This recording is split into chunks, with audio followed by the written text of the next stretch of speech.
Global Namaste. Please join us this Sunday on a free global online episode post Maha Kumbh Mela. See you there.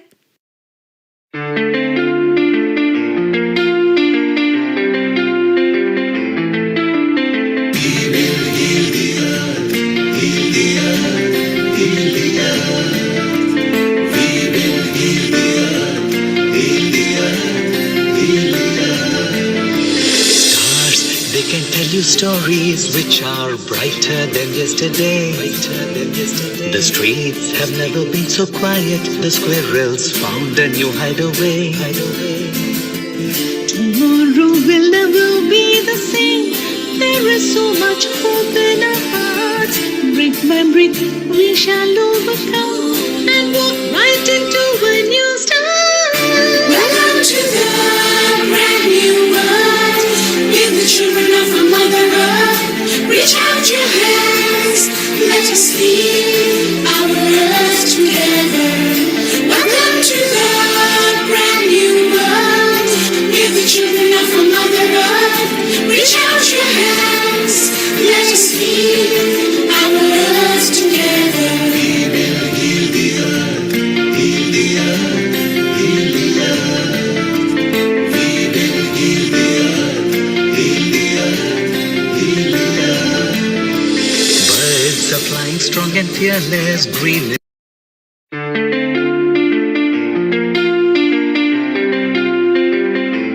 Global Namaste. Please join us this Sunday on a free global online episode post Maha Kumbh Mela. See you there.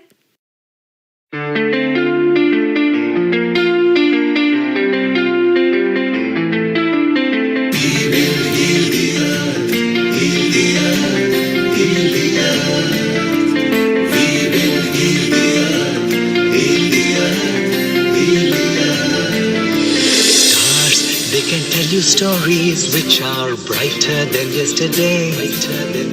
The streets have never been so quiet. The squirrels found a new hideaway.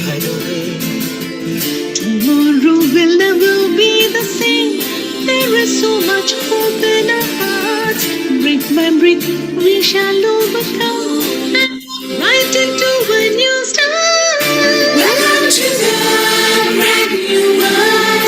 With the children of our Mother Earth, reach out your hands, let us lead our earth together. Welcome to the brand new world. With the children of our Mother Earth, reach out your hands, let us lead our earth together. We will heal the earth, heal the earth, heal the earth. We will heal the earth. Birds are flying strong and fearless, green.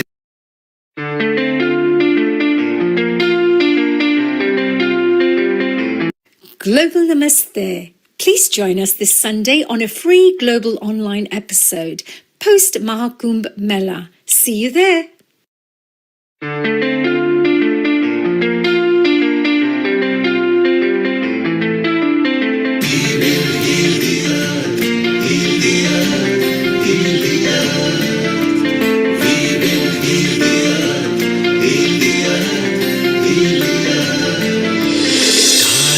Can tell you stories which are brighter than yesterday. The streets have never been so quiet. The squirrels found a new hideaway.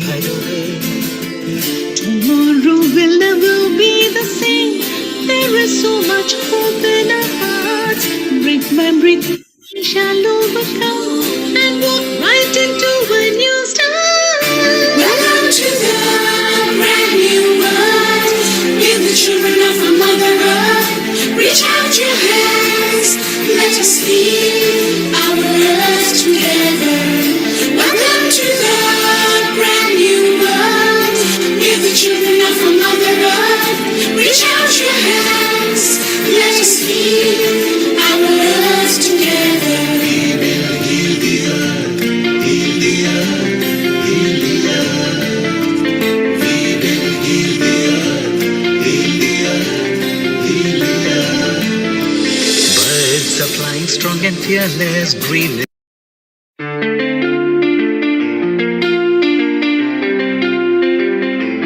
Global Namaste. Join us this Sunday on a free global online episode, post Maha Kumbh Mela. See you there.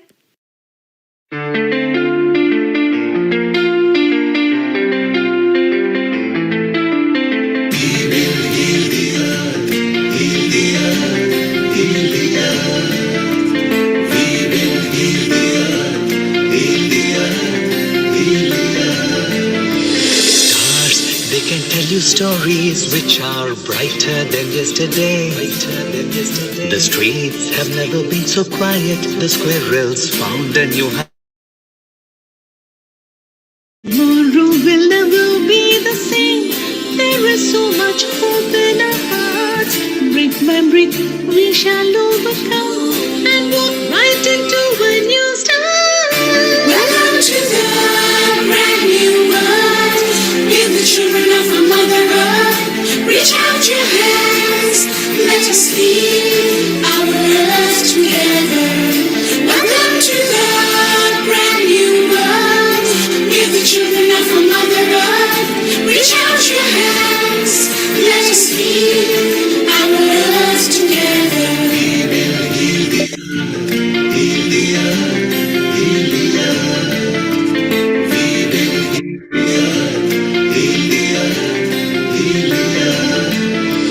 Birds are flying strong and fearless, green.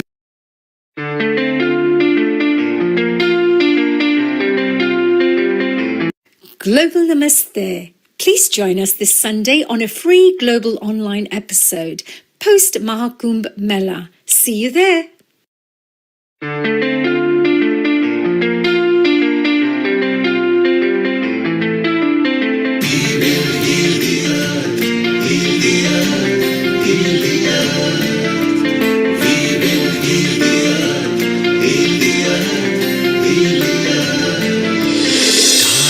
They can tell you stories which are brighter than yesterday. The streets have never been so quiet. The squirrels found a new hideaway. Tomorrow will never be the same. There is so much hope in our hearts. Brick by brick, we shall overcome and walk right into a new start. Welcome to the brand new world. Give the children of our Mother Earth. Reach out your hands. Let us lead our earth together. Welcome to the brand new world. Give the children of our Mother Earth. Reach out your hands. Let us lead our earth together. Heal the earth.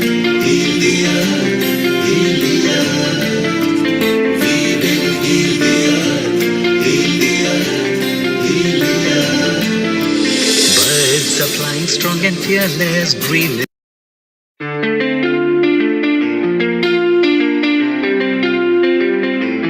Global Namaste. Please join us this Sunday on a free global online episode, post Maha Kumbh Mela. See you there.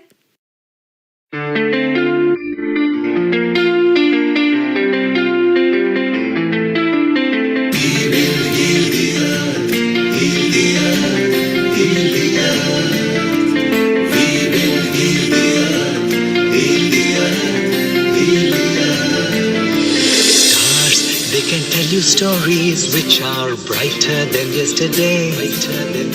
The streets have never been so quiet. The squirrels found a new hideaway. Tomorrow will never be the same. There is so much hope in our hearts. Brick by brick, we shall overcome and walk right into a new start. Welcome to the brand new world. Give the children of our Mother Earth. Reach out your hands. Let us lead our earth together. Welcome to the brand new world. Give the children of our Mother Earth. Reach out your hands. Let us lead our earth together. Heal the earth. Heal the earth. Heal the earth.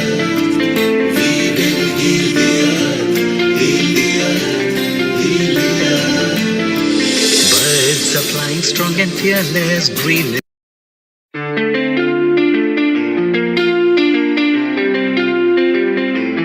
Global Namaste. Please join us this Sunday on a free global online episode post Maha Kumbh Mela. See you there.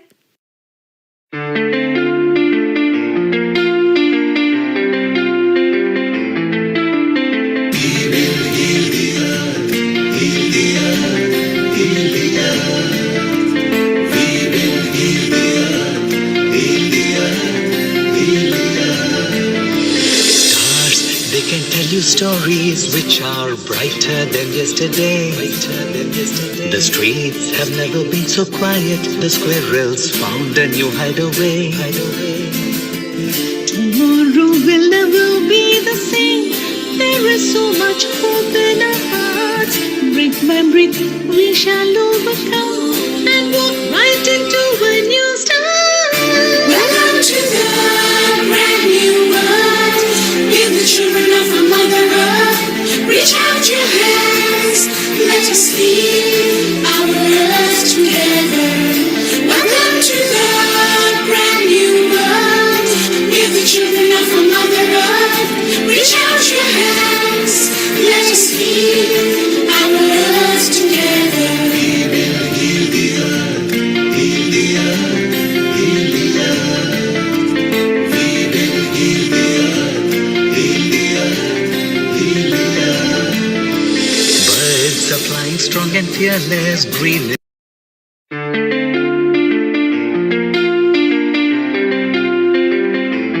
Global Namaste. Please join us this Sunday on a free global online episode post Maha Kumbh Mela. See you there.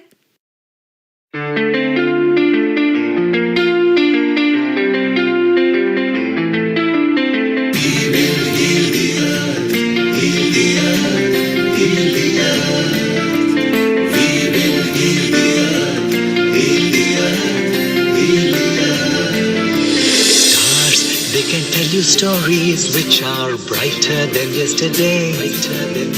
The streets have never been so quiet. The squirrels found a new hideaway. Tomorrow will never be the same. There is so much hope in our hearts. Brick by brick, we shall overcome and walk right into a new start. Welcome to the brand new world. We're the children of our Mother Earth. Reach out your hands. Let us lead our earth together. Welcome to the brand new world. We're the children of our Mother Earth. Reach out your hands. Let us lead our earth together. We will heal the earth. Heal the earth. Heal the earth. We will heal the earth. Heal the earth. Heal the earth. Birds are flying strong and fearless, green.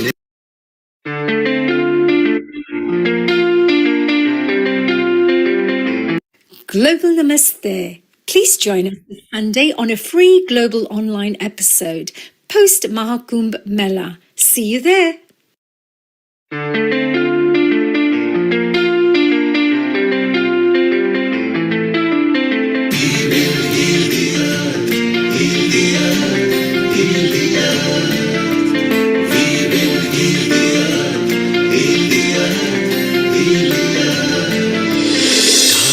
They can tell you stories which are brighter than yesterday. The streets have never been so quiet. The squirrels found a new hideaway. Tomorrow will never be the same. There is so much hope in our hearts. Brick by brick, we shall overcome and walk right into a new start. Welcome to the brand new world. We're the children of our Mother Earth. Reach out your hands. Let us lead our earth together. Welcome to the brand new world. We're the children of our Mother Earth. Reach out your hands. Let us lead our earth together. We will heal the earth. Heal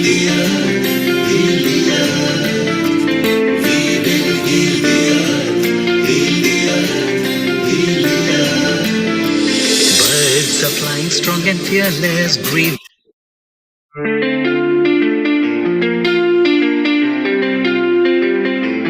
Global Namaste. Please join us this Sunday on a free global online episode post Maha Kumbh Mela. See you there.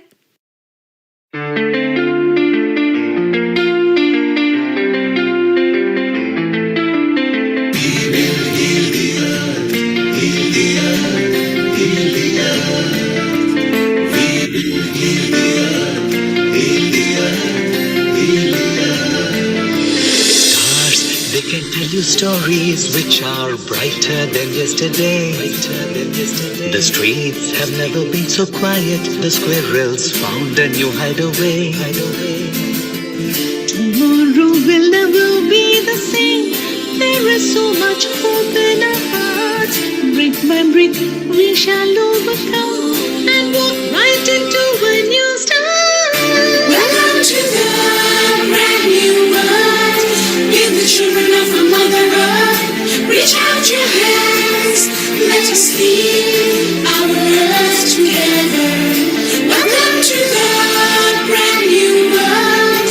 We're the children of a mother earth. Reach out your hands. Let us lead our earth together. We will heal the earth. Heal the earth. 10, 9, 8, 7, 6, 5, 4, 3, 2, 1. Global Namaste.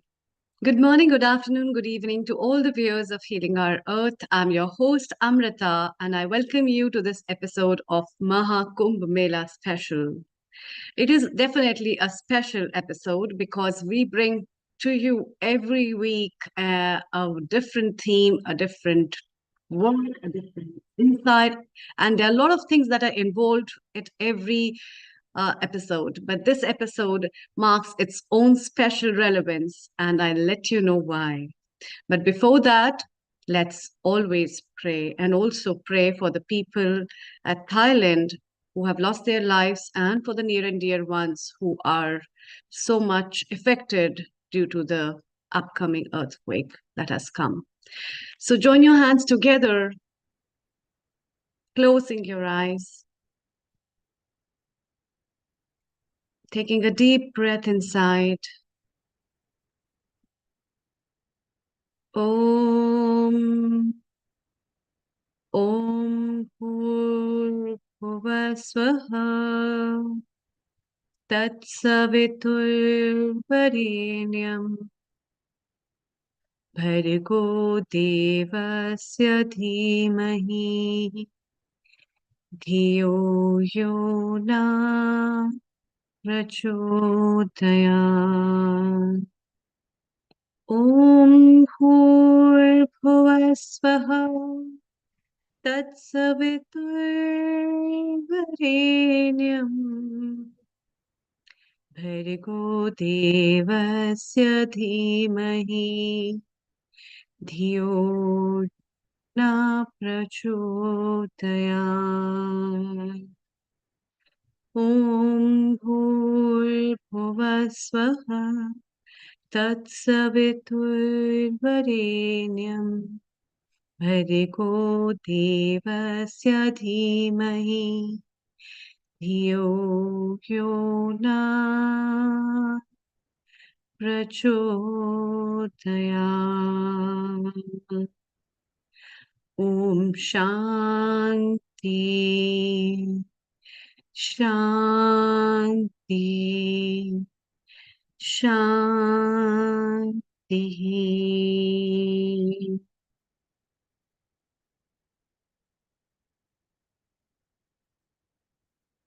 Welcome. Maha Kumbh Mela Special. A special thing that takes place only in India, as India is known for its rich culture and the spiritual, religious, ethical traditions it holds. And because of all this, this Kumbh Mela, which is considered to be one of the greatest gatherings world over, takes place after 6, 14, and 144 years at a place near Haridwar, which is in India. And this year it was also very special. It started near Shivratri from 26th of February 2025, and with the holy dip where people from round the globe have thronged into that place to come and pay the obeisance and the prayers to this and take a holy dip in the river. And today's episode is dedicated on this. What relevance it holds in people's life. What made them fly off from so long and just take a holy dip in that water, the river, the Triveni, the combination of that purity that not only just purifies their body, but also purifies their soul. And that's why to know about the spirituality of what is in that, today's episode, we have invited all our guests who have been a part of this Kumbh Mela.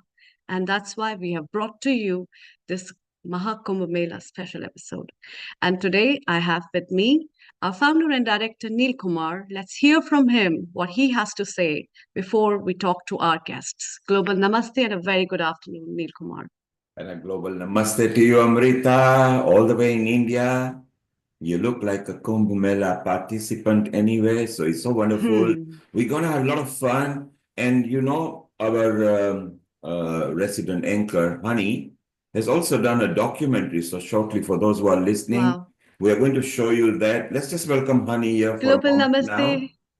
now. Honey, a global namaste to you. Neil Kumar ji, Amrita ji, and I'm so excited for today. The Maha Kumbh is such a special day, and Amrita just put it together in such a few words, the importance of this Maha Kumbh. So thank you, Neil ji, for dedicating a whole episode on this fantastic topic. It's a beautiful episode because it's the world's biggest event recorded at the moment, and it is amazing. For those who are listening in United Kingdom, the whole country's population visited Maha Kumbh Mela. Isn't it amazing? The logistics, the thrill, the excitement, the spirituality. It can't get any better.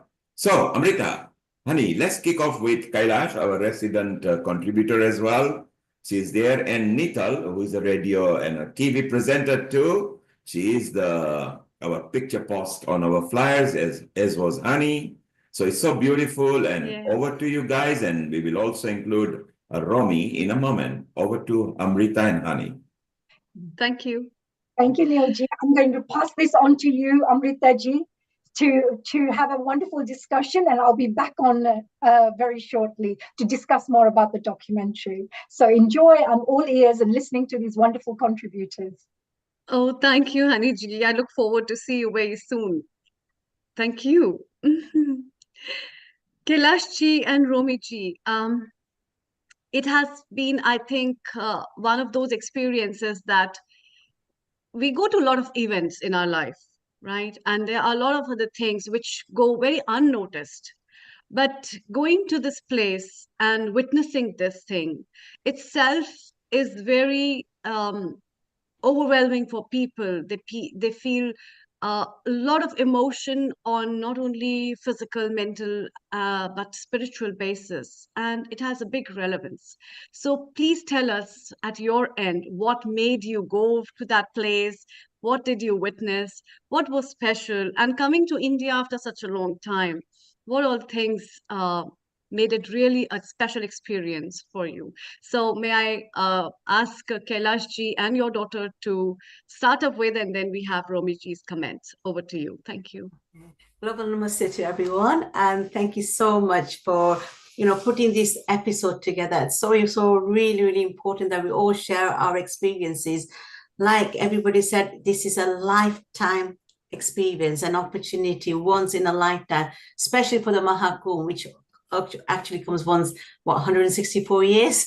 So never in my wildest dream that I would imagine that I would ever go to the Kumbh Mela. I've heard about it so many times, people going to the Kumbh Mela, the 7-year cycle, and I always wanted to go, but I've always got this phobia about too many people. How am I going to cope? And never ever imagine. Especially I was saying to my lovely friend and my sister Romy, who actually was my inspiration. She's the one who actually made this happen for me. And she, out of the blue, because me and Nita were talking about it, and Nita said, I'd love to go, and I said, no, we've got this family wedding and this and that. Never, it's not going to happen, basically. And as we were just finishing our discussion, it was only the following day, Romy rings me out of the blue saying, how about going to Kumbh Mela? I really want to go. And then I thought, it's funny that you should say that, because me and Nita were just talking about it. And that's connection. I think, wow. And then we kind of talked about it and said, no, I don't think it's going to happen in that.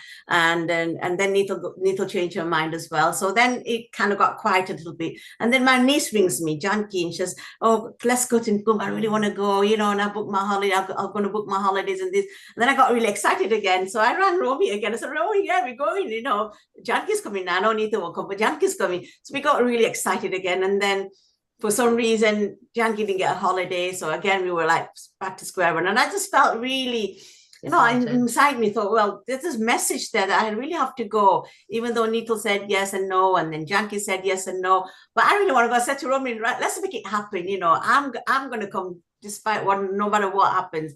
We're going. And then Nito goes to me, Mom, I want to come with you as well. So there we are. And it just happened. And I don't know, still, like as I was saying, it's like a dream, really. Have I really been there? Was I really there? And the experience, there is no words for that experience, honestly. You have to be there to experience it. And we were there. I'm not saying it was all smooth ride. It was full of challenges from the day one. We had so many challenges, Amritaji. I can't tell you, honestly. Sure. That's what we want to listen. And I know, and to be honest, I don't know where I got the inner strength, but we ended up with all our luggage, everything right at the gate of the Kumbh Mela, the entrance, where we were told you cannot go any further with the taxi, you have to go. So me and Nita were dragging our bags. It was scorching hot, wasn't it? And it was the journey itself was like a top, like you say, you have to do top to get to do the darshan. Well, I'll tell you, it was absolutely a real top for us that day. So we were dragging our bags, and we actually had a pass to go to one of those what was the so our plan was to get there by whatever the taxi would take us there. That was our vision. And then we would get changed, we'd have the snan, and then go to our we had our Airbnb booked as well. So that was the plan, but it never went according to plan. And there we were dragging our bags amongst these thousands of people and it's scorching hot. And then we're just walking. And to one point where I was feeling quite dizzy because it was a long flight we had, early morning, we didn't have any breakfast, nothing. There we were, just like, it was just that, our vision to get there, to our destination. So we were looking for our tent where we were supposed to go. Yeah. But, do you know what? I think my mom's explaining, but actually, I want you all to imagine like scorching hot sun, and we're real northerners. It gets cold here. We've been to India many a times, but this was something else completely. It was one of the hottest days when we went. I think it was easily in its late 30s, early 40s when we went, in terms of degrees. So everything was smooth. I feel like I was a spare wheel. It was always Romy Ben and my mum who were planning to go. Somehow God made it that I was gonna go, and hey, look, I'm not complaining, because it was one of the most best experiences of my life. So our journey was smooth. We get to Prayagraj, and like my mom said, the taxi just says, all right, you're walking from here. And we're like, what? Walking from here? And there was thousands of people. It was hot, and we'd actually just, and my mom had a Punjabi suit on, but I had my t-shirt and jeans on, because I thought, when I get to the tent, I will just get changed. And then we were walking, and we stood out like sore thumbs, and we dragged our suitcases. And everyone said you should take that much of a suitcase, but it's me and my mum, so we had a big suitcase. We dragged it along, but I just want to describe that moment. The moment we started walking along and we could see the great Gangaji on the left, the view, the feeling, the atmosphere, it was something else. It's almost like, I don't know if you've seen Back to the Future, when you go through this time zone and we've just gone into a completely different realm. We'd entered somewhere special. That we definitely know. And in a nutshell, we kind of got to our accommodation, we got ready, and then the real adventure begins. We were near the guard, and the guy goes, "Here, let me take you. I'll take you on the guard. I will take you right by then. You can go and do a snan."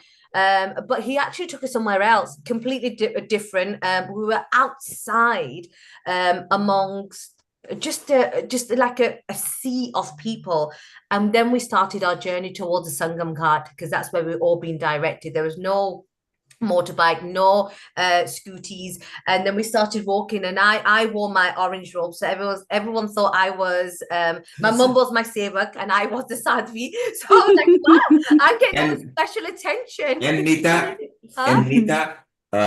keep 3-4 pictures ready. Let's show it to them, actually what it looked like. We come back to you in a moment. Let's go to Romy, because you mentioned the Nadi, you know, the river and everything. She actually was going on the boat and captured a video. So Romy, let's start with that video first, where you were giving your comment to the person who prompted you. So let's bring in the river, and then we took the snan as well. We'll show the pictures and the bhagwa. So Romy, you can share screen and bring that video where you are actually talking.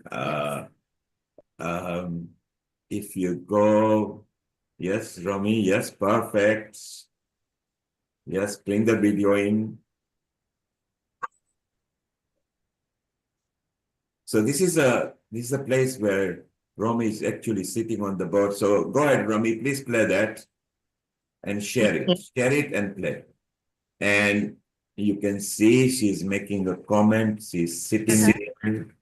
I'll just go back, actually. Yes. Go back a little bit. And it's a moment to relive. Meanwhile, Nita, okay, it's not playing, Romy. There is nothing. We are in a blank screen. Ah, okay.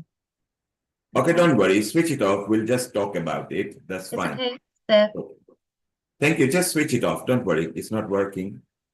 So it's okay. We are on a blank screen. Yeah. Try once more if you... Yeah, play it. Play. Look at the play button in the browser at the bottom. Just put Say your something browser. Would you like to say something? Is it supposed to be? Are you getting it?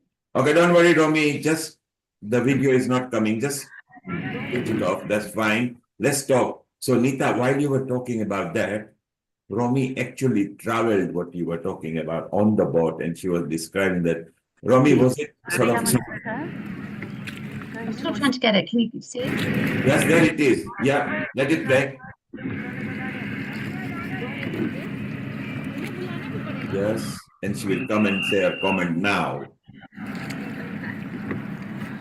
Would you like to say something, Rom? Would you like to say something? Is it supposed to be? Yamuna River, going towards the Triveni on a boat. Just feeling really blessed, especially because it's mild today, so a very special day. Totally blessed. Okay. There's two more. Can I just quickly play them? Yeah, if you could just... Those. Yes. So there are a number of people, you can see them, everybody in a little groups. Look at the atmosphere. There is no traffic control, it's fun. Okay, so... Just showing the people actually.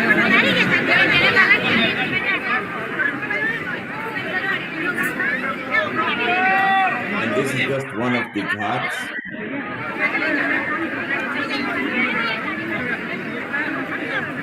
The hustle bustle of the crowd, everybody merges in. Isn't it wonderful? It's so nice. So you saw that actually that happened there while they were happening. And for those who couldn't hear Romy, she said it's a blessing. It's a special moment for her. That's what she was trying to say. Is that right? Yeah. Do you want the background to that? Yeah, go ahead. Yeah. So basically, just a couple of minutes, if that's okay. So back in January, I was just keeping to.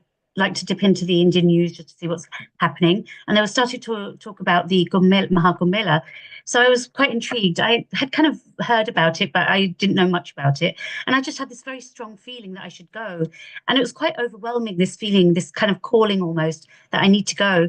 So I didn't know what to do. I didn't want to go on my own. So I got in touch with Kailash-Ben immediately. And she said, that's so strange. We're also thinking of the same thing.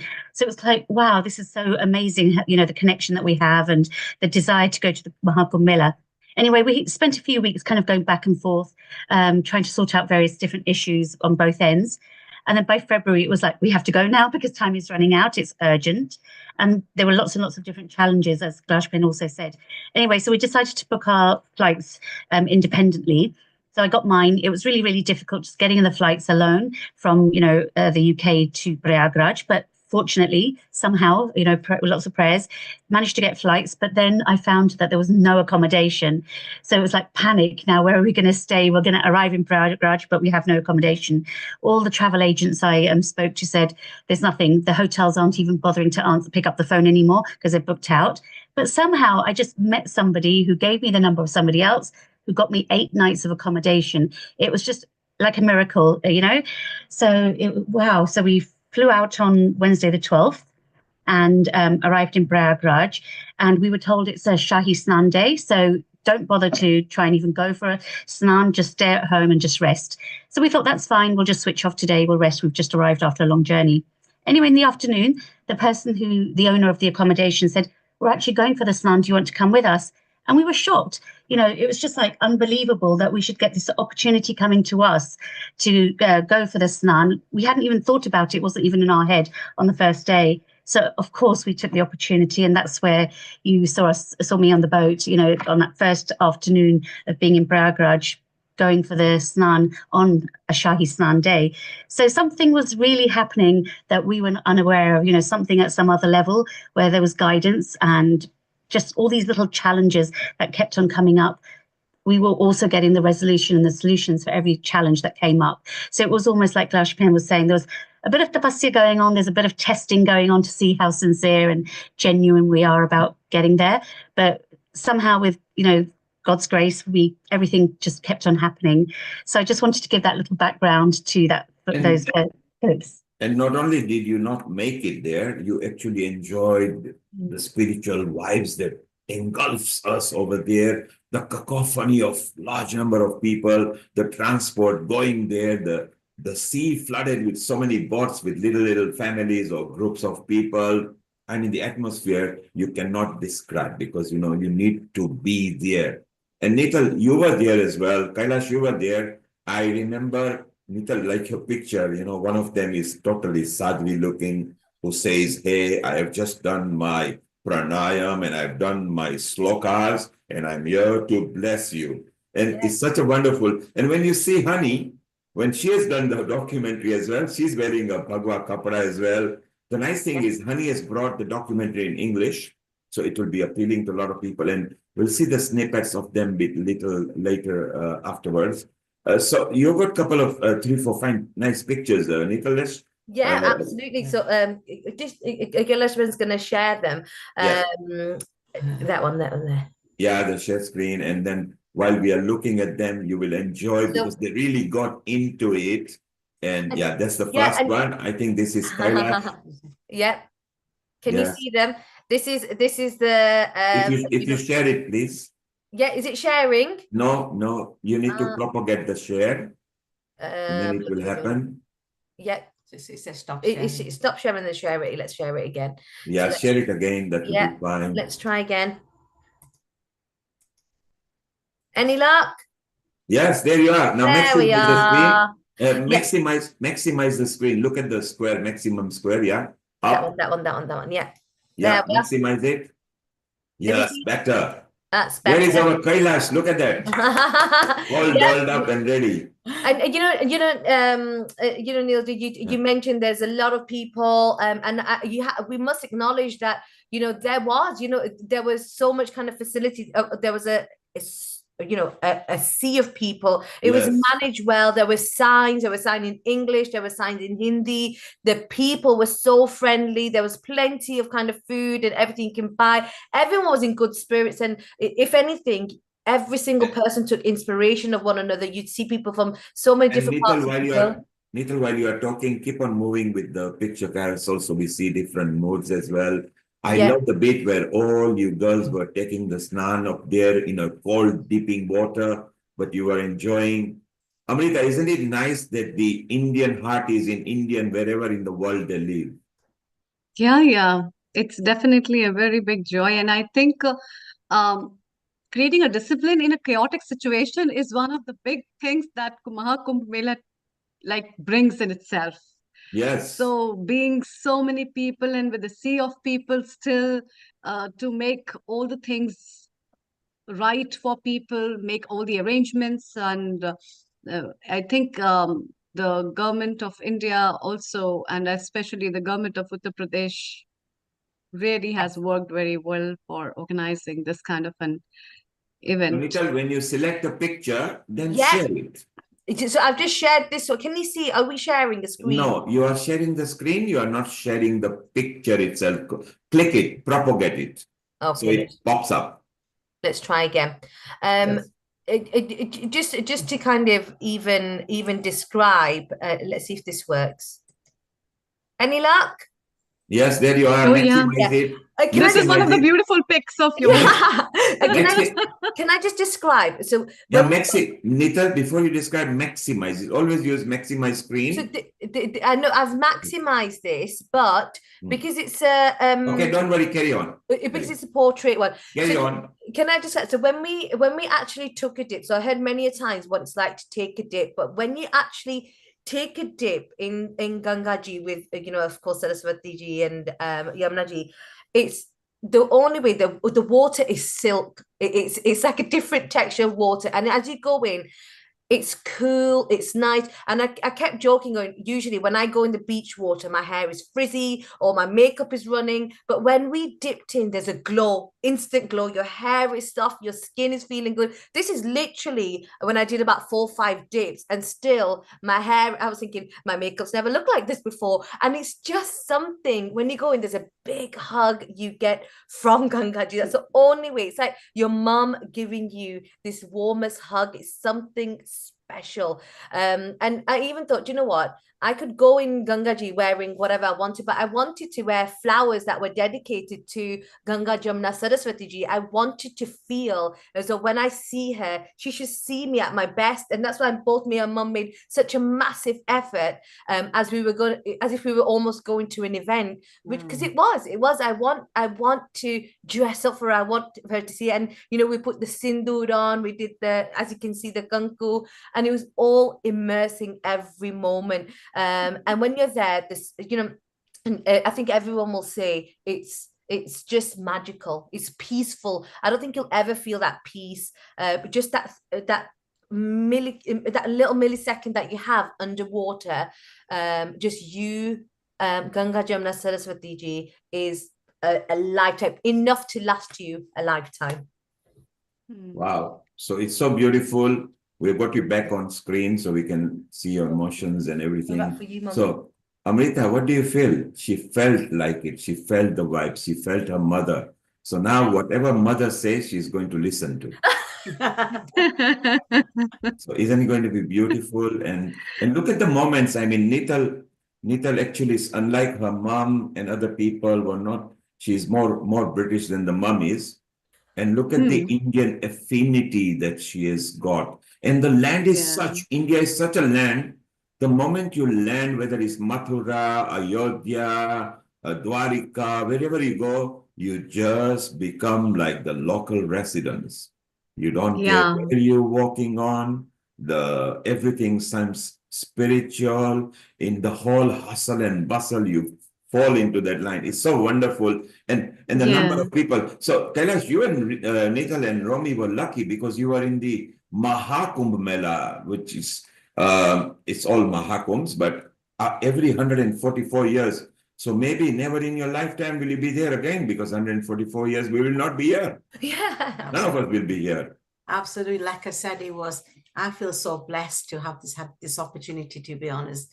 And although, Romy said, I won't go if you don't go, it was that kind of, and I didn't want to spoil it for her, even though I had all these other commitments. And also because of my health, I thought, how am I going to, manage with all the crowds and everything? But something inside me said, no, I have to go. But the ironic thing is that we were there, but Romy and I never met because of all the challenges that we had. So on the very first day, as I've never ever in my life has sat on a motorbike before, and to sit on a motorbike at quite a speed without a seatbelt or a helmet, it was quite a challenging situation. And to make it, on top of other challenges. Do you have a picture with you with the helmet and motorbike? Do we have a picture? Actually, we don't have a picture of us on the I think it happened so exciting. fast, you see.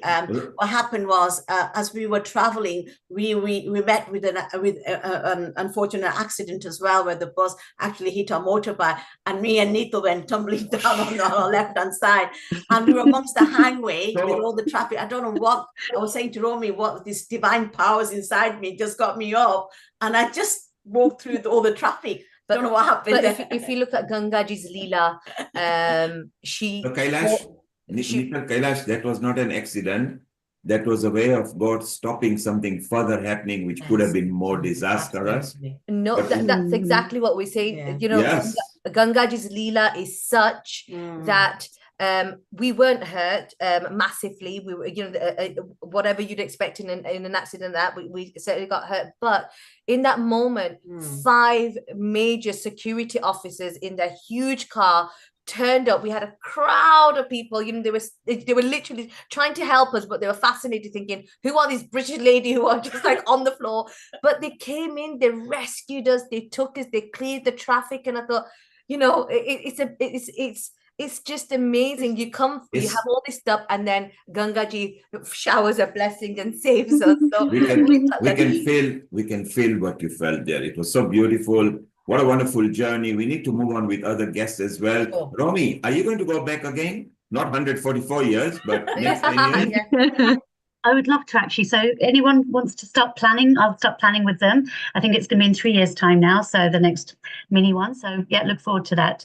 I actually just want to share one more thing, if there's a couple more minutes.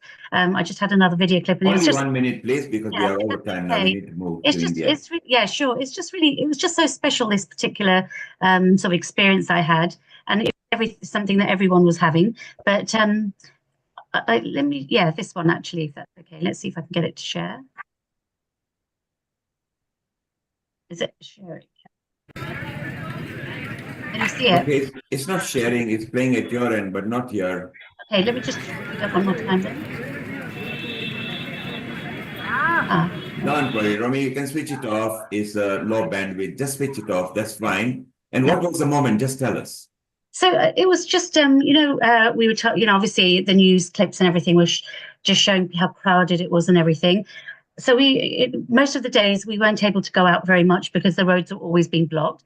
So on one of the days we just decided we'd stand on the main road, and we were actually just a few kilometers away from the Maha Kumbh. So it was actually, in theory, walking distance, but we decided we were just going to stand there and just watch the people. And that's what I really wanted to show you. And unfortunately I can't get it to share. Just people just walking and walking and walking. And it was just the most amazing thing to watch, just people walking towards the Kumbh Mela, huge streams of people. And it's almost like faith in action. Those are the words that came to my mind. Just faith in action. Faith in action. That was faith. That was, people's faith, just walking miles and miles and miles, literally. They probably didn't even know how far they were going to have to walk to get to the Kumbh Mela. And it was just the peace, and everyone was just walking in such focus, and it was almost like mesmerizing. It was just a meditation almost, meditation in action. And I really wish I could have showed you the clips. I'll try again maybe, if that's okay. But later. No worry, we will try maybe later. That Romy, was beautiful. Thank you. Yeah, Romy, that was beautiful. Thank you very much for being part of Healing Our Earth. You can stay around, Kailash, stay around. Let's go to India just for a moment, and we bring in Tribhuvan, who has been here from the start. Global Namaste, you can unmute yourself.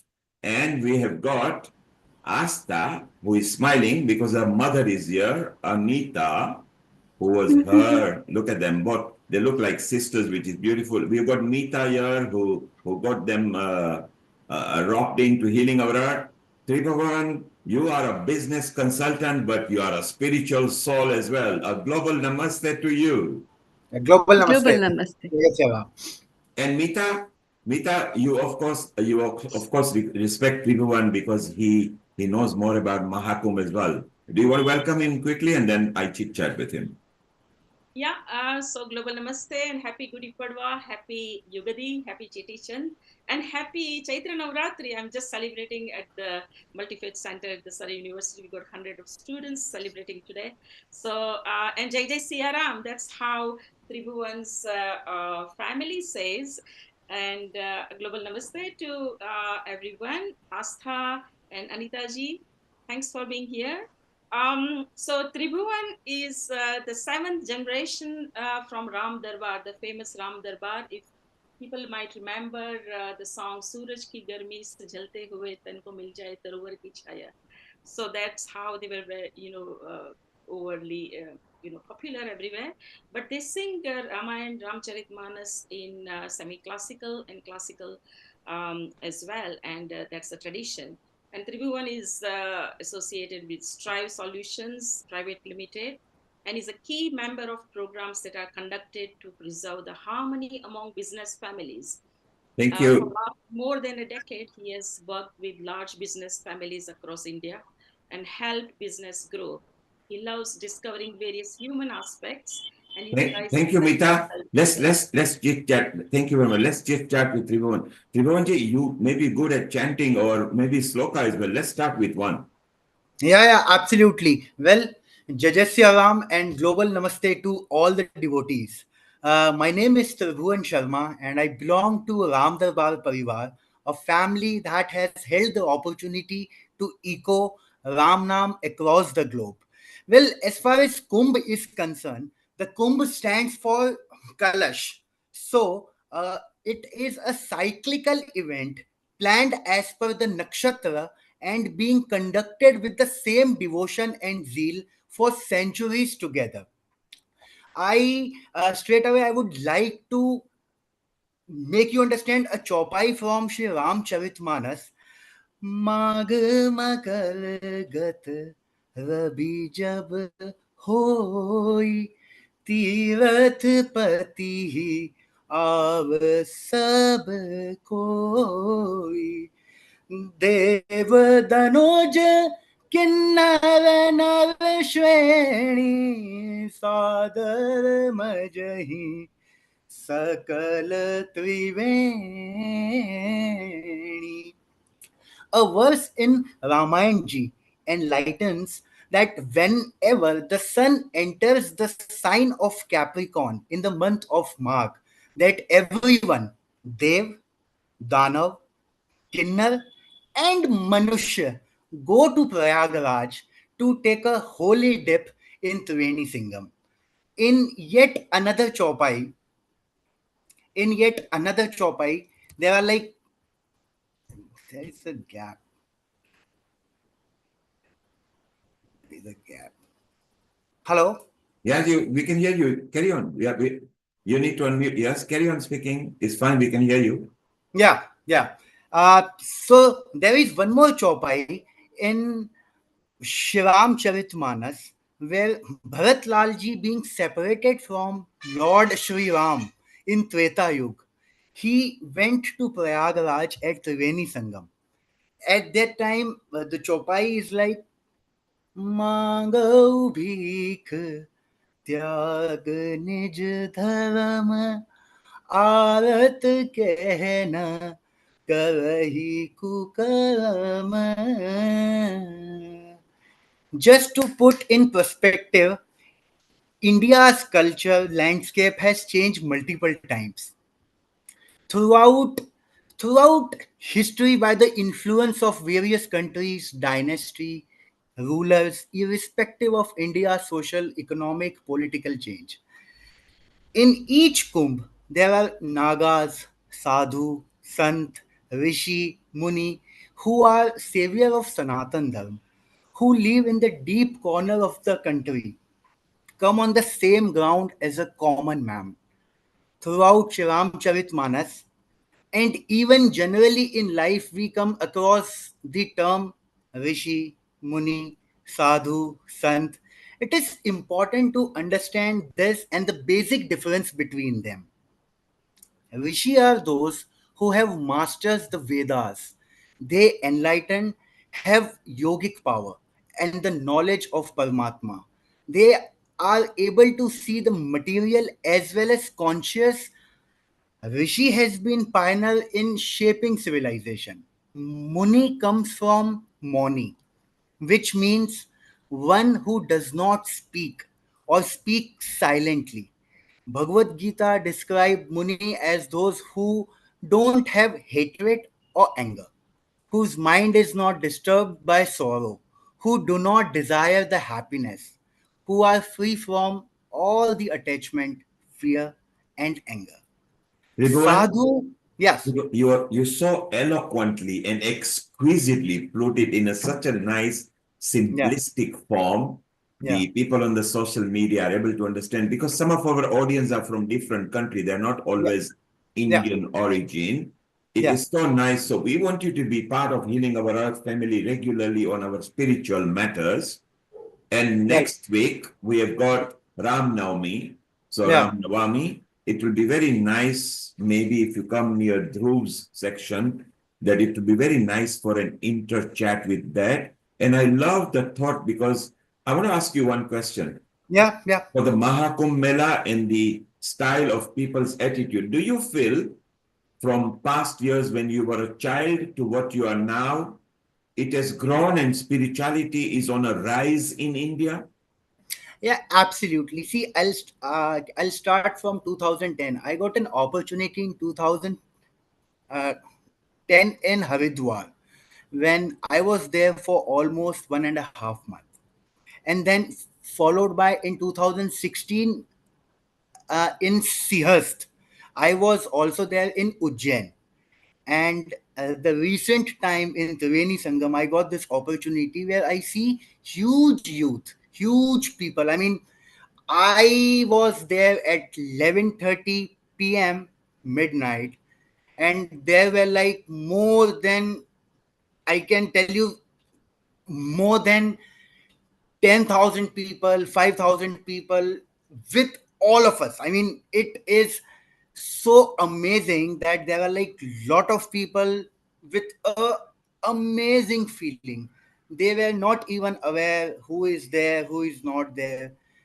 The whole idea about Kumbh is to get a holy dip in Sangam.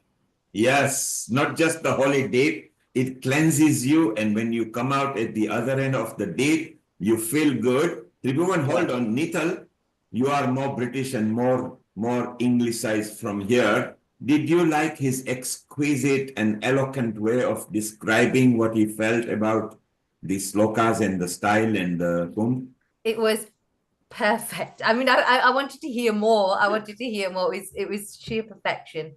Yes, so Mita, you will keep in touch with our senior admin at Amrita. Let's bring Tibawan in our spiritual and he can become a healing ambassador, which will be beautiful. And Tibawan, stay around, although we need to move to the others, maybe slightly tail in 10, 20, 15 minutes.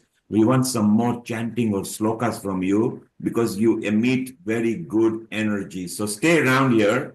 We are very proud of your particularly your Salika and Ravaya. This is so beautiful that there is no ego in the vast knowledge that you describe. It seemed that you were just out to share love, unity, and harmony. That's what healing is about. Absolutely, absolutely. So, आपका खूब धन्यवाद आप रहिए कृपया ध्यान रहे. Let's just move on to a smiling Asta who is so happy because her mother is here and a smiling Anita and Mita. We know that Asta and Anita are related with each other and maybe we might talk a bit of Hindi here. Isn't that right, Anita and Nita? Yeah, we can add a bit of Hindi if that is needed as well. But so, first of all, global namaste to everyone. Thank you for the opportunity. Thank you for coming. Astha is a PhD student and she is investigating the evolution of very small galaxies in the universe called dwarf galaxies using simulations and Hubble telescope observations. So she's very, very, scholarly person. So she'll speak from an astronomical point of view. And gift to your mother today on Mother's Day, you have invited your mom. So Global Namaste, Anita ji. And you are also very highly qualified person. You are masters in history and you did your B.Ed in social sciences. You're a teacher. You're from Uttarakhand, where from all Char Dham Yatra starts, Gangotri, Yamunotri, Kedarnath, Badrinath. So tell us about your experience about Kumbh, please. Asta, you may start first. Oh, okay. So I'll start with a bit of an astronomical significance first of all, and then my mother can take over sharing her experience. So, thank you so much for inviting me to this talk to share my experience. And I think when we talk about Kumbh, there is great spiritual value which is associated with it. But one thing that is sometimes hidden a bit in the background is the astronomical significance of the event. So I'm here to just talk a bit about it from taking the advantage of my background. So, so Kumbh Mela actually it occurs in the four sacred locations in our country in India. So it occurs in Prayagraj, it occurs in Haridwar, Nasik, and Ujjain. But when it happens, is actually directed not by a particular date on the calendar, but by the position of sun, moons, and planets. Jupiter, the biggest planet in our solar system, has a very important role to play in it. And the festival in entirety of it revolves around Jupiter or Brihaspati Graha as we talk about it. I think also in the Vedic astrology, Jupiter is the planet that is associated with wisdom and divinity, and that's why this planet has a very important role to play in the festival as a whole.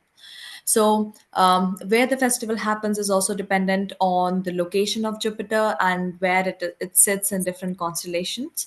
For example, when Jupiter enters in Aquarius constellation or the Kumbh constellation, Prayagraj Kumbh is held. When the Jupiter enters in the Leo constellation or the Singha constellation, the Nasik or Ujjain Kumbh is held. The bathing is also related to the specific lunar phases or specific solar transitions like Purnima or Amavasya as we talk about it. So why it happens every 12 years? It happens every 12 years because 12 years is the revolution period of Jupiter around the sun. So in 12 years, Jupiter planet actually completes its full orbit around the sun, and that's actually when 1 year kind of completes on Jupiter, and that's what we celebrate. The Kumbh that happened right now in 2025, it happened after 144 years. So it means that Jupiter has completed a very grand astronomical cycle. That is 12 cycles of those 12 years. If you multiply 12 by 12, it makes 144. So that's why it was held after 144 years. So it is believed that the rivers absorb these cosmic energies, very holy, divine energies during these alignments. And the waters of these rivers are very spiritually potent during these times. And that's why it is very important for us. And it is very like fortunate if we can take the dip in those holy waters. Thank you, Asta. And your mother is smiling because you're saying, wow, her daughter has matured so much. Global namaste to you, Anita. How are you? Fine. We can't hear you. Can you come near the instrument, maybe, Yes. and speak I loudly? wasn't able to go to Kumbh Mela, but she was the one who was able to go. So I asked her to share the experience. She was like, "Yeah, I'm a bit hesitant because English is not like my first language." But when she कोई heard बात that नहीं, about the कोई बात Kumbh नहीं. Mela, she was like really very excited to share She the can experience. speak in Hindi. आप हिंदी में बात कीजिए, कोई दिक्कत नहीं. Yeah. She has prepared like something as well, so I'm excited to hear what she has prepared as well. That is nice. नमस्कार अनीता जी, आपका कैसा एक्सपीरियंस रहा? आप गए कुंभ मेले में, आपको कैसा अनुभव हुआ? क्या क्या चीजें आपने वहां देखी? आप इंडिया में ही रहती हैं, आपको क्या अनुभव हुआ कि क्या ऐसा खास था उस दिन में जो आपको अलग लगा बाकी दिनों और त्योहारों के कंपेयर्ड जो कि हम लोग मनाते हैं भारत में? धन्यवाद।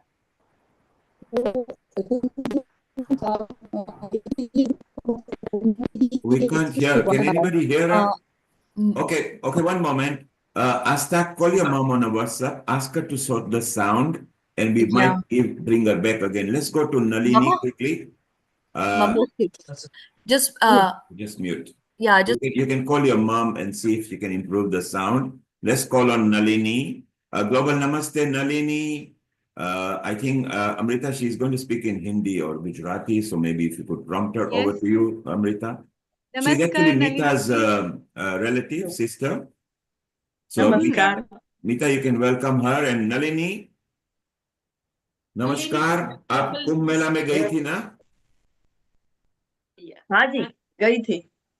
हाँ, तो वही हम जानना चाहते हैं, आज का हमारा एपिसोड इसी पे आधारित है कि कुंभ मेला में जाकर आपको कैसा अनुभव हुआ और क्या-क्या आपने ऐसा देखा और किस तरह का वहां पे वातावरण था जो आपको लगा कि ये बहुत ही अलौकिक है और अद्भुत है बाकी त्योहारों के कंपेयर्ड। धन्यवाद। सबसे पहले तो मैं नील कुमार जी का आभार व्यक्त करती हूँ, मुझे ये प्लेटफॉर्म दिया उन्होंने मेरा एक्सपीरियंस शेयर करने के लिए। मैं 2-3 बार कुंभ मेले में गई हूँ, लेकिन ये कुंभ मेला हमारे लिए खास इसलिए था कि आफ्टर 144 इयर्स ये महाकुंभ बोलते हैं इनको, ये आया था। तो उस वक्त मतलब सारे ब्रह्मांड के जो नक्षत्र और ग्रह होते हैं वो उनकी सिचुएशन कुछ ऐसी होती है कि तब ये गंगा, यमुना और सरस्वती तीनों का पानी माने अमृत माना जाता है। तो उस हिसाब से सब लोग वहां पे स्नान करने के लिए ज्यादा जाना पसंद करते हैं। खास करके साधु संत लोग तो बहुत वर्षों से उनकी राह तकते हैं। तो हमको ये मतलब अपॉर्चुनिटी मिल गई कि हम लोग गए थे उधर। थोड़ा डिवाइन लगा, थोड़ा स्पिरिचुअल भी लगा। वैसे तो मैं 3 बार वहां पे मैंने स्नान किया है, लेकिन इस बार जो मैं किया तो काफी मेंटली और ऐसा चेंज फील हुआ कि कुछ अच्छा लाइफ में करना चाहिए। थॉट्स में काफी फर्क आता है और हमारे यहाँ उनका मतलब सनातन पुराने धर्मों में उसका बहुत इम्पोर्टेंस है कि जो लोग वहां पे स्नान करते हैं उनको थोड़ा मुक्ति वगैरह मिलता है, ऐसा भी बताते हैं वो लोग। तो हमारे पितरों माने जो लोग गए हैं उनको भी खुशी होगी कि ये लोग ऐसे तीर्थ पे जाते हैं और इतने सालों के बाद बड़े कम लोगों को ये सौभाग्य प्राप्त होता है। तो मुझे वो मिला, उसका मुझे बहुत आनंद है। और वहां पे बहुत सारे साधु संत आए थे, लेकिन बहुत अच्छी व्यवस्था थी माने कुछ भी गड़बड़ नहीं था उधर। सब खाने पीने की ठहरने की बहुत अच्छी व्यवस्था की थी योगी जी ने। तो उससे भी मैं खास मतलब प्रभावित हुई कि ये इतनी सारी बड़ी इवेंट इतनी आसानी से और मतलब ईश्वर की कृपा के बिना नहीं हो सकती है। नलिनी, आई आपने थैंक खाने यू। पीने की बात की, बिकॉज जी हर जो इवेंट होता है वहां पे हिंदुस्तान में तो इनका जो जायका और इनका जो वैरायटी होती है वो बहुत मजा आता है। नितल, या नितल, you went there. Did you enjoy the variety of the food you were consuming? So we obviously, as good old Britishers, we had to be very careful with the fried food, although it's very tempting and yummy. But thankfully, they had lots of popcorn and fresh nuts and limbu bunny and fruits. So we were absolutely happy with that. But I can't lie, the fried food looked very, very tempting, but we had to be careful. Yeah. There's Wow. also like Prashad at the tents as well. There's that And Nalini, તમારી કઈ વાનગી બહુ સ્વાદિષ્ટ હતી કે જે તમારા મુંહમાં સ્વાદ લઈને હવે તમે આવ્યા છો કુંભ મેળામાંથી? छोले पूरी। छोले पूरी, क्या बात है Amrita.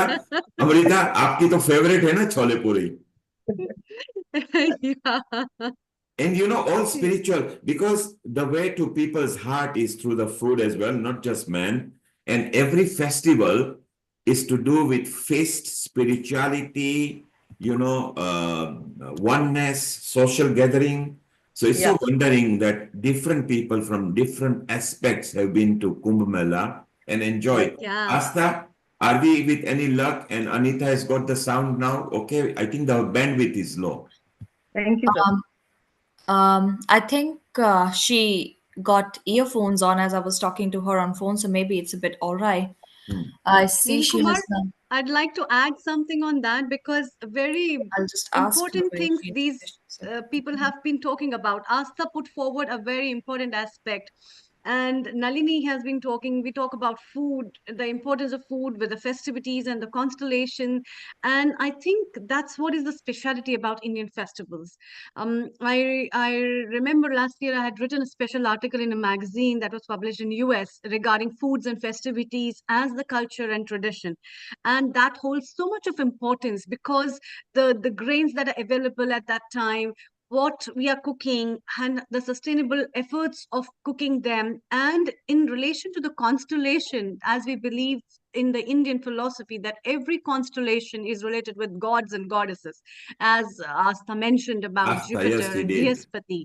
Yes, and so the relevance of what food you're offering to the god has its own divine stuff. And the other thing which Nalini ji mentioned is about the mental peace. I had been talking to so many students and people globally about visiting religious places and spiritual places because it gives you a very divine experience that gives a mental well-being, form of an aura around you that you feel at peace at yourself. So one aspect of that, and when she said our departed souls and our ancestors would have felt so honored and happy that we have visited this, has also one of the very big relevance of this Indian festival being held. And when people take a holy dip in this, it's not only suffices your body, but also till the ancestors' life and the souls that have been the part of our journey through which we have come to this human body, the salvation of that is also possible, which people believe, and their strong belief makes it very, very ethical for them to take a holy dip at this festival. क्या बात है अमृता। नलिनी जी, जो आपने बोला वो उन्होंने अंग्रेजी में ट्रांसलेट करके उनकी तरीके से प्रस्तुत किया। सो वो Thank you, आपकी बात Amrita. से सहमत है। It's so धन्यवाद। wonderful. It's so nice that different people, I mean, Amrita sitting in Punjab, Neetal and Kaila sitting up north, and Meeta here in London, Asta, who is known to Meeta as well. Different parts of the world, we are remembering Kumbh. Let's see if Anita's sound has improved. Yeah, I Namaste, think Anita. आपकी अगर आवाज ठीक आ रही है तो आप बोलिए please. हाँ, कुंभ मेला का एक्सपीरियंस मेरे लिए एक बहुत ही ज्यादा शानदार था, बहुत ही वंडरफुल एक्सपीरियंस था मेरे लिए, क्योंकि वहाँ मुझे बहुत क्रेज था जाने का। और मैं और मेरी फ्रेंड्स एंड फैमिली मेंबर्स जो थे, हमने डिसाइड किया कि हम जो मेन अमावस्या का दिन था उस दिन जाएंगे। तो हम ट्रेन से गए, बहुत हमने काफी इंजॉय किया, हमने अपने वीडियोस भी बनाए, काफी डांसिंग भी की और काफी इंजॉय किया। जब हम डांसिंग प्रयागराज डांसिंग मतलब रामलीला, कृष्ण लीला, कौन सा या डांसिंग वहां पे हो रहा था? डांसिंग में ये था कि हम जब प्रयागराज पहुंचे तो वहां पे एक म्यूजिक चला था, ये प्रयागराज है, और बहुत लाउडली म्यूजिक था और मुझे बहुत पसंद आया। तो आई लाइक डांसिंग। तो मैंने और फ्रेंड्स जो थी और हमारे जो बाकी जो फ्रेंड्स मेंबर थे, वो हमने फिर डांस करना स्टार्ट किया और उसकी कुछ रिकॉर्डिंग्स भी हमने की और काफी उसको एंजॉय किया। हमने एक जगह बैठ के सिंगिंग भी की और उसके बाद हमने होल नाइट जो है वो ट्रैवल किया और उसके बाद हम त्रिवेणी पहुंचे। लेकिन भीड़ इतनी ज्यादा थी कि वहां पहुंचना बहुत मुश्किल था। लेकिन और वहां पहुंच के जब स्नान किया तो आपकी आवाज वापस ड्रॉप हो गई। थोड़ी कम हो गई है वापस आवाज मम्मा। आप बोलिए Yes. बोलिए। हाँ, पर आवाज आ रही है, आप बोलो। Seems that she has got another application going on, which is taking over with the Zoom. कोई बात नहीं। Asta, हाँ you ji. were Asta, you were looking so lovingly at mom and understanding what she was saying.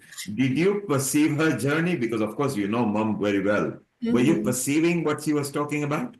Yeah, I could actually. So I wasn't able to like connect with her. मेरे उतना बात नहीं हो पाई जब उस time वो वहाँ पे थी, because Yes. she was traveling and all. But she was telling me all about the videos and all about how she was enjoying the journey. तो यहाँ से जाते हुए like ये लोग train में गए. She went with her friends and like family members. It was really amazing. So वो भजन गाते हुए like पूरा you set up the mood properly. वो भजन गा Yes. के पूरा वो वहाँ गए। वहाँ पे पहुँच के as it was also shared before by Kailash ji, I think कि उनको उतार देते हैं बीच में, फिर बोलते हैं आपको यहाँ से पैदल चलना है। तो वो फिर, एंड एक्चुअली मेरी मम्मा का भी like last year she got an operation for varicose veins, so it was like very tricky. मैं सोच रही थी कैसे चल पाएंगे लाइक इतना लंबा, and there is like no mode of transportation और anything whatsoever. But even like after the operation, उसका 1 साल हो चुका है, तो थोड़ा टाइम हो चुका है, बट आई थिंक वो उस प्लेस का ग्रेस है कि आपके पास उतना स्ट्रेंथ एंड सब कुछ आ जाता है, so that you are able to walk that much distance. So उन्होंने वो वाला distance she was able to cover, and after that she was talking कि उन्होंने फिर dip लिया river में, and I think a dip का time it was also like adjusted as per the muhurat, so it was like somewhere 3 or 4, I think, Mama, in the morning. Let's just see, she's back again. एक minute रुकिए, हाँ. unmute yourself. हाँ, try कीजिए बोलने की। अच्छा, आवाज नहीं आ रही है, आप शायद ब्लूटूथ इस्तेमाल कर रहे हो या I think okay, yeah. So it's fine. अभी मम्मा मैंने अपना यहाँ से फोन ऑन कर दिया है, तो आप बोलो। Can you try speaking? Unmute कीजिए अनीता, अनम्यूट कीजिए आपकी, हाँ कोशिश कीजिए। Okay, कोई बात नहीं, you are locked because they are using Bluetooth and phone. So after it's fine, it's okay.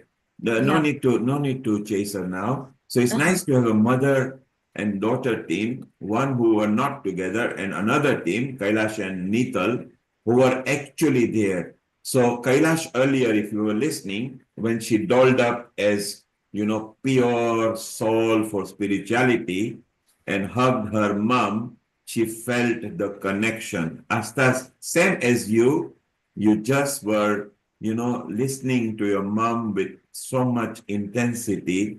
That isn't it nice that Kumbh Mela also brings our relation and our closeness together. Is that what you felt, Neetal?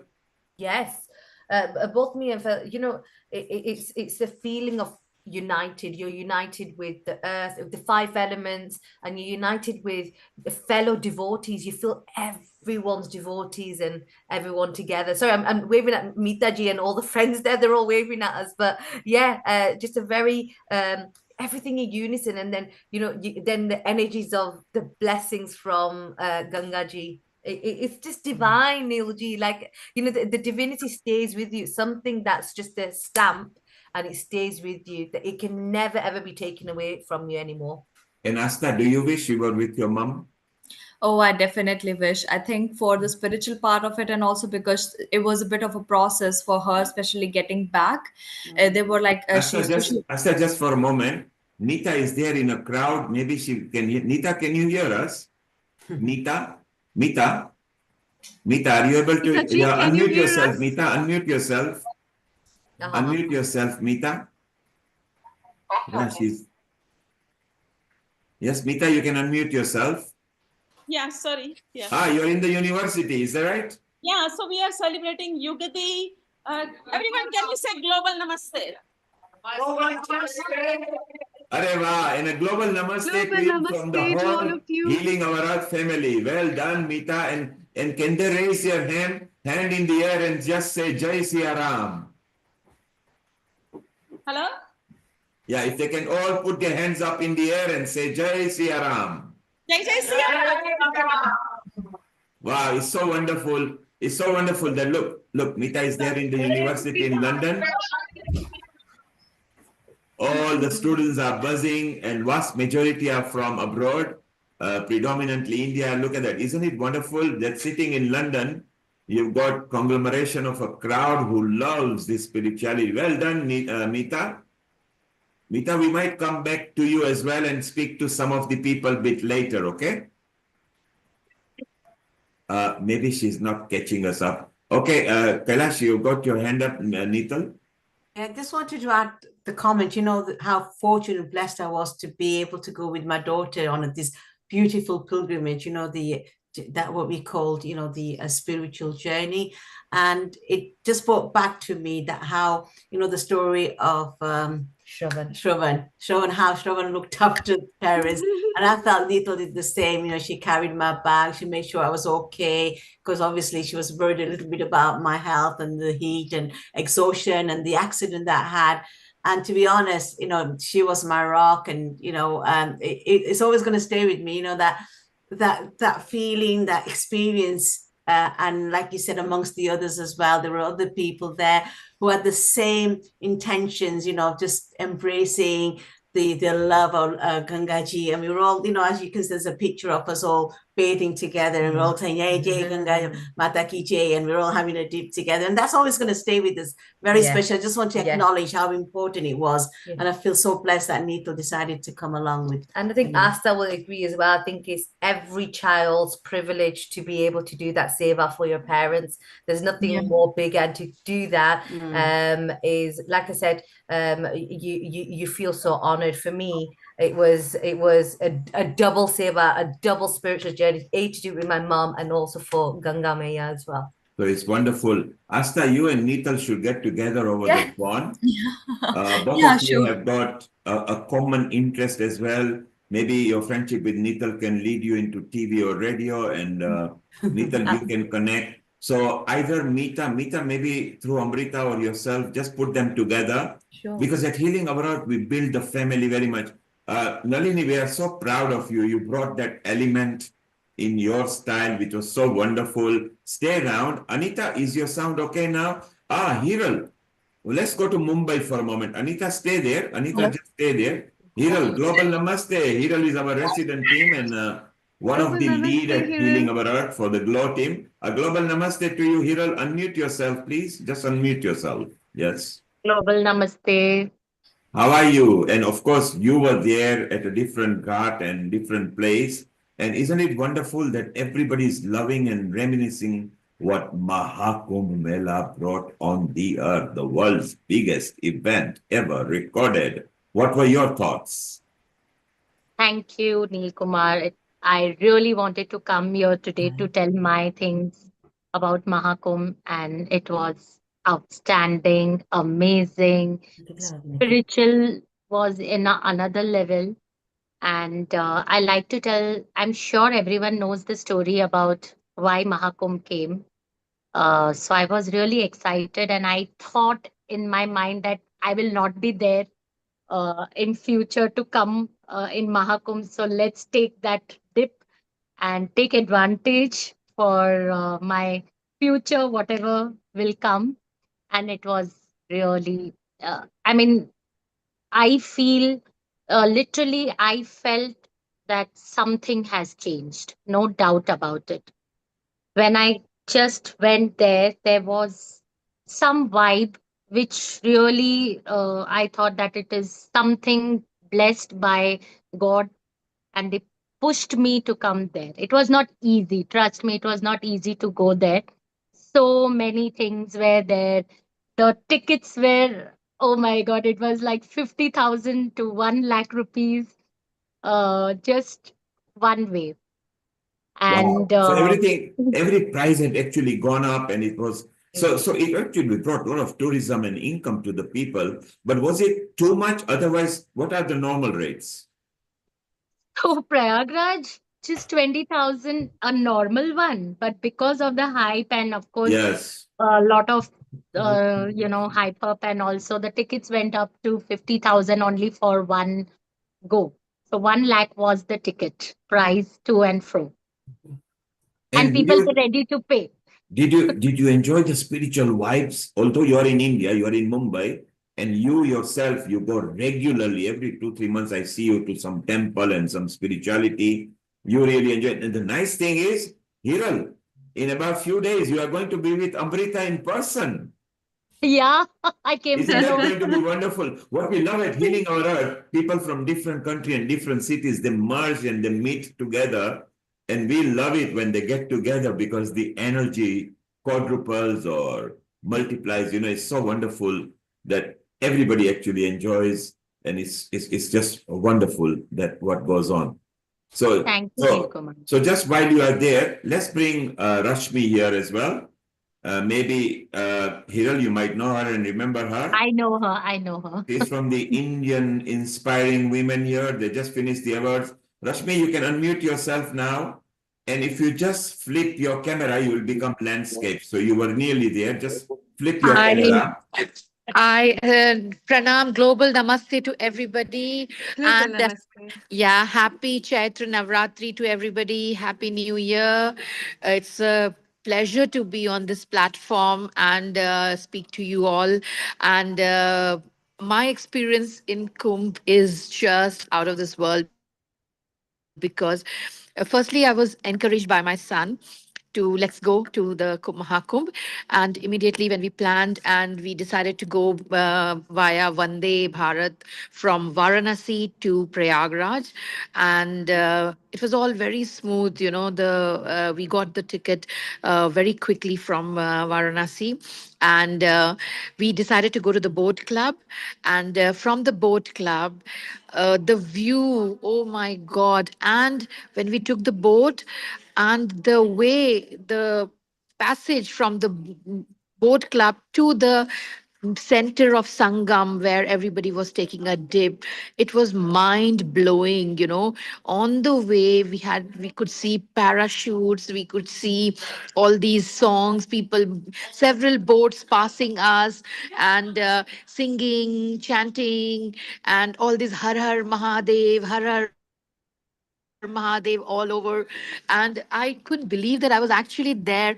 And you know, there were helicopters hovering around the Ganges, and it was such a pleasure, bliss, you know. I can't tell you, I kept on saying I want this to keep continue. I don't want to reach the Sangam yet, but actually enjoy my passage from the boat club to the Sangam. And when we reached the actual place, the Sangam, to take a dip, and it was, I can't, first I was a little scared to get into the water, but when everybody started dipping in, and when I was just inside, I did not feel like coming out. It was not at all cold. It was, you know, you could feel the joy with people all around, and everybody was having this positive vibes feeling, and nothing like, as and the water was so crystal clear. It was moving, it was flowing, it was nothing what we could hear in the news and everywhere. I could not believe I was actually there, and we took dip for on my mother's name, my father-in-law's name, all those who had departed the world. And I I really did not want to come out of the water because I was actually pulled out. Chalo, chalo, we have to go home. So I really enjoyed the thing, and I feel so bad that it'll never come again in my lifetime. And I wish we could do it again. And I'm so thankful to my son who pushed us to go for this holy trip. So, Rashmi, isn't it Yeah. wonderful that Mm. Asta, who missed because Anita went, Oh. Neetal over here, who drove her mother and then found the energy, you Uh-huh. got it to the sun. So the current generation are also enjoying what's Yeah. happening and driving their parents, who in turn were driving their Yeah. parents. So I think, you know, at least we know about 8 to 10,000 years worth of history that we have got. We Yes. start from Bhagwan Ram and go into Krishna and then Jalaram and all those things. All Yeah. the gods are going in situ. Isn't it Uh-huh. wonderful that for so many centuries, other cultures which are only 2, 3,000 years old, we are there several millennia, and all of us even currently feel that vibes. It's Yeah. lovely. Unforgettable, unforgettable. I can't believe that I actually did it, you Well, know. let's ask Rashmi, let's ask Tribhuvan, who is also a scholar, apart from being a business consultant. Let's ask him, why do we take a dip in the river? What is the significance of it? Global Namaste, Tribhuvan. You eloquently explained certain rituals earlier. Can you tell us the significance? Why is it important at least once to go to either River Ganga or its derivative to take a dip and cleanse ourselves? What is the significance? Well, it is all about the Gangaji. No matter what day or what time, or if you are at Ganga Ghat, so that holy dip is not only necessary for you but also for your ancestors.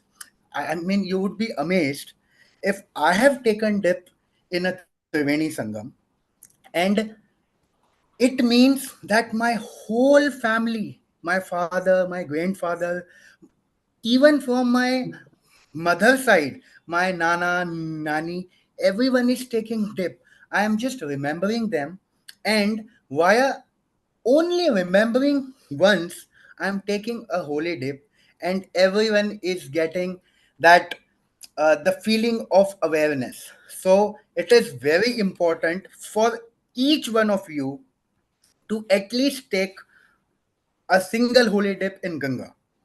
So there And you are. Look, Tribhuvan has explained part significant of it anyway, that when you do it, remember any of your past generation that you remember, as many as you can. You will feel those vibes or their energy. Try at least once to go there. It doesn't just have to be Ganga Nadi. If you can't get there, maybe there are other, you mentioned Triveni Sangam as well. You can go to different places as long as your heart is clean. It's so wonderful. And that's why people love Rishikesh, Haridwar, Pragyag. Amrita, do you feel the same thing? Do you feel that yes, it may feel cold, but once you jump in, like how Hiral said and Nital said, when you come at the other end, you feel spiritually cleansed. Yeah, definitely. We have been to Haridwar and other places where we have taken a holy dip, and a lot of my relatives and office colleagues also went for this Maha Kumbh Mela and then brought a lot of water and taking a holy dip with that and taking a shower with that and making people in the family do it itself is very uh, like a spiritual thing. I think over and above, it's all about faith, it's about trust, and it's all about the belief in getting that peace of whether even if a drop of that water is with you is virtually taking a holy dip into that. So And it's this is completely kind of different experience, isn't it? yes, You need it's to be definitely. there to feel that. Otherwise, you would not get that. Kailash, you got a comment as well. Or Yeah, Nikhil. just saying, as we are returned from the Mahakumbh, we brought some Gangaji with us, and it so happened it was Mahashivratri as well. After the following few days, and I actually took some Gangajal to Mandir, and everybody had the opportunity to have a bit of sprinkle of it, so everybody was blessed. And while I was there, as Tribhuvan she said, that we remember our ancestors and loved ones. I actually took a lot of people asked me to pray for them, for their good health or whatever was going in their life. I was able to remember everybody, and I was so happy that I kind of been able to do that for them as well. I was taking the holy dip in Gangaji, so I feel very fulfilled and refreshed, and I just so, like I said, I just feel so blessed to have this lifetime of an opportunity, which again, like you said, it comes after 164 years. 144 years, Yeah, and it's never going to 144. come back again. So I feel so blessed. Hiroji showing Again, her look, Hiral is pointing. So Yeah, Ganga Jal is what you the are referring infamous to. little jugs. Yes, and it's a Bhagwa color. And we are all used to this, even so many decades back, even in Africa, Ganga Jal is required, particularly if you get the last breath coming, and if you take it, they say that you will go and pass away very peacefully. I'm just going to take a break for a moment and invite our Honey. Honey, if you keep that mini 2-minute video reel, the one that I like, let's play it now, and we'll play more bit later. So if you propagate it while I keep on talking. So Amrita, Honey was actually there with a big, large crew and a team, and they captured lots of sceneries there. She has so nicely, eloquently narrated. Tribhuvan, you will like what Honey created. It was very nicely done. Rashmi, maybe we can even promote that in the Indian with inspiring the IIW. it will be very good to bring that in. So, honey, if you could propagate that and see if it plays. Already. And Yeah, by the just way, go for it. I felt like in the mood of the Maha Kumbh. Honey, go for it first, and we will talk, because people will get the explanation. So it will be very beautiful. Enjoy. And Asta is okay. We'll come to you. We've got so many guests that we're going to move around with. Absolutely. Now, this is what I love. So let's listen to this for a couple of minutes.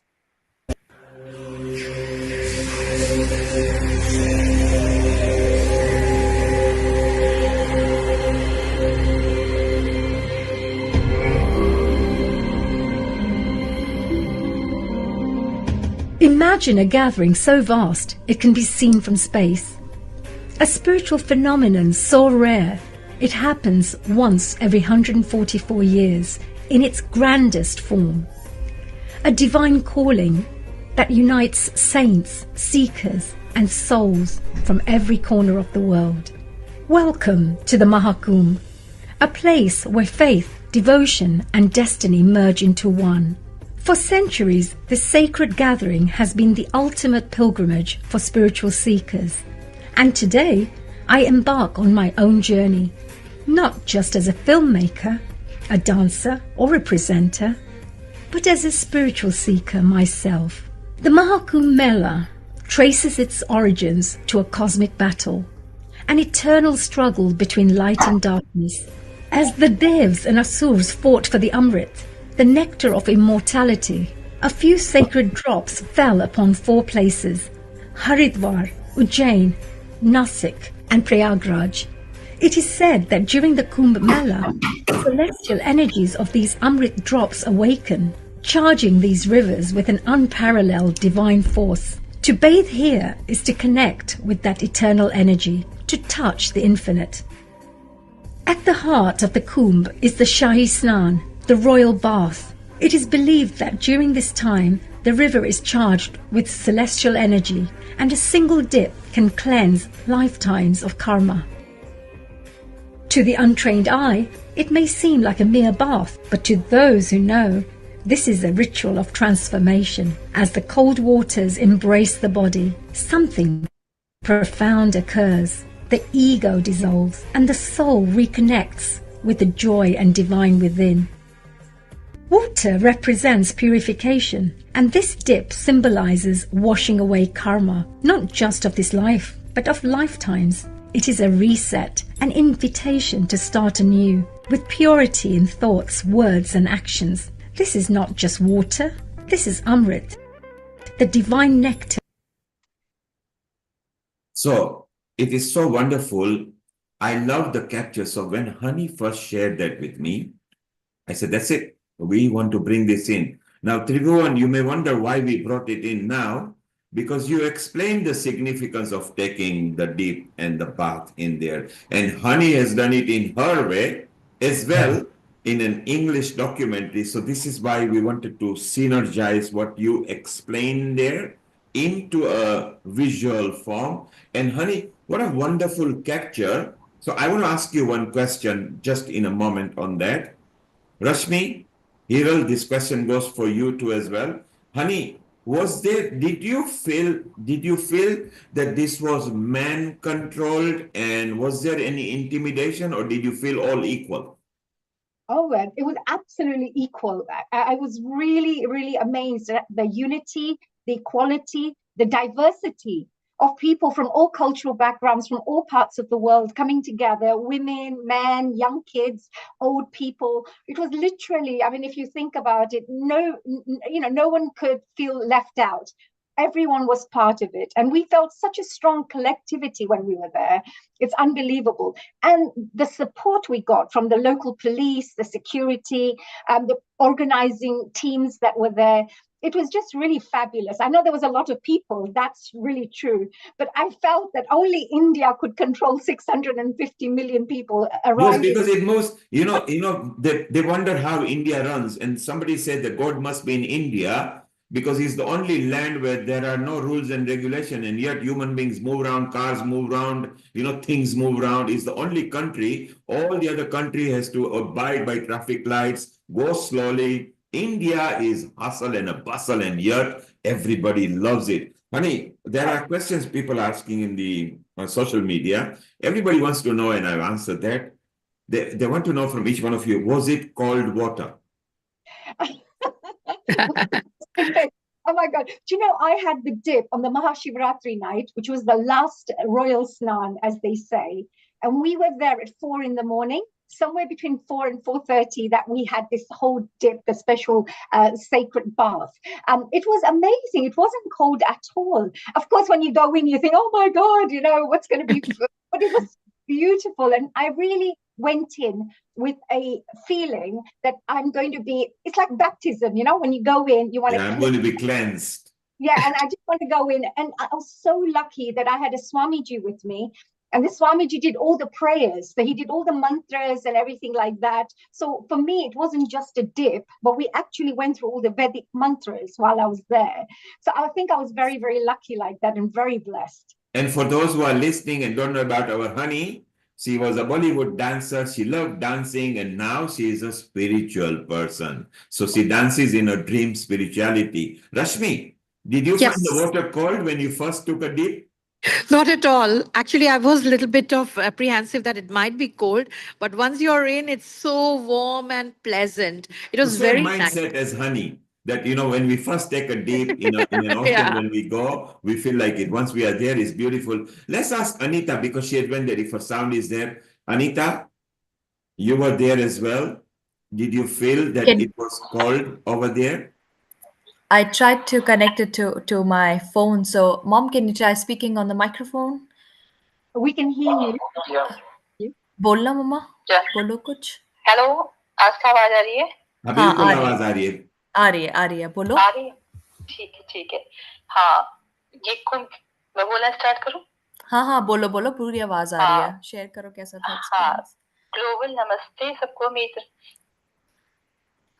Kumbh Mela जो मेरे लिए एक बहुत ही ज्यादा wonderful था उसमें क्या था कि काफी मैं और मेरी फ्रेंड्स और मेरे फैमिली मेंबर्स हम सब लोग बाय ट्रेन गए काफी हम एंजॉय करते भी गए और जब हम स्टेशन तक पहुंचे तो वहां से गंगा नदी तक पहुंचने के लिए काफी चलना पड़ा लेकिन हम लोग इतना इसको एंजॉय कर रहे थे इतने सारे लोग थे जो कि प्रेयर कर रहे थे डांस कर रहे थे लाउड म्यूजिक बजा रहे थे तो हमें भी बहुत अच्छा लगा और हमने भी उस चीज को एंजॉय किया और नाचते हुए गाते हुए भक्ति गीत गाते हुए हम प्रयागराज पहुंचे और सुबह ठीक 4 बजे जो अमृत वेला होती है हमने उसमें स्नान किया और ऐसा लगा जब मतलब प्योरिटी रही बहुत पीसफुल लगा और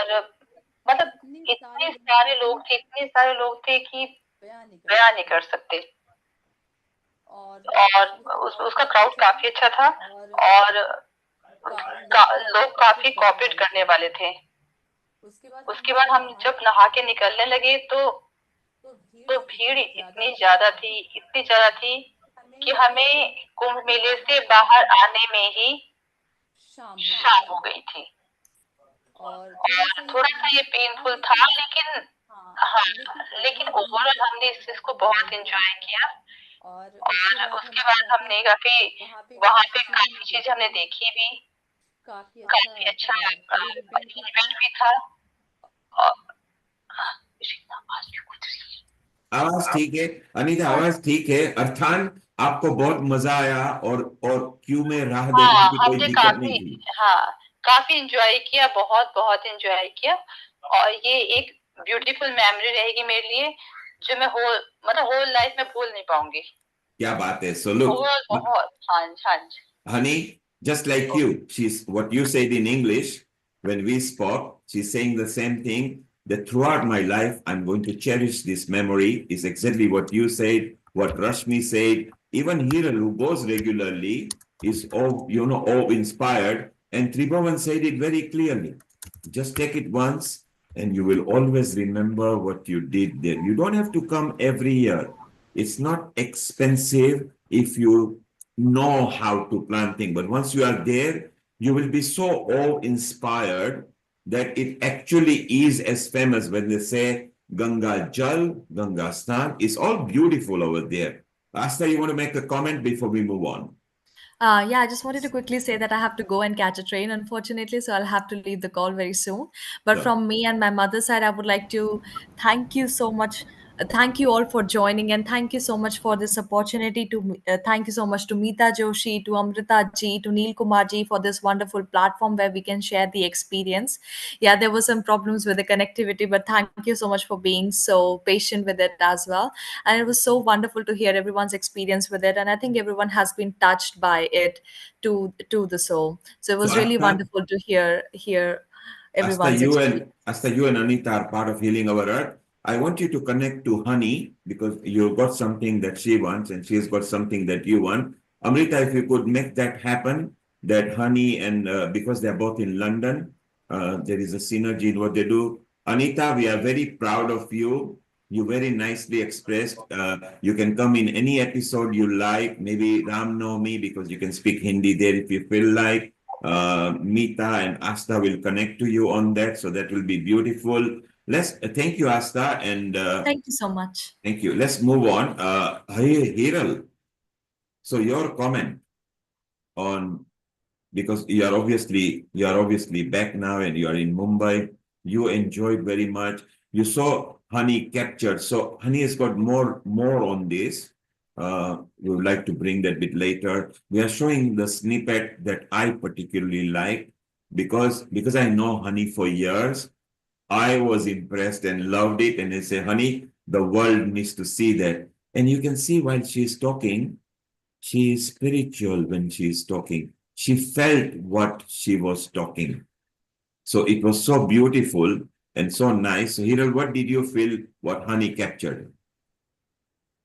Actually, let me tell you that as she told that it was um, easy go for her, but I will take it to the different part of it because what I have experienced it. So it was not easy to go. There were many things before you go because it was just unplanned. We had to take only one bag with us, everyone, because there was no taxi, there was no other facility, transport facility to go to Sangam at that moment because that was too many things happened over there when I went. And also, it was a chaos. Let me tell you, there was no auto So rickshaw. We thought Hiral, basically it was organized chaos. It would be. It's the world's largest event. it If was any other organized. country did it, it would not even exist over there. But what good thing did you enjoy while you were there? Okay, okay, I'll come to the positive point. Yes. Okay. So yeah, the basically when I went there was something magical when you dip in the Ganga, Triveni Sangam, and it was really magical. It is not like hypothetical. Everyone says, "Ah, ye hai, waisa hai," but it really felt me. Something shifted in me. And today, as in, I met Gaurang Das Prabhuji, I think the big one from ISKCON, if anyone knows from here. So today was a lecture and I have met him. And we had a talk of this Mahakumbh today. And I asked, what was your input for Mahakumbh, which he has done a lot of um, a charity, food charity from Mr. Adani, Gautam Adani, and all. So he just explained me this that Mahakumbh is just a association and awareness of our spiritual journey. That is why one of the Mahakumbh is very important to be in that Mahakumbh. So 2027 now, which will come in Nasik. So he encouraged everyone to go even in Nasik and get your consciousness and awareness more better to the spiritual level. And yeah, that was the thing. Everything is consciousness, everything is awareness. That's why the Kumbh is this, to Yes, bring and the it's consciousness powerful. and awareness. And Rashmi is reminding us, what about the wonderful bikers who took billion passengers and made their way as fast as they could? There were thousands of bike riders Yep. taking place. Isn't that right, Rashmi? Yeah. And Yes, I got while we were going out of the boat club, we still had them asking us if they could help us go towards the other side or wherever our destination was, from to and fro wherever we wanted to go. These were students, and what absolute brilliant concept, they came out with, so that they could help. I met so many people who told us that it was so easy because there were bikers on the way who took them to this ghat and the Sangam, whichever ghat they wanted to so go. you are, Rashmi, you are right as well. Quite a few places it was easy, and quite a few places, like how Anita said in Hiral, it took hours. Well, when you are talking about several tens of millions of people, that is but natural to happen. And in itself, that was fun. That waiting and going through there, not knowing whether And you're there was a going to lot of reach. instruction.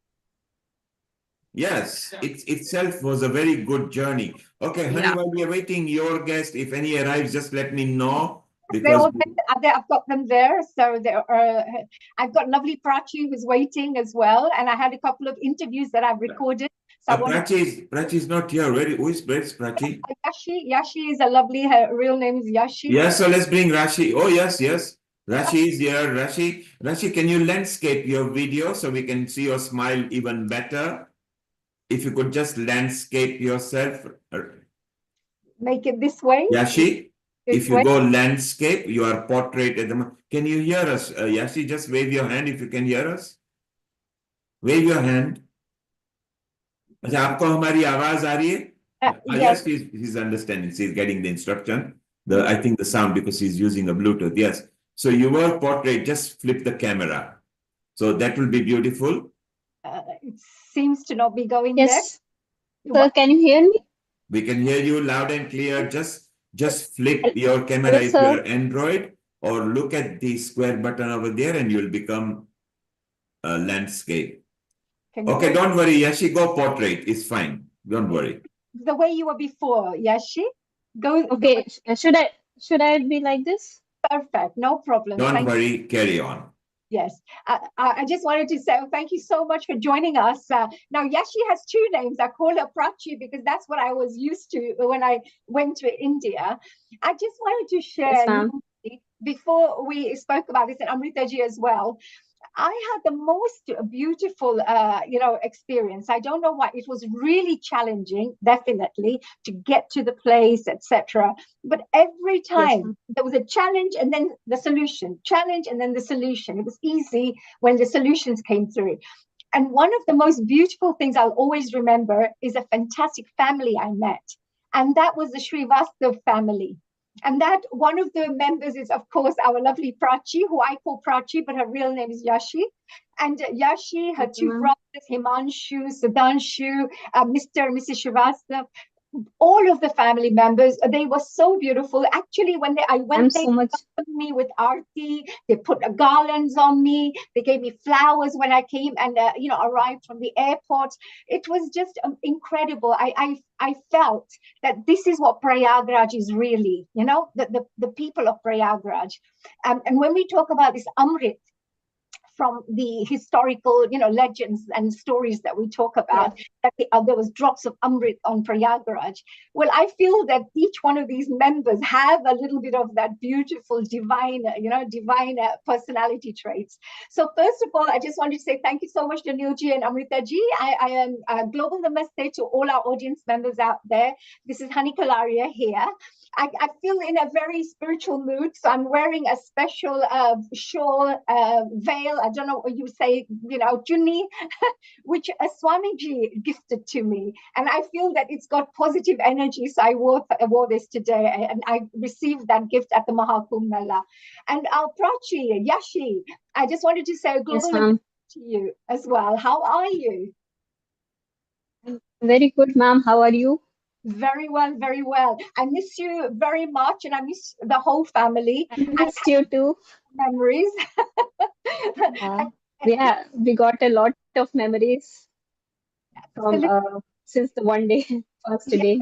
Tell our audience members, okay, the memories, you're saying we had a lot of memories. Share one of the memories before I ask you a few questions. Tell me, what are the memories that you found the most memorable for you? when you visited our home and when we welcomed you with the garlands and all those things, and our conversation when you visited our home and stayed here. And we have talked about London also, a lot of things about their culture and all those things. I really reminisce all those memories. And when we went to your hotel and we had the interview with my father, and that is also very memorable. Oh, that's so beautiful. So I just wanted to share with our lovely And audience. not forgetting the airport ride when we were making a vlog. You and the family, all of us in one lovely, beautiful car, and all of us went to there to drop you. Yes, it was absolutely amazing. So that's something I wanted to share with our audience members, that it was not just about Maha Kumbh Mela, it was about the beautiful heart-to-heart bonds that we created and built. Exactly. Long-term relationships and lifelong memories, lifelong relationships, friends, that we made when we were there. So I think if you went with an open mind to just let the universe gift you with whatever, I found that all the good things came to me.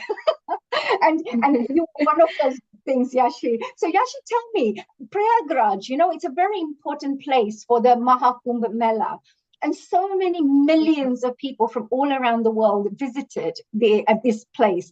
Can you tell us a little bit about what changes did you see? So when the Prayagraj, having millions, almost 650 million plus people coming to Prayagraj, what was it like for you? Was there changes in that Prayagraj, your locality? I have witnessed a lot of changes in Prayagraj since the Mahakumbh has been started. Arrangement of Mahakumbh has been started. Just before that, only 3-4 months back, only it has been started. Though it has started long back, but the beautiful paintings on the walls, which I have witnessed, government has taken a lot of steps for the renewal of the city during this Mahakumbh. So I have seen the paintings were based on Indian culture, spirituality, and religious story. So all those things actually enchanted me in a very mystic way. And there are lots of changes, like the city has been turned into a more clean city. Yeah. Regarding cleanliness, it has the government have also took step, and there were flower beds and plants, beautiful shrubs was planted along the streets, and in walls of the streets were painted beautifully, and roads are also uh, uh, enhanced by the street lights, which are designed in the same way with the same concept, like I have said, religious and spiritual and mythological based. So that is really amazing to see. A lot of really amazing things, isn't there? Oh my God. So of course our audience members would like to know the fact that the local politicians, UP, as we say, politicians, all of them must have worked hard, because it wasn't just about preparing and welcoming the world to come to Prayagraj in such a beautiful way, in a hospitable way, but also to make sure that the organizing behind, because I saw lots of roads being barricaded, one-way systems, trying to manage the flow. For the security reason. Yes. What did you find there? Because your whole family lives nearby. Did you find that all of a sudden there were so many people around? What did you see? I mean, what was it? What was the feeling for you to have all these tourists, visitors, Western people, European people, people from all over the world visiting Prayagraj? What was it for you? How did you feel for that? I felt really happy and ecstatic about it. And to see millions of people coming from all over the world, from different cultures and different languages, mingling all at one place. So it was very proud feeling to see them coming here and I have seen that people have also arranged food and water facilities for them free of costs, and also they are helping to guide their way for the to reach their destination. So all these things I have seen the gracious, the uh, generous side of the people also. So it is really appreciable. That's amazing. And of course, you had your brothers as well there. I just thought while we are talking, I think it's good for us to share what your brother had to say as well. So we have Sudhanshu Srivastava. I'm just going to put a quick little video on. So let's hear what he had to say when I had a lovely chance to speak to him. Let's see what he had to say. Yes, I'm sure. Namaste, I am Sudhanshu Srivastava from Prayagraj, and I am pursuing my Bachelor of Education. During Mahakumbh, I feel connected to something larger than myself as the city transformed into a symbol of faith and unity. And the pride comes from the fact that Prayagraj, with its rich history, event a host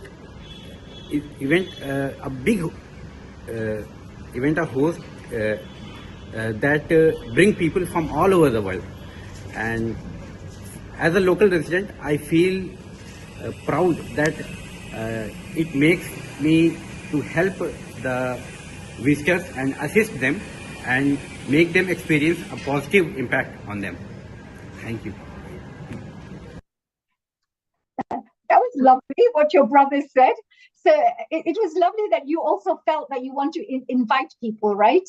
That when they were there, because you made me feel very welcome. I was somebody who doesn't speak fluent Hindi. You know, I can't speak the local language, but all of you came together and supported me. Your dad, your father, he's a historian.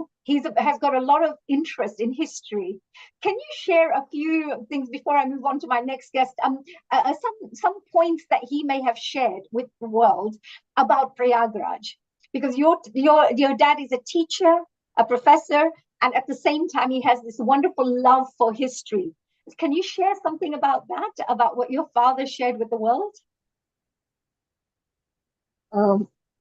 Yes, he have really talked about the history of the Prayagraj and about the culture. So I don't remember, ma'am, what he said. Well, no problem.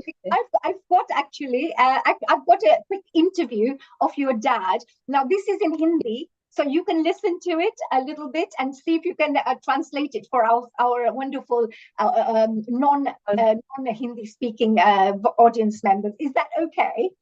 Okay. Yeah, okay, ma'am. I will try. So this one, I just wanted to say there was a very interesting history about Prayagraj. And I was so lucky and blessed to meet Mr. Srivastava, who shared some really fantastic knowledge about the local side. So here, let's have a little listen to what he has to say.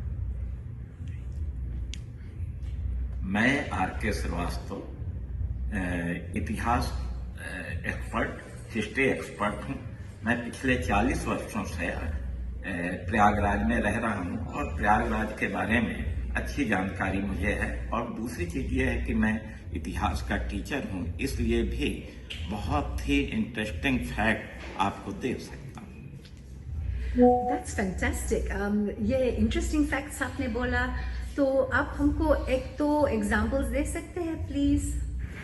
हाँ, देखिए, प्रयागराज का pre historic as से ही बहुत importance थी, बहुत महत्व था। इस संदर्भ में अगर देखा जाए तो सर्वप्रथम प्रयागराज के लोगों ने ही पूरे विश्व में, पूरे वर्ल्ड में मूर्ति का निर्माण किया।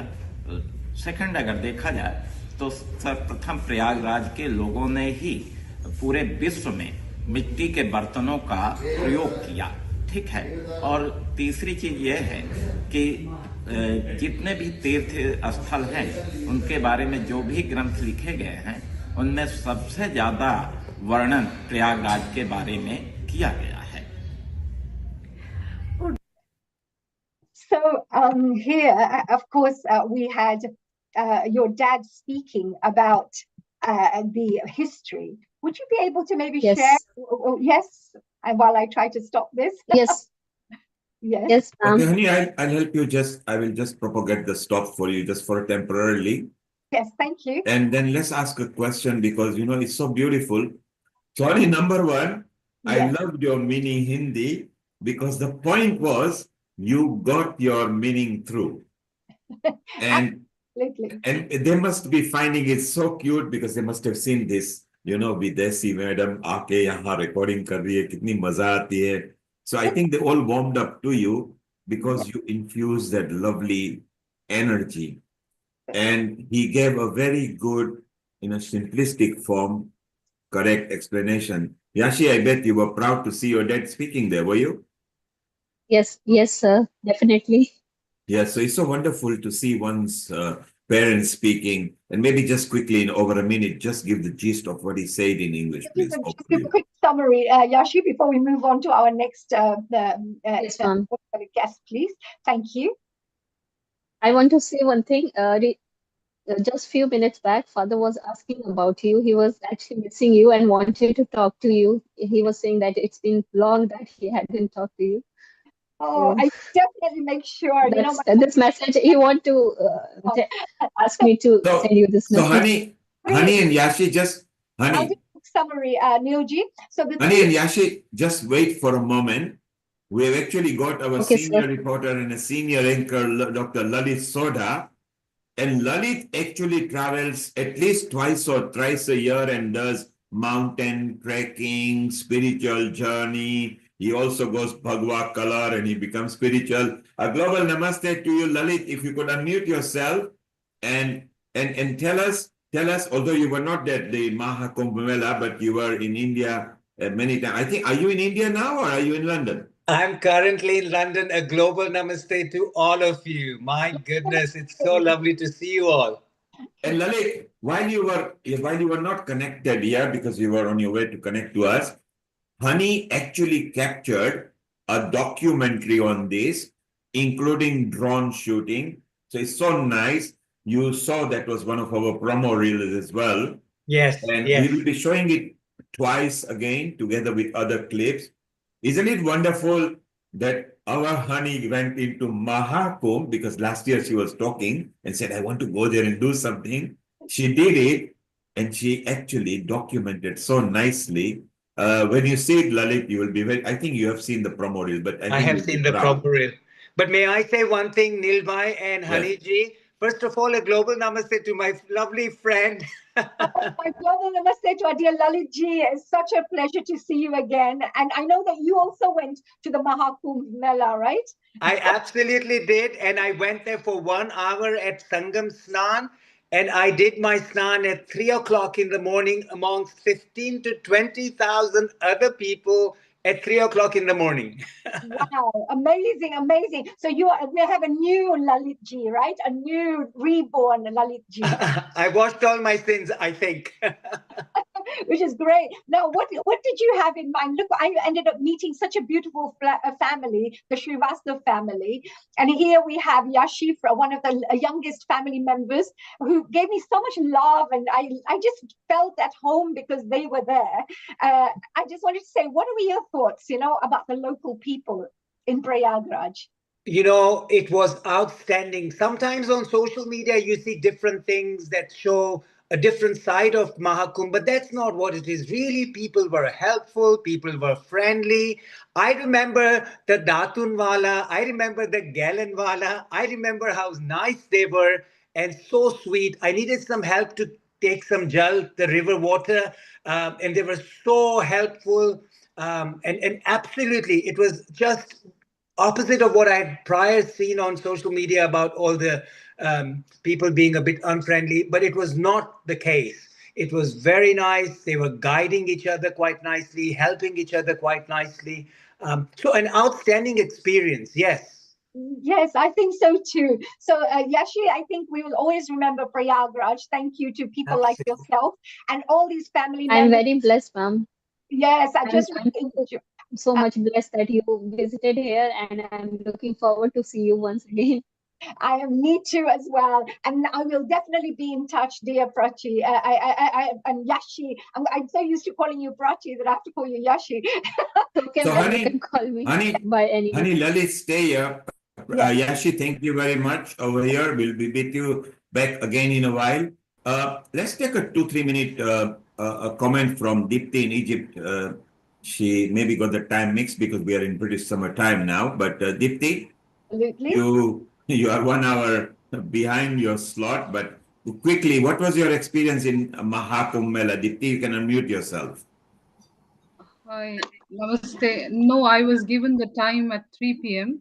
Yes, So I am on it's time. 4 p.m. now because it was British summertime. Don't worry about it. Oh, 3 okay. p.m. is gone. It was actually written in your script, very and in your chat. Don't worry about it. In a quick, in 3-4 minutes, what was your experience and the special thing that you felt? Okay. Mahakumbh, what it was, we have all seen on social media, but there was something, there was a Kumbh, Netra Kumbh there. In the Netra Kumbh, they were decided, I mean, it was on a big sect. They have been doing this on from last 3 Kumbh, I believe. And there they had thought of giving out glasses and eye checkup for 0.5 million people. I don't know how much they have achieved, but this was the target. Doctor across globe were there, and they also said that our surgeries would be available too. At the same time, there was Sai Ma's Kumbh was there, where international crowd was there, and people across globe there were, focused with spirituality, bhajans, devotion, and feelings and vibes towards Ma Ganga. I mean, this was the first-hand experience I was having it. So it was beautiful seeing, you know, one person from Africa singing Ganga Ma Bhajan, one person from South America singing Shiv Bhajan. So, At the same Dipti, these people were local natives of Africa and singing, or they were Indian from? Yes. No. Saima is based in Mauritius. I Yes. mean, she is from Mauritius, but she's based currently in US. She Okay. had visited here in Egypt also, and that's Yes. how I got connected. People were from native. They were Africans. They were Yes. Africans, South Americans, not Indian from Africa, not Indian origin. And you are, of course, an expert in African studies because that's one of your forte as well. Wasn't it wonderful to see that you don't have to be an Indian to enjoy Maha Kumbh Mela? You need to be a human being. Not at all. Mahakumbh itself means it was Sangam of everyone and everybody at the same time. It's Absolutely. It's Inclusive just of everything. What is one particular memory that you felt was different? I mean, so far the image of Uttar Pradesh is a state in Bharat, in India. Image of state of was like it's not very safe, it's not very clean. So everybody was a bit skeptical, I'm sure. Apprehensive, yes. But yes, the security was perfect.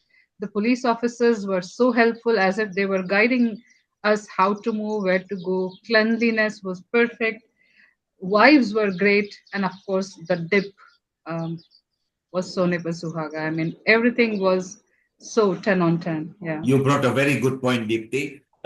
With a past reputation of UP, which was more unsafe or apprehensive, to the tremendous change of welcome, hospitality, socially, culturally, was a very good point. Dipti, stay around. If you get some more time, we'll come back to you. Honey, keep one interview ready as well. Yeah, and we'll be moving on to the 4 o'clock slot as well. Lalit, it's so wonderful that even for a short time, you did visit and you captured quite a bit of pictures. We've been following what you've been doing.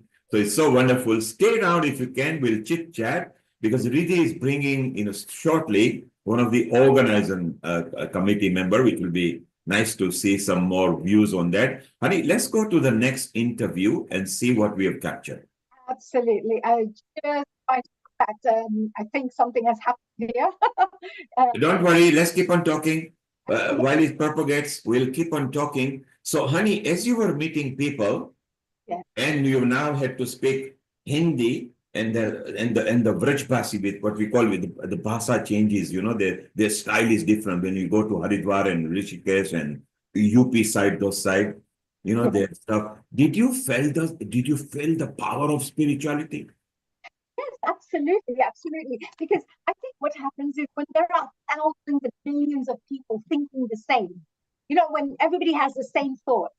I'm so sorry, but I think I have this sound on in the background, so I'm not sure if you can. Is there a way for you to stop it from your side? It's okay. There's no sound coming. It's playing on your computer. Just mute it. It's not coming over here, so don't worry.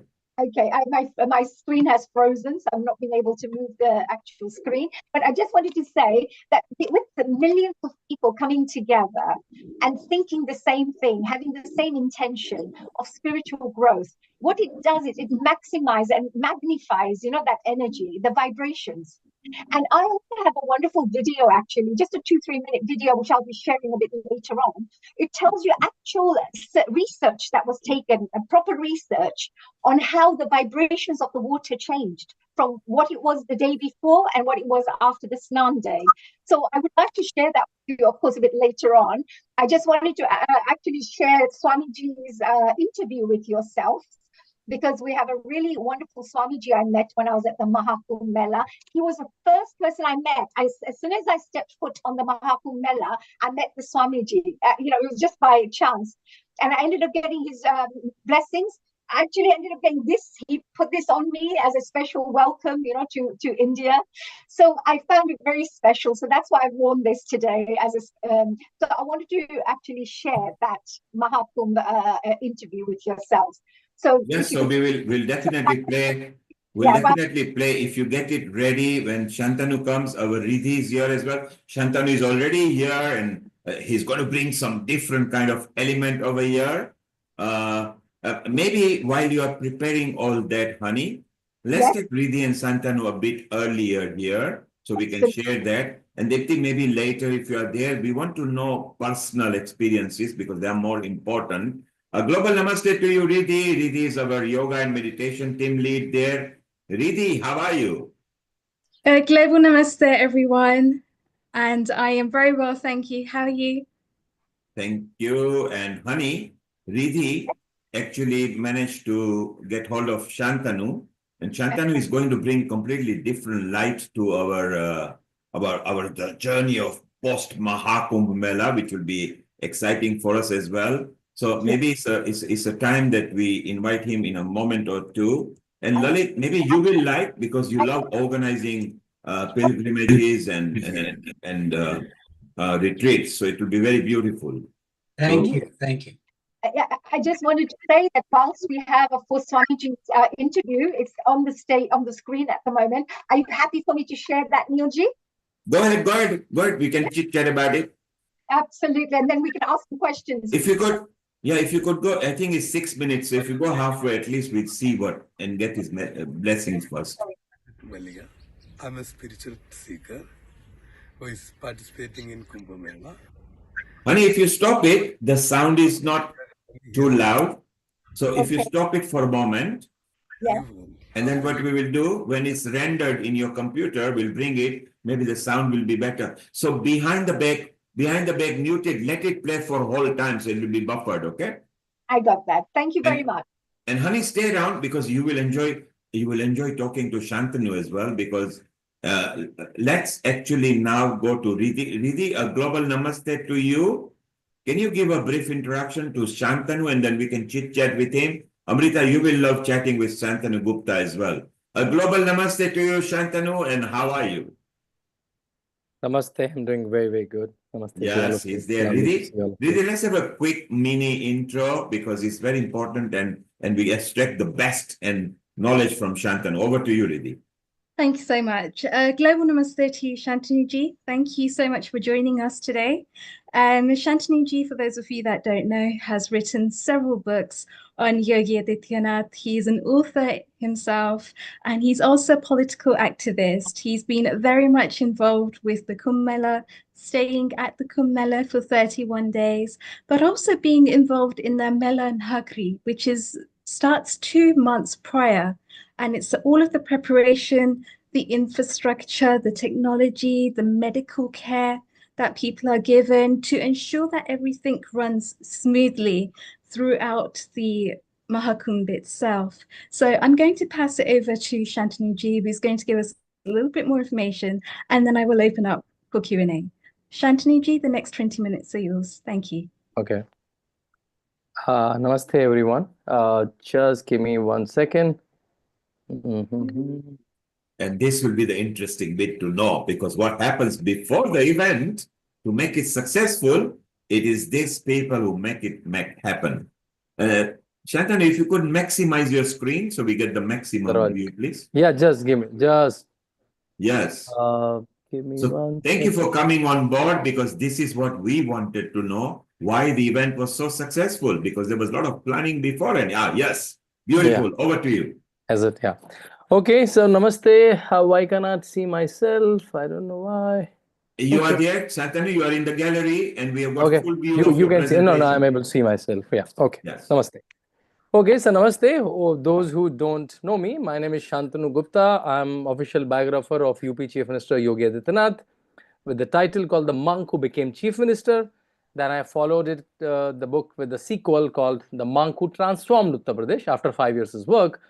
And then I adapted the mixture of two comics into a graphic novel or comic called Ajay to Yogi Adityanath. In fact, in 2023, I was in UK for 3 years, though I did my master's also from UK 12 years back from Sussex. And then 1.5 years back, I was in Oxford for a Shivning Fellowship for 3-4 months. There I got the chance to launch my comic book in Indian Embassy with Amish Tripathi, and in House of Commons with the MP Virendra Sharma ji.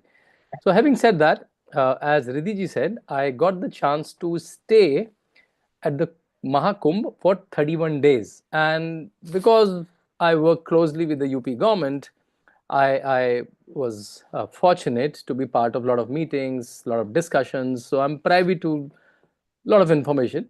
Let me see what all I can share. But on the onset, let me tell you, I went for a week. Like, that was the plan, right? But I never came back. I came only on 27th. If you know, the Kumbh started on 13th of January, was supposed to end on 26th of February. So I went on 23 Jan, but I never came back. It was almost 31 days, right? So, yeah. So the Kumbh has two elements, right? One is Astha, the devotion. One is Vyavastha, the management of the Kumbh, right? And the management, the Vyavastha, was there so that everyone who is coming there for Astha can enjoy the Kumbh, right? Because 66 crore people existing, or what is 66 crore people? 620 million? That's how we understand it, right? In that part of the globe? Yeah, 660 million. So 660 million, which is what? Which is, we used to call India, China, Mahakumbh 2025, right? That's the population goes, right? So India is the largest population in the world, followed by China, followed by Mahakumbh in those 45 days. So, and they all came with Astha. What is the purpose of they coming there? The devout Astha that they have, right? But government has to provide, Yogi government has to provide the Vyavastha so that this thing happens seamlessly. So let me touch upon both Astha and Vyavastha very quickly, and then I'll take some questions. So let me first tell the Astha. What are the Astha elements I saw, right? So one of the fundamental Astha element was Sahi Snan, which was the earlier name. Now Yogi Adityanath changed the name, not changed the name, basically gone back to the old name, the original name, the Mool name, called Amrit Snan. That was the Mool of it. And I'm not sure all of you or whoever visited the Kumbh focused on this thing that we all are. But can you imagine? 66 crore people came without a Murti Puja. There was no ideal there, just to take a dip. It occurred, you know how it occurred to me? One of my friends called me. You all follow little Hindi, right? You can follow little Hindi. I can say one or two phrases in Hindi because I just want to say the way my friend said. My friend said कि मेरे दर्शन अच्छे से करा देना. Get me a good darshan done. Then I told them, I said, oh, darshan? What darshan? There's no darshan here, right? There's only dip. There is only snan. So then I realized, oh wow, we are attached to darshan, we are attached to Murti Puja, but here 66 crore people are coming without any darshan. And that showed the multi-layerness of the Hinduness, that On a given day, we are Shaivites. On another day, we are Vaishnavites. On third day, we are Shakti Upasak. And on the fourth day, Mahakumbh, 66.3 crore people are coming to take a dip in the Sangam. So that's, and the way it happens when the sadhus come from the Akhada mark, oh my God, it will give you, I don't know, goosebumps is a very small word, right? You know how it happens? So all this, so there are 6 more important snans. 3 are Sai snans or Amrit snan, 3 are other important snans. So there is a Akhada Mar dedicated to them. And out of the 13 Akhadas, 7 Shaivites Akhada, 3 Vaishnavites Akhada, and 3 Udasin Akhada. There's a order that's given to them. It seems decades back, there was a fierce fight between the sadhus that who will go first, right? So see what the greed of sadhus is. Their greed is, I want to take dip in the, so their greed is also so sweet. Like their greed is also so divine. I want to take in the Ganga first, right? So then the Akhada Parishad was formed and their order was set. So let's say one Juna Akhada is about to come. So Juna Akhada Mahamandleshwar, mean the CEO of Juna Akhada, he will sit on some very decorated rath. He will come and a lot of sadhus will come in Damarus, Nagada, Shok, and as soon as they approach the Nadi, as soon as they approach the river, they like start running like a small kid. And they have swords in their hand, the tridents, the trishuls, the damrus, and they just lap on it, right? And in one of the snans, I got the opportunity to win the media box, which is like a, what do you call a machan, like a structure inside the river, right? Kind of to shoot, to video shoot, right? I got a place there. Oh my God, just to capture that sight in your human eyes is like extraordinary, right? To see a flood of Naga sadhus. A lot of people, a typical Western will say, oh, these are naked sadhus, right? Why they're not wearing clothes? But I want to question all of them and I question myself also, that on that cold day, when I was wearing my jacket bought from Oxford, -2 degree, -3 degree, with my gloves, with all of that, how come they're not feeling cold, right? Why they're not even giving the cold goosebumps, right? And not only this occasion, they are hardly planning a langot or line cloth, and otherwise they are clothless. In a typical Western sensibility, urban sensibility, I'll go, oh, they're naked sadhus.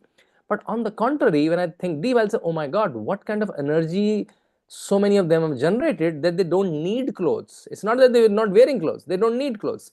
So their idea is to, can I renunciate as many as worldly pleasure or worldly dependencies as I can? And clothes is one of them they shed, and they're fine in the summer, in the winter, in whatever, right?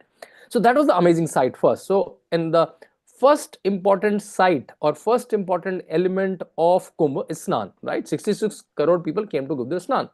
So that's the Amrit Snan. Of the second thing is Kathas and Pravachans, right? These are 2 pictures I clicked myself. I was living in Paramartha Ashram, and these both Kathavachaks, amazing ones, Murari Bapu and Dhirendra Shastri ji, they both came there. You know why I put it?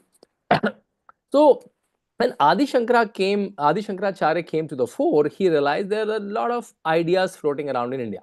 There are Shiv Upasaks, there are Vishnu Upasaks, and there are other sects. Can I form them into these 13 akhadas, right? And can I give them a very focused purpose for the Kumbh? The focused purpose he gave, that all the sadhus are nothing but scientists. Somebody is talking, researching new sutras of Ayurveda, yoga, new interpretation of asanas, new interpretation of Vedas, Upanishads, right? In their own gufas, in their own ashrams. Can we do a grand conference and come together during the Mahakumbh in different position of stars, sometime in Prayag, sometime in Haridwar, sometime in Ujjain, sometime in Nasik. These are the 4 places where Kumbh happens. And can we talk about our learnings? Can we exchange notes, as we call in for a modern way? And once we exchange notes, can we exchange these notes with the grahasthas, with the family people, right? Because finally they are the one in the real life, right? So the kathavachaks, the pravachans, the preachings are the main essence of the Kumbh. So one is the dip, you come to take the dip, and then you take the knowledge also. So the 2 things very important. One, you take the dip to cleanse yourself, right? And then can you get a new knowledge? Can you get a peace of mind? Can you get a new purpose of life, right?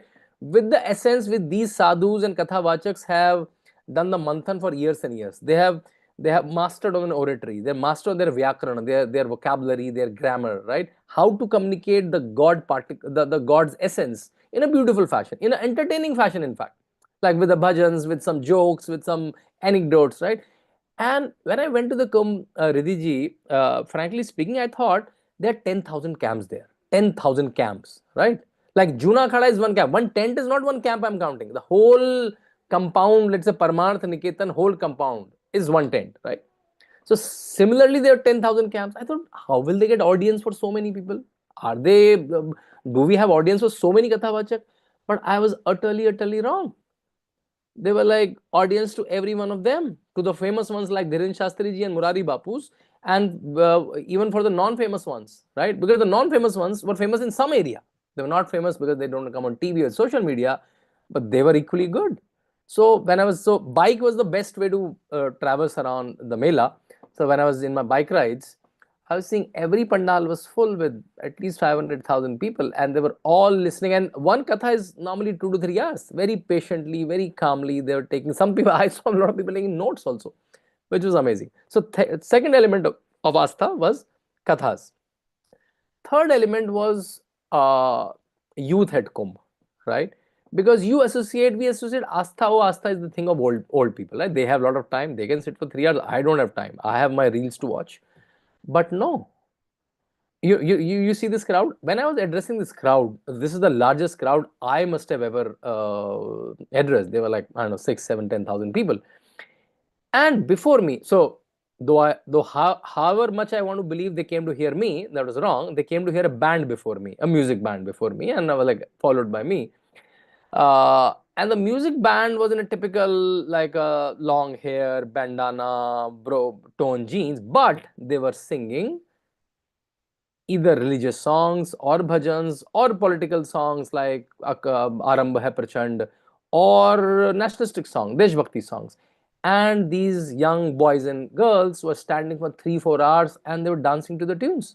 So then you realize even without your like half naked songs, you can entertain people. There are ways, but only thing we never tried. We never tried. Bollywood give us some so easy doses. Oh, this kapda gone, and this thumka, that thumka. Oh, kids are fine.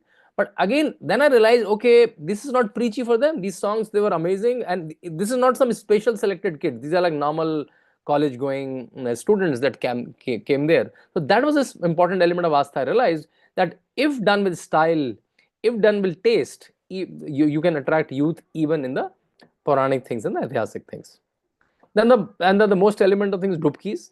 I remember at some point people were posting, I have completed 5 dubkis, I have done 11 dubkis, people have their own dubki challenges. In fact, if you see this picture, this is me all along. If you see, this is me, this is my son, this is my mother. I posted this picture generally, my today's dip. I used to dip like 2-3 times a day. Today's dip, someone pointed out, oh my God, it's so pious that 3 generations are taking bath together. It never occurred to me that my mother, me and my son, I never realized there's 3 generations. And someone pointed out, and then I also started telling people, without even giving copyright to that person who gave the original idea, that 3 generations are taking bath together. And people have their own challenges. Okay, 1 dubki I take for myself, 1 for my pitras, like people who died in the family, and 1 for my whole family, which is not present there, right? Some people are taking 11 dubki challenge, 21 dubki challenge, maybe 100 dubki during their stay. That has become like a thing during the Mela, the dubkis. Then the walking penance, right? The walking and endless walking, right?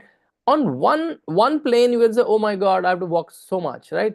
I got corrected when I went to drop my mother to the railway station, right? So I dropped her, I was coming back, and I was dressed in dhoti and all. They saw some Guruji, and someone asked me, a group of people, 5-6 people, Sangam kahan hai? Where is Sangam? I said, that side, right? And they started walking.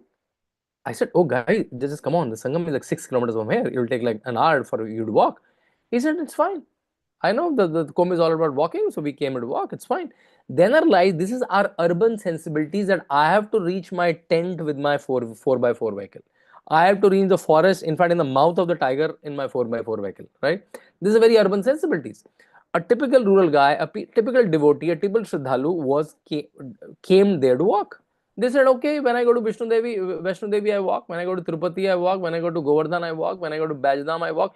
He counted me some 7-8 big tirths. Where do he walk? He said, I came here to walk. So don't scare me with walking, right? Then are people just walking.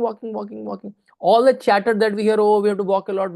These are those urban people who like take the lift, go to the cars, go to their office, take the lift, come back, lift car. That's their life, right? So yeah, that's the walking penance. And I saw like people carrying their mothers. They're literally emotional scene. Every day there was no day when I did not come choking, like choking with like lot of reverence for the for the country I'm living in. A small girl, maybe 11 year old, carrying a small brother of hers, right? Right. People are carrying like tons and tons of saman. In fact, there was a large group from Bihar, like maybe 10-15 men and women, and they were carrying like quite heavy boras, right, sacks. So I asked them like, are you here for long? He said, no, we called some rice from our field. I just tried to weigh them, it was quite heavy. And said, okay, but are you going to eat so much rice? He said, no, we came, this is the rice grown in our fields, and we will gift it to the saints and sannyasis. Quite a choking moment. They were looking like quite like not very well off, but they had the bhav, the divinity, the devotion to carry that rice so heavy and also very precious in their life, and that this is so important, and these saints are not seen otherwise, and I want to distribute to them. So that's the walking penance. Then the very important thing called kalpavas. What's a kalpavas? So in Kumbh, there are 3 or 4 kind of people. The primary people of Kumbh are the saints, the akhada saints, the non-akhada saints, right? Then there are a lot of shraddhalus, right? And shraddhalus are of 2-3 natures. One is the people who don't stay. They come, they take snan, they go back, right? One and the other one, they come, they stay for 2-3 days. Some idiots like me who stay for 30-31 days. And then there are structures of kalpavas where you take a tent, you come with your family, and you live there for 31 days from Purnima to Purnima. And these are like normal people, like they have their own jobs, and you're supposed to do with your wife, at least like with your wife or husband, a couple, family, your children can also join. And there are 21 vows that Rishi Dattatreya has given, that even if you're married, you have to be celibate, you lie on the floor, you sleep on the floor, you take dip 3 times a day, you get up at 3:45 a.m., you eat certain kind of food, you do japa for 1 hour every day minimum, you do sant seva, saint seva every day for a couple of hours, you do preachings or bhajans for, like there's a long list, right? A lot of these people who do this are called kalpavasis. And can you imagine how many of them? 10 lakhs, right? 10 lakh is how much? 1 million, right? 1 million of them. Like it's quite a penance, right? It's quite a thing how you live your life in this tent for with those vows, without breaking one of them 31 days, and there are 10 lakhs of them. And I always wonder that when this 10 lakh people, or when these 66 crore people go back to their families, go back to their lanes, their offices, their mohallas, it's like a national recharge. It's like a global recharge, like with this divinity, with this wavelength, with this power. When they go back in their space, it's like the recharge, it's like a national recharge, which I'm feeling really. The whole of India, amazing things are happening in science, space, technology, economy, everywhere. Okay, so these are the astha. For all this astha of 66 crore people, from Snan to Kalpavas, you need Vyavastha, you need management, right? And there comes my favorite person, Yogi Adityanath, right? So first is Suraksha. Suraksha means safety. So Yogi Adityanath have deployed 66,000 police fellows. Let me tell you the Mela area, right? How the Mela was organized, so that you can relate each of this element. So Mela was in 4,000 hectare. Or you can say, to understand easily, which you can relate, Mela has 25 sectors. Anyone of you have traveled and lived in the Mela area, you must have lived in one of these sectors, 1 to 25, right? Every sector was 2 to 2.5 kilometers long, right? So the whole of 25 sectors, the whole stretch is almost 55 to 60 kilometers. So it's a city of 55 to 60 kilometers. A lot of people thought Mela is one large ground where there be some shops, some river flowing. It's like a small Mela that keep happening. Mela is just a term. It's like a new city. I'll give you one more comparison point. At a given point, 66 crore are the 660 million are the floating people, but at any given point, there were not less than 10 million people in the Mela, right? Which are static people, like always there, right? Like the sadhus, their sevaks, like a lot of Vyavastha people, a lot of management people, government people, police, safai karmis, all of them together is at least 10 million. And the population of Prayagraj, the city, is only 2.2 million. Can you imagine? a population of 2.2 million is hosting a permanent population of 10 million and also 660 million on in 45 days, right? It's almost like you are a 4 people family or 400 people come to your house and you're hosting them with a big smile, right? So for this, you have to give the vyavastha. So one is the suraksha element, the safety element.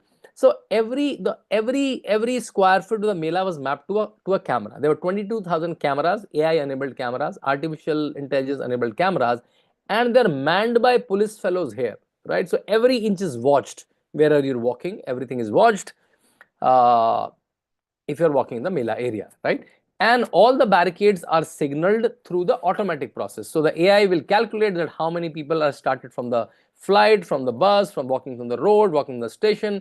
In next 10 minutes, what will be the pressure on the next barricade? So the call will go to the police fellow whom the barricade is open or close it. The police fellow doesn't know why I'm opening it or closing it. He's opening it because the call is coming from the valid number that he has to open and close it. And the command is coming through the AI workflow that why we have to open or close it, right? Couple of my researchers went there, the picture from there, right? And this endless traffic follows, who with a big smile standing there from 8 to 10 hours. And Yogi Adityanath has a strict instruction to all of them. If I hear one rude, if someone send me one rude dialogue or say, if you utter one sentence rudely to any of the pilgrims, right, you know I'm a tough guy, right? So there was a strict warning, and the way UP police behave, kudos to them. And in fact, Yogi Adityanath gave them a 1 week holiday, 10,000 rupees a bonus once the Kumbh was over. So one is, so in these 25 sectors, there was one fire station in each sector. So there were 25 sectors, 25 fire stations. For 2-3 kilometers, there was one fire station with 4 vehicles, right? 4 large vehicles, and there was bikes in all large installations. So let's say if I'm staying in Paramarth Niketan, there was a bike fire station, a small fire station, mounted on a bike in front of each larger. Then there were like these drones, underwater drones. So if there are 2 kind of problem. There's an accident kind of problem. There is sabotage kind of problem, like some terror activity. Someone want to sabotage wantedly. For that also, police was ready. Now, one of the important form of vyavastha or management, that how will you traverse through the Mela? You have to walk, right? But you will be surprised to know that this Mela, this is typical of Prayag Mela. This doesn't hold good for the Haridwar, Ujjain and Nasik Mela, that the whole of the Prayag Mela was established on a flood bank. What does that mean? There was a river where you all walked or where you all lived 5 months back, and there will be river 5 months forth. So come this June or August, there will be river there. So in fact, the first day I went there, I was searching for some Google map thing, and I thought, oh, I was walking on a river as per Google. And Google only realized when a lot of people started walking, you know, right? Google works based on crowdsourcing of data. When a lot of people started walking on those checkered plates, as they call them, checkered plates, but the colloquial word for them, checker plate they call it. All this iron road, they get lohe ki road pe chal rahe. So when a lot of people started walking, Google started taking as a valid direction and started showing the way. So whole Mera area, to make it walkable, motorable, truckable, they put these iron strips on this very, what do you say, soggy and wet river flood mud, right? So first they road roll it and make it very tight, and they put the strips and strips and strips of iron sheets, and they'll interlock with each other. And then there are, after in every kilometer, there is a, they call it engineering gang. They'll make sure that not any checker plates is like disbalanced, so that otherwise it may harm the tire of your vehicle, right? Because they are sharp iron plates. And you will be surprised, there are almost 450 kilometers of inside checker plates. In a 60-kilometer Mela, there was 460 kilometers of area of the Maha Kumbh very easily. Now, but the Mela, some Melas, like let's say sector 20, 21, 23 are one part, 18, 19 other part, 5, 6 are another part, and there's a river in between. There's Yamuna, Ganga, Saraswati in between. You have to go through a bridge. There are only 3 or 4 permanent bridges. You can't make so many bridges because otherwise it will be not of any use. So then you make temporary bridges. They're called pontoon bridges. This is like a World War structure. Earlier there were like 3, 4, 5 pontoon bridges. This time Yogi Adityanath made 30 pontoon bridges. 2 dedicated just for ambulances, 1 dedicated just for VIP movement. A lot of people said, oh my god, this Kumbh was all about VIPs. No, a big no. Out of 30 pontoon bridges, only 1 bridge was dedicated to the VIP movement. That too, it will not disturb the other people, so that other people can easily go on the remaining 27 pontoon bridges. 2 were marked for the ambulances, 1 this way, 1 this way, and these pontoon bridges were like the lifeline of the Mela. Chakar plates and pontoon bridges are the lifeline of the Mela. Then come the Safai Karmis. Safai Karmis, the cleaning staff, right? Can you see that this picture I took, this is me, when it was almost 20 days were done in the Mela and almost 30 crore people are passed by. Do you see this place? Just see here, see here, see here, see here, see here, see here. Like, do you think that 20 crore people have passed through this area? 20 crore is not even a population of many countries. And that population passed through this area, and this Mela area is so clean. Thanks to these dedicated 15,000 Safai Karmis, fed well, given sheds, given good salary by Yogi Adityanath government, so their dedication is not compromised, right? And you'll be surprised to know a fact that when Yogi Adityanath saw that a lot of them came with families, right? And a lot of them came with kids. What will happen to their kids in the daytime, right? They were all given beds and accommodation in the tents, but what will happen to their kids in the daytime? So Yogi Adityanath government started a temporary school in each sector. Can you imagine that? So all the 25 sectors have a temporary school where 100, 200, 300 kids were studying, and the teachers were deployed to all these 25 schools in each sector where the kids of the Safai Karmis, the cleaning staff, the tent staff, the helps can stay. To this level the Mela was managed. Okay, going on. So this is the picture of one of the schools. Just give me a second. This is the picture of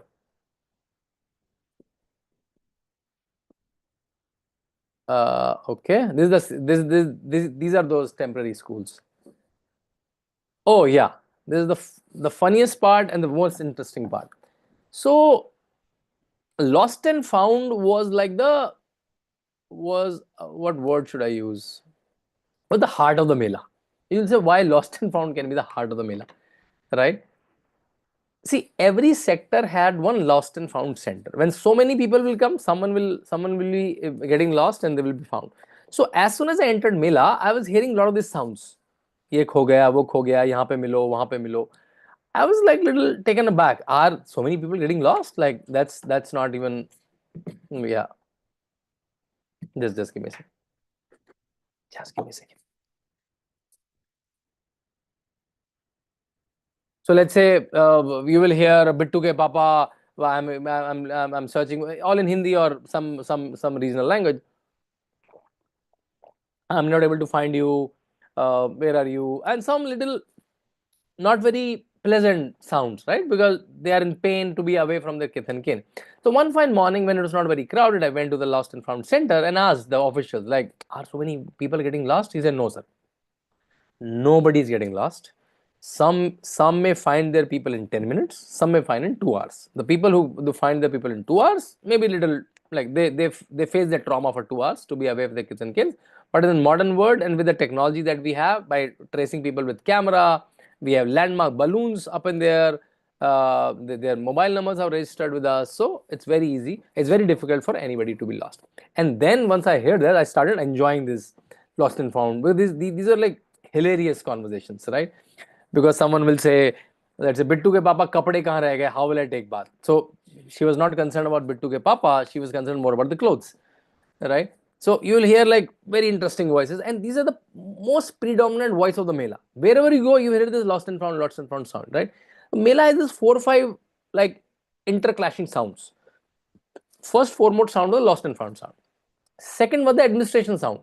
That okay, we are declaring the Mela, boats are getting stopped for next 2 hours because the winds are very heavy. We are declaring the Mela 4 hours 4-wheeler free. You can't ride a 4-wheeler for next. You can run a 4-wheeler for next 2 hours because there's a lot of traffic. You can ride a 2-wheeler, right? So you will hear these two voices will clash. So Bittu ke Papa and 4-wheelers cannot run. These sounds will come from the same like nearby speakers. And the third important voice was the dharmic voice. Like some Murari Bapu is saying, oh Ram ji yahan gaye, Hanuman ji ne kaha, Bittu ke Papa, you can't run a bike. All sounds were very smartly interclashing, right? And then the very important part was the Jal police, the water police, because these so many people are in water, right? any calamity you can hot in water. Drowning is water is not very rarity there. Though no one drowned, but I'm saying very simple. You're like, if you do little bit stupidity, you can be drowned, right? Because only in the shores and Sangam water is little less. But again, in between, if you do little bit of supermanishness, you can drown very easily. So I remember once I was going to take a bath in boat, one little fattish fellow was trying to take like jal, right? They fill the water in those cans, right? And he was tilting too much. He said, "Aapka vajan bahut zyada hai, tilt na kare, you are too heavy and don't tilt, otherwise the boat will tilt." The guy got embarrassed. I'm so heavy. So these noises are also very heavy. So this, okay, the jal police, the water police, right? And then a lot of local vendors who are also shouting with the small loudspeakers. So all these 4 or 5 sounds in the first initial days were a little cacophony, right? Okay, like why this is noisy.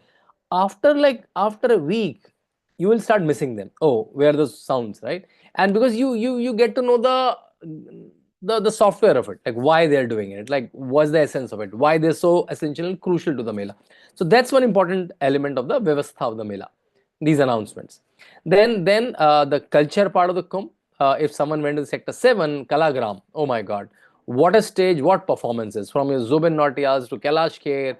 Daily there was subscribership of thousands who came. As I was telling earlier, if you can present right content in right style and glamour, right, you need not run after the nakedness and the shlita and the poor songs. With the pious songs, with the bhajans, you can have a large crowds and entertain for a long time, right? Digital Kumbh, again, you can in a very Puranic Kumbh, you can have a VR glasses, virtual reality glasses, and can watch the story of Kumbh and various other Puranic stories. That was beautifully managed in Sector 4 of the Kumbh, right? Towards the last, I want to mention about the Kumbh economy, right? From the toys shops to tea shops to the boat fellows, right? They all earned well. Almost they earned what they earned in the whole year. They earned this 45 days, right? A lot of people confided in me when I became friends with them after having tea there like a couple of times a day for 31 days, right? In fact, what are the numbers like? So I know these numbers only in thousands and crores, so you have to manage with me. Convert them into millions and billions, right? So government spent 15,000 crore rupees. Maybe someone can write in the chat what are the million billion version of it. So government spent 15,000 crore rupees in Maha Kumbh. That's a lot of money, right? That's a lot of money, right? Half of it came from Narendra Modi ji, meaning the central government, and half of it, means 7,500 crores, came from the UP government, right? You'll say, okay, that's a lot of money. But the answer is, after the whole Kumbh, the FICCI and CII gave the report, the Kumbh generated an economy of 3.5 lakh thousand. 100 times of economy within 45 days. So 15,000 crore generated economy of 3 lakh crore. And this is a bottoms of economy. It's not only the rich are earning. A toy fellow is earning, a tea fellow is earning, a rickshaw fellow is earning, a rider fellow is earning, a boat fellow is earning. The tents are also earning, the flights are also earning, the hotels are also earning. So it's the bottoms up. Everybody from every startup is earning like almost 10 times to 20 times of their usual income. Okay, I will give you one more fact. After 10 days, I realized, talking to government officials, that out of this 15,000 crore, 80% is a permanent fixtures. What is the meaning of permanent fixtures? Like an airport terminal, like the permanent ghats, like the permanent sewage management system, like the permanent installations of lighting, like the permanent installations to beautify the crossroads. So this is not even a expenditure. This is like investment, which will remain in the Mela. Right? The expenditures is only the pontoon bridges, the checkered plates, the toilets, the safai karmis. That's only 20%. So now I'll rephrase my sentence. Not 15,000 crore, 3 lakh crore. Only 3,000. Because 20% of 15,000. Only 3,000 crore has generated the economy of 3 lakh crore, which is like superb. Such Kumbh should come every day. So I was telling, with the kripa of, once you are there, you are not only getting the kripa of the Sangam, you are also getting the blessings of Ma Saraswati and Ma Lakshmi. So that's the Kumbh economy. VIP narrative, I already told you. You can't take a very important person with whom everybody want to click a picture on the road. Otherwise, there'll be a huge commotion. So there were only one ghat out of the many ghats, only one ghat and one which were dedicated to some people who are known, so that they can be taken without creating any commotion. The great host of Maha Kumbh, Yogi Adityanath, I saw, literally telling, thousands and thousands of people taking selfies with Yogi Adityanath's picture, with Narendra Modi's picture, right? And their pictures all along the way was almost like a confidence that, okay, they are standing there. Like, though they are on picture only, I'm walking in night and day, it's a long walk to station, to airport, or wherever, but he's standing there, right? That kind of confidence this person has generated in people of India in last 8 years. And to all the akhadas, to all the saints, he used to stop his vehicle 200 meters away, so that I want to walk to their pandals. And he knew the traditions, the greetings, what to give to each of the akhadas. Because see, now you realize he's 54 now. He's coming from the Kumbh. He's coming in the Kumbhs since he was 22. He took sannyas when he was 22. And that too in a very ascetic Nathpanthi tradition. And he, with his Guru Mahant Avedanath, was coming to the Haridwar Kumbh, to the Prayag Kumbh, to the Ardh Kumbh, to the Nasik Kumbh, to the Jain Kumbh from last 30 years. So for him, it's a very familiar battleground. Versus 2013, when Akhilesh Yadav was the chief minister, whom he made the head of the Kumbh? Azam Khan. Can you imagine that? Like, out of his 207 MLAs, out of his 65 ministers, he only got Azam Khan, a practicing Muslim, to become the head of the Mahakumbh, of which is the biggest event of Sanatanis, right? Okay, let me rush in. So chief minister, and this guy was the Mela Adhikari. He was the head of the Mela from the official side. Vijay Kirananand, Karnataka official working in UP, a brilliant officer, right? So he was the, I think, busiest person on earth during those 45 days. I can literally mean it when I say he hardly slept. I don't know how he survived. He hardly slept. I met him multiple times to give ideas, to give suggestion. If I can help somehow, I can introduce him to interesting people.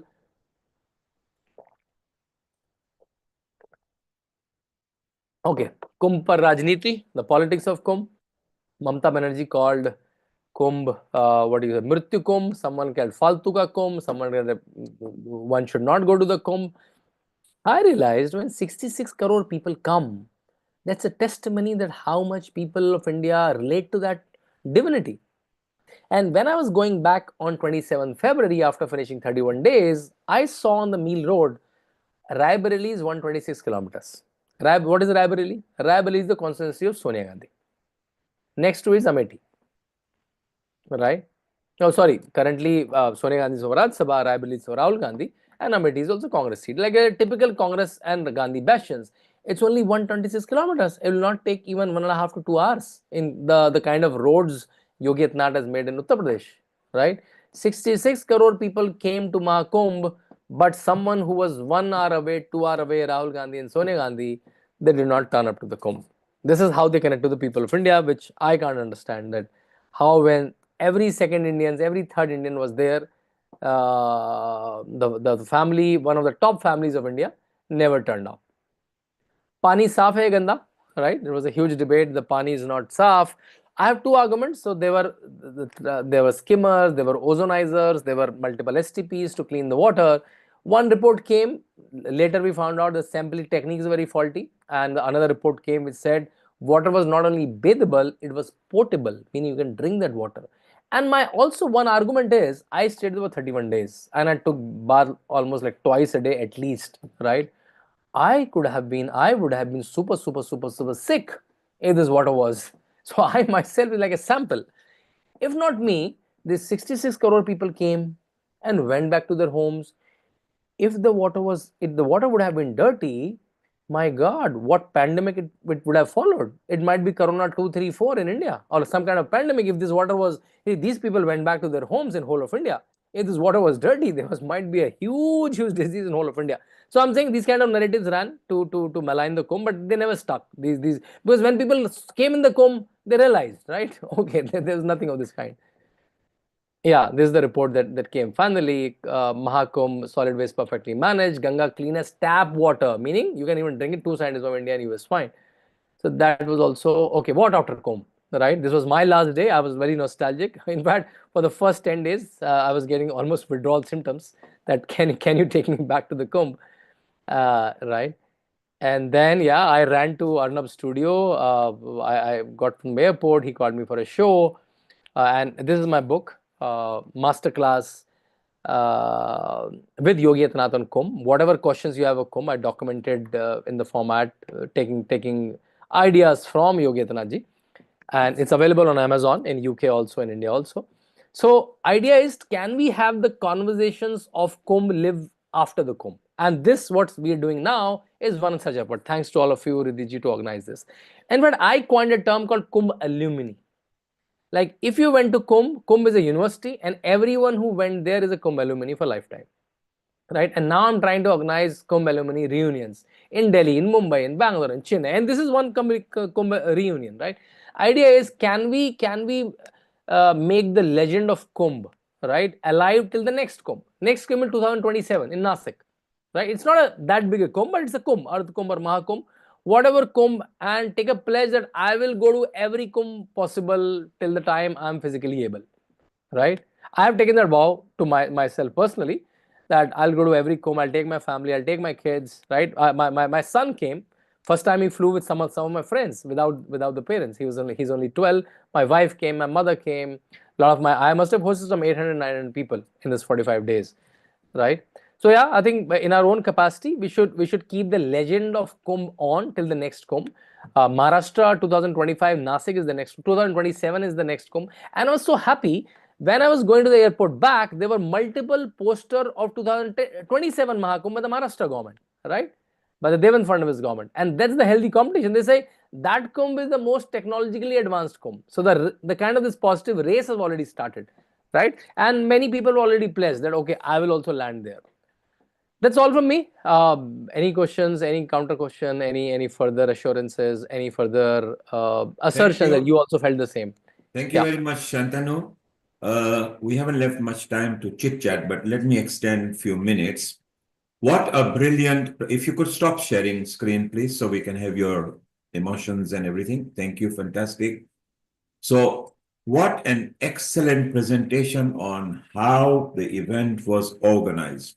Although there are not many event planners here, I actually, funnily enough, I happen to be one who organizes very large events.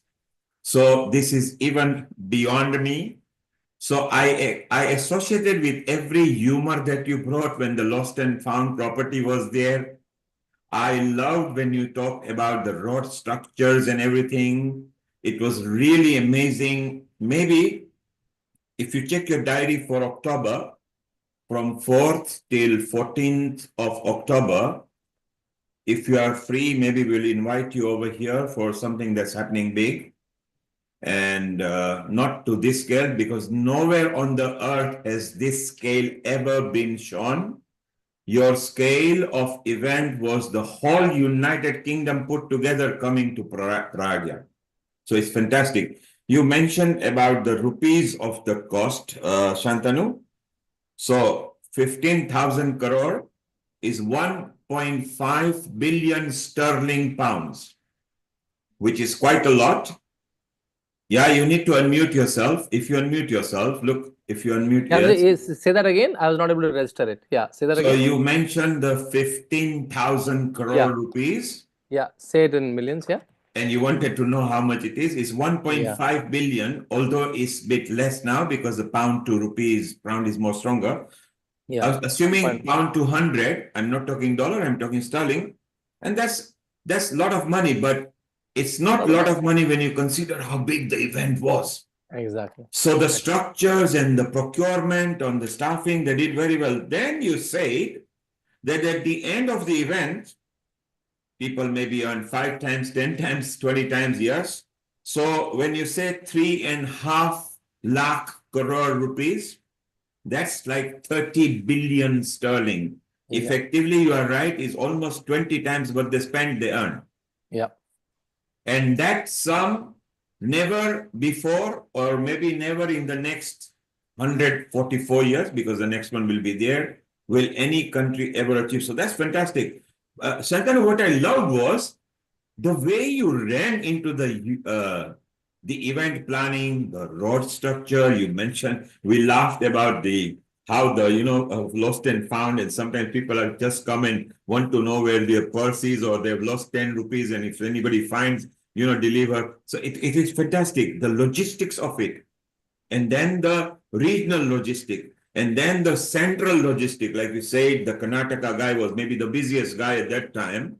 I mean, how many managers he was directing, how many directors, and you were also part of the journey. When it came to the walking, when you said that, look, it's about 6 miles ahead over here, which roughly at a 30-year-old person's brisk walking is equivalent to 1 hour and 10 minutes. But when you're in such a land, it doesn't matter because the whole thing is like you say, Mela sounds little small, but this was a whole regional geography that was part of the Mela. And I think your input in this and knowledge about the event planning, everything is very useful. So maybe at some point, it will be nice to connect you to some of the groups that are connected, so you get international connection as well. And we are very proud. I want to ask you one thing. As you were talking to different, because you had an access, since you wrote the book for Yogi Ji, and you had an access to some of the event planners, organizers, the control room. You even showed us the control room. Can you imagine? The control room was literally like a drawn effect of the whole geography, which is actually telling people, watch out, there could be a crowd issue over here. Like you say, control them by opening the gates and closing the gates is how we control the water flow. Okay? This was the human flow. And you talked about the purity of the water and everything. I think, Shantanu, this was exemplary presentation. If you could send this presentation, although it's now recorded in many partner social medias, if you could send it to Amrita, who is going to ping you, she's going to ping you, or Riddhi. I've actually pinged you on Telegram, but you've not seen it, and on your Facebook. If you get into there, we'll talk about what happens in October. This presentation, Riddhi, because you got access to Amrita, if we could get it put up in our social media and a separate YouTube link, so if you could tell Nishit to put it, it's very exciting because somebody, and this is Shantanu, has done the work that we wanted to do to ask so many people to put it together. So Shantanu, you are a source that has brought in information, and Riddhi, in fact, Shantanu, the moment we announced this episode, which was only done in 3 weeks because our honey, who went to India, did a documentary over there. You might have seen it just before you came on. And we said we'll turn it into a documentary. You were the first person straight away. Riddhi came and said, I want to block a spot. So I said, okay, who is Shantanu Gupta? She sent your little introduction and everything. And what a wonderful to have captured the complete in a simple form. Obviously, you've got a bigger, larger presentation than this. Shantanu, we are very proud of you. You have got an energy that you shared not through the vision and presentation, but you walked the talk. You were there doing it as well. You know what is the source of my energy? My source of energy is those 31 days in Kumbh, and another source of energy, I keep meeting Yogi Adityanath almost every month. So in fact, I may meet him tomorrow. I'm flying to Lucknow tomorrow morning. So that's my source of energy. And one news to all of you, which is interesting news. Based on my book, The Monk Who Became Chief Minister, we are making a movie, like a full-fledged movie, in Hindi though, and it'll be translated, dubbed in other language. It came out very good. We have big actors, Paresh Rawal, Niravua in it, and by like this summer it should come. And we are planning a global launch. So from US, UK, Australia, Singapore, you will watch Yogi Adityanath on screens. So yeah, well, right and in now, fact, the teaser is already out, so you can, the name is Ajay, the Untold Story of a Yogi. Maybe you can, it's a 30-second teaser that we have already launched 3 days back. It got a huge reception. We got some 14 million views in 48 hours. So you may want to watch it, the teaser at your leisure. So yeah, that's also one news. And I may come for the promotion of the movie to UK, US during that time. Yeah. Well, let's And help Shantanu, as well, let's help something that you've forgotten to mention, actually, which I'm really proud that you managed to do out there, was the 108 artists, the 108 canvases, and the 108 minutes to depict Shiv Bhagwan in all of his glory, in all of the majestic forms in which we could possibly do that. And I thought that was fantastic, phenomenal efforts, bringing everything together. And you've now met Neil Kumar. Neil Kumar is actually the main host and the main mastermind behind Diwali on Trafalgar Square. Diwali on Trafalgar Square is the event that has thousands and thousands of people that gather in London around Diwali, celebrating the culture, celebrating the magnificence behind this event. And it's exactly what you're saying. It's there to showcase culture. It's there to bring together the spiritual aspects of it, to bring together the artists and the bhajans behind it as well. And just to draw on the message that you had there in terms of interrelations, when Narendra Modi gifted that Ganga Jal over to Tulsi Gabbard, and Tulsi Gabbard reciprocated that with the mala, with the Tulsi mala, which actually shows the principles there of interrelations and actually creating those relationships as well. Having all of the sadhus coming together from different backgrounds, although we have campaigns from the BBC which are trying to smear it, saying things like the smeared bodies and the sacred river Ganges.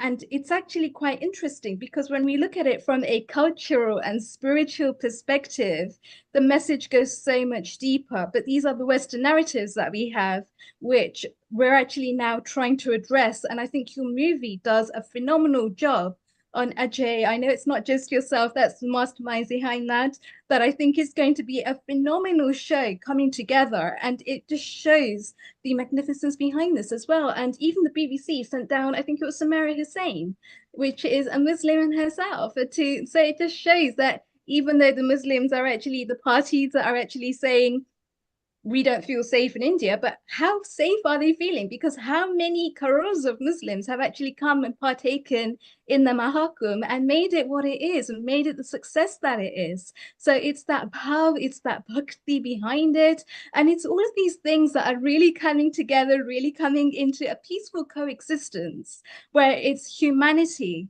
It's that Bhava Shakti behind it, which is the essence that holds everything together. And I think that in itself is the phenomenal behind it. I think our dearest Honey was actually at the Kumbh as well. Honey, what's your perspective? Honey, before you speak, thank you, Riddhi. So, Shantanu, because the time is short, you mentioned about the movie. You have a full support for the whole Europe through London. You got full support of Africa through Uganda. The actual film distributor is also part of Healing Our Earth, and the Action for Harmony, which is part of our group over here in UK as well, which is perfect thing that you want. Although if it's Yogi Ji involved in it, then it becomes slightly different because it goes to Ministry of Arts and Culture of every embassy of India. But right now, take it from us, you've got full support. We'll even maybe put up a full episode on Healing Our Earth for that particular release of that movie. And we will talk. So Riddhi and Amrita will coordinate with you on that matter and October matter, because you've got more than it just takes as an event organizer. You were deeply involved right from the control room to the spiritual matters, to the logistic matters, to the crowd control, hospitality, everything. So it's very, very useful. I'm going to quickly take some comments. And then we will pass on to Honey, who will say hello to you because she has done a recording. Amrita, before Honey goes to you and Lalit, a quick comment on what and how Shantanu presented the whole perception of how the event is done. That's great. Thank you, Neil Kumar. Yeah, Amrita, thank you so first, much. then Lalit, then Honey. Yeah, thank you, Neil Kumar. I think Dipti ji also wants to ask something to Shantanu ji. Carry on, I'll Shantanu, follow you. Carry on your bit, please. Thank you. It's really an awesome presentation, first of all, and you've done a marvelous work, because that is what is the strength and foundation of any event, and that's what has been focused, and I think it was very, very important. That's all I have to say. Thank you so much. Thank you, Amrita. Lalit, you love it because you go to India minimum twice or thrice a year, and you do get involved in pilgrimages and retreats. How did you feel knowing that you got the full spectrum of what's happening behind the scene? My jaw has just dropped. I couldn't believe it. Shantanuji, outstanding presentation. Everything you've said is spot on. Even though my stay there was short and limited, I could experience exactly what you said. Lost and found, I could experience the law and order Everything was outstanding. And my one comment is, you said you're going to do reunions of the Kumbh in all parts of the world. You forgot to say Kumbh reunion in London. Okay, That's what we want. Let's do So it. effectively, Shantanu, Lalit is also offering the support.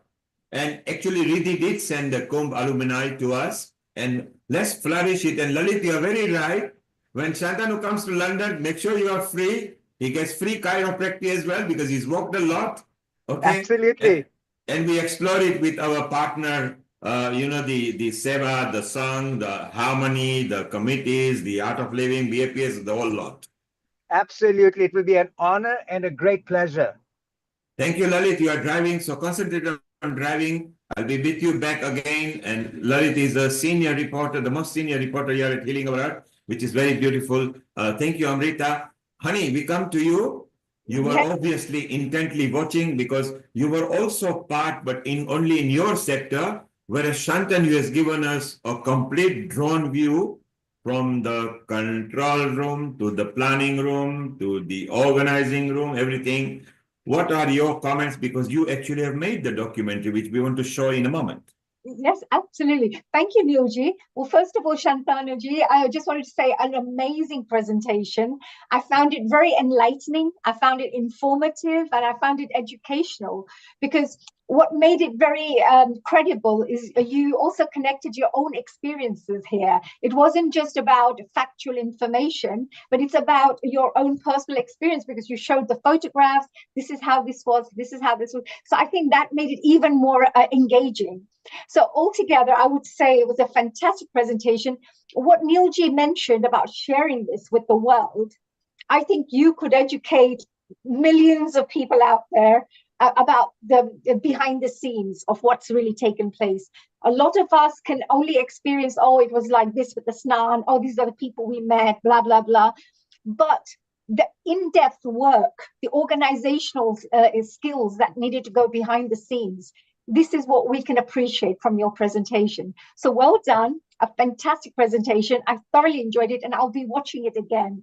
Honey, yes. What we do, wait for it, keep it ready, the 2-minute video reel that I like. Let Shantanu see that as well. So Shantanu, later, Riddhi, make a note with you, Amrita, and Honey and everything. There is a colleague of mine, we do a lot of different kind of projects. His name is Nitin Palan. And we do actually big event planning. We do a lot of magical retreats. We do tours and retreats, and we also do vehicles with a moving canteen and things like that. We will be in connection to that and see what support we can garner for you. There may be some field which is directly yours or some that you can refer to somebody. But what a pleasant presentation that we should put up this in a more and more. Let's, over the next 2 minutes, see what Honey captured in her way, and then we all chit-chat and we just carry on. Riddhi, well done for bringing, as usual, the correct, appropriate people for every episode. Over to you, Honey. Play. Thank you so much, Neilji. Thank you, Shantanu-ji. Actually, Riddhi-ji, I'm going to be seeing if I can maybe keep you nearby, because I'm going to show these documentaries and perhaps, little short clips from the Honey, play the clip. Play the clip. They're watching. Would you like me to show, because we have part 1, part 2, part 3. Honey, play the clip that I have approved. Is the one that we want to show. Okay. So they're watching here right now. The first part of it, so we want to show the first part. Yes, we have approved. There's only one we have approved that we are showing. The one we used in a promo reel. Okay, no problems. Here we go. So enjoy, dear Shantanu-ji. Let's see what you think of this as well.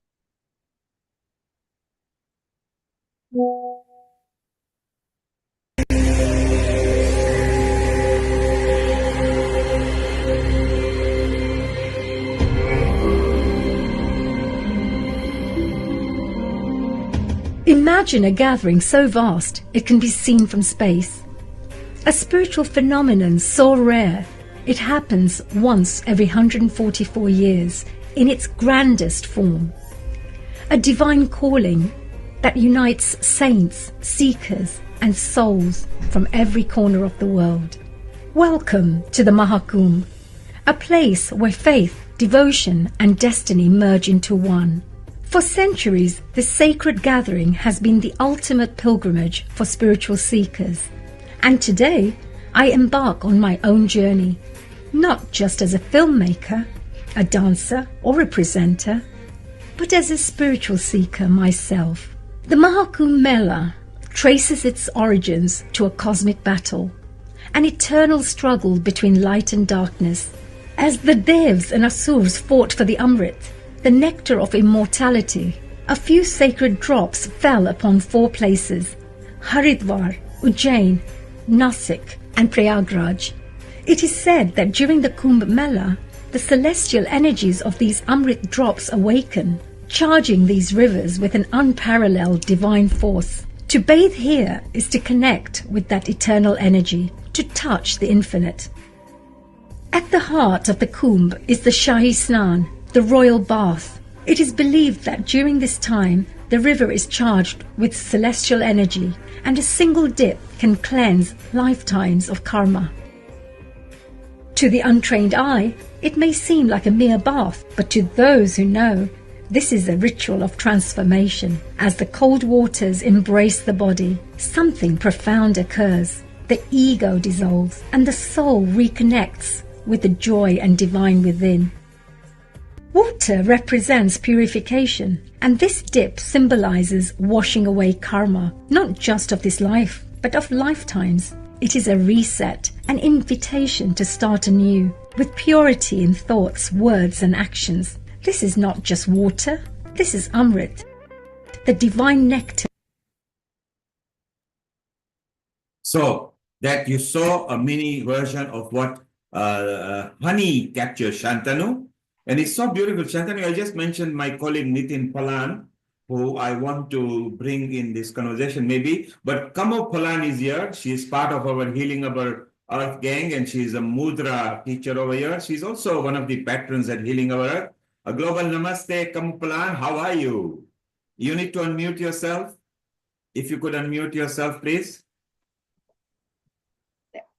You can unmute yourself.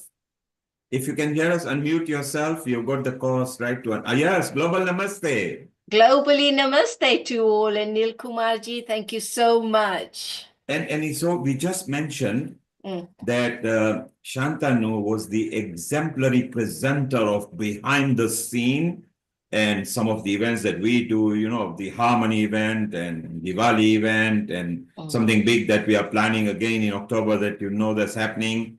It's so wonderful. Then maybe in October time, Shantanu needs to be flown in here as well, so you get some idea. So Shantanu, it just happened while we were talking, and Kumbh Palan signed in. There you go. Yes, I heard. So it's so wonderful. So actually, you can say hello to each other on here. So you met in person, and you were there as well in Kumbh Mela. What do you, Kamuji? I was definitely, yes, I was there for 2 days, and I tell you, it is an absolute experience. And you know, when you go and watch the recording again, and we're going to put it in the social media, Shantanu did the walk through what happened behind the scenes. Wow. And how these several tens of millions of people are either controlled, guided, what hospitality is offered, how to make things at ease. It's not very easy. How the instructions were right from the top to the bottom to be very polite, benevolent. Shantanu also brought in sense of humor. Sometimes people come to the lost and found property just to send a message to their people, although they might be nearby, but it's a fun bit, lost and found as well. So it's so wonderful. So Shantanu, you got support from London and Europe because we are connected to the Europe via London over here. Africa is connected via East Africa to the whole Africa. They're all part of Healing Our Earth and our friends as well. You have got no obligation. They will all be made friends available. Riddhi, because she's connected to you, maybe will supervise that with Amrita. I have prompted you on a Facebook and a Telegram anyway. You can go through via them. Kumbh Palan, you've already met. When Nitin Palan comes, if he's about, he'll pop in. And later I will mention it to him. A very nice spiritual soul. Again, part of some of the projects we do together. So you come at the right time, in the right platform. And Riddhi, your first choice was the best choice because we got to see behind the scene. In fact, Shantanu, we want to see it again, maybe in one of the spiritual, because even in Ram Navami and Krishna Janmashtami, all these things are linked together because it was there who started giving energy from 5,000 to 10,000 years back. Okay, Riddhi, your 1 minute And Neil comment. Kumar, actually, Shantanu ji hasn't mentioned it, but a spoiler alert, there is something called a cultural Kumbh, which is also being planned behind the scenes. So that is something else to look forward to and coming to a city very near you very soon. Yes, we want him in the Harmony conference, which will be middle part. Shantanu, you will love to because it's very hot in India in the middle part anyway. So you might want to come to London for that. So look, we'll be in touch with you over there. You've seen what Honey and you maybe, because Honey, maybe we can create a new asset with Shantanu that we can go, and Shantanu's English is so good and his energy, the way he was speaking was also good. So maybe we can create something for library. And he's already planning for the next Kumbh from now till then, the alumni that he's planning. Well, what a good time to maybe ask some of the universities and maybe Harvard University, Peter Donny, because that's the highest we go, Harvard, and Cambridge with Shonaka, Kamuji Shonaka at Oxford. Maybe we put them together so we get Oxford and Harvard. So let's make this happen. Coincidentally, we are all connected to all these Harvard and Oxford just through Healing Our Earth. We are all connected with each other. Amrita is in IIT Mandi, and Amrita, come on. We need this kind of presentation there in Mandi, don't we? Yeah, definitely. Why not? I think. And at that upcoming conference, he can also come as a delegate, and then So why it don't will we be plan nice something, actually. Amrita? Send the MBCC brochure for him. In fact, MBCC is perfect because this was mind, body, and consciousness as well. Everybody had to be cool to control that. So Shantanu, Amrita is going to be in touch with you from the IIT Mandi as well with maybe you know about the MBCC project. I think you should be one of the speaker or a part of it. It will be a privilege. Amrita, if you could instigate that. Riddhi, you be in a loop. You've got that as well.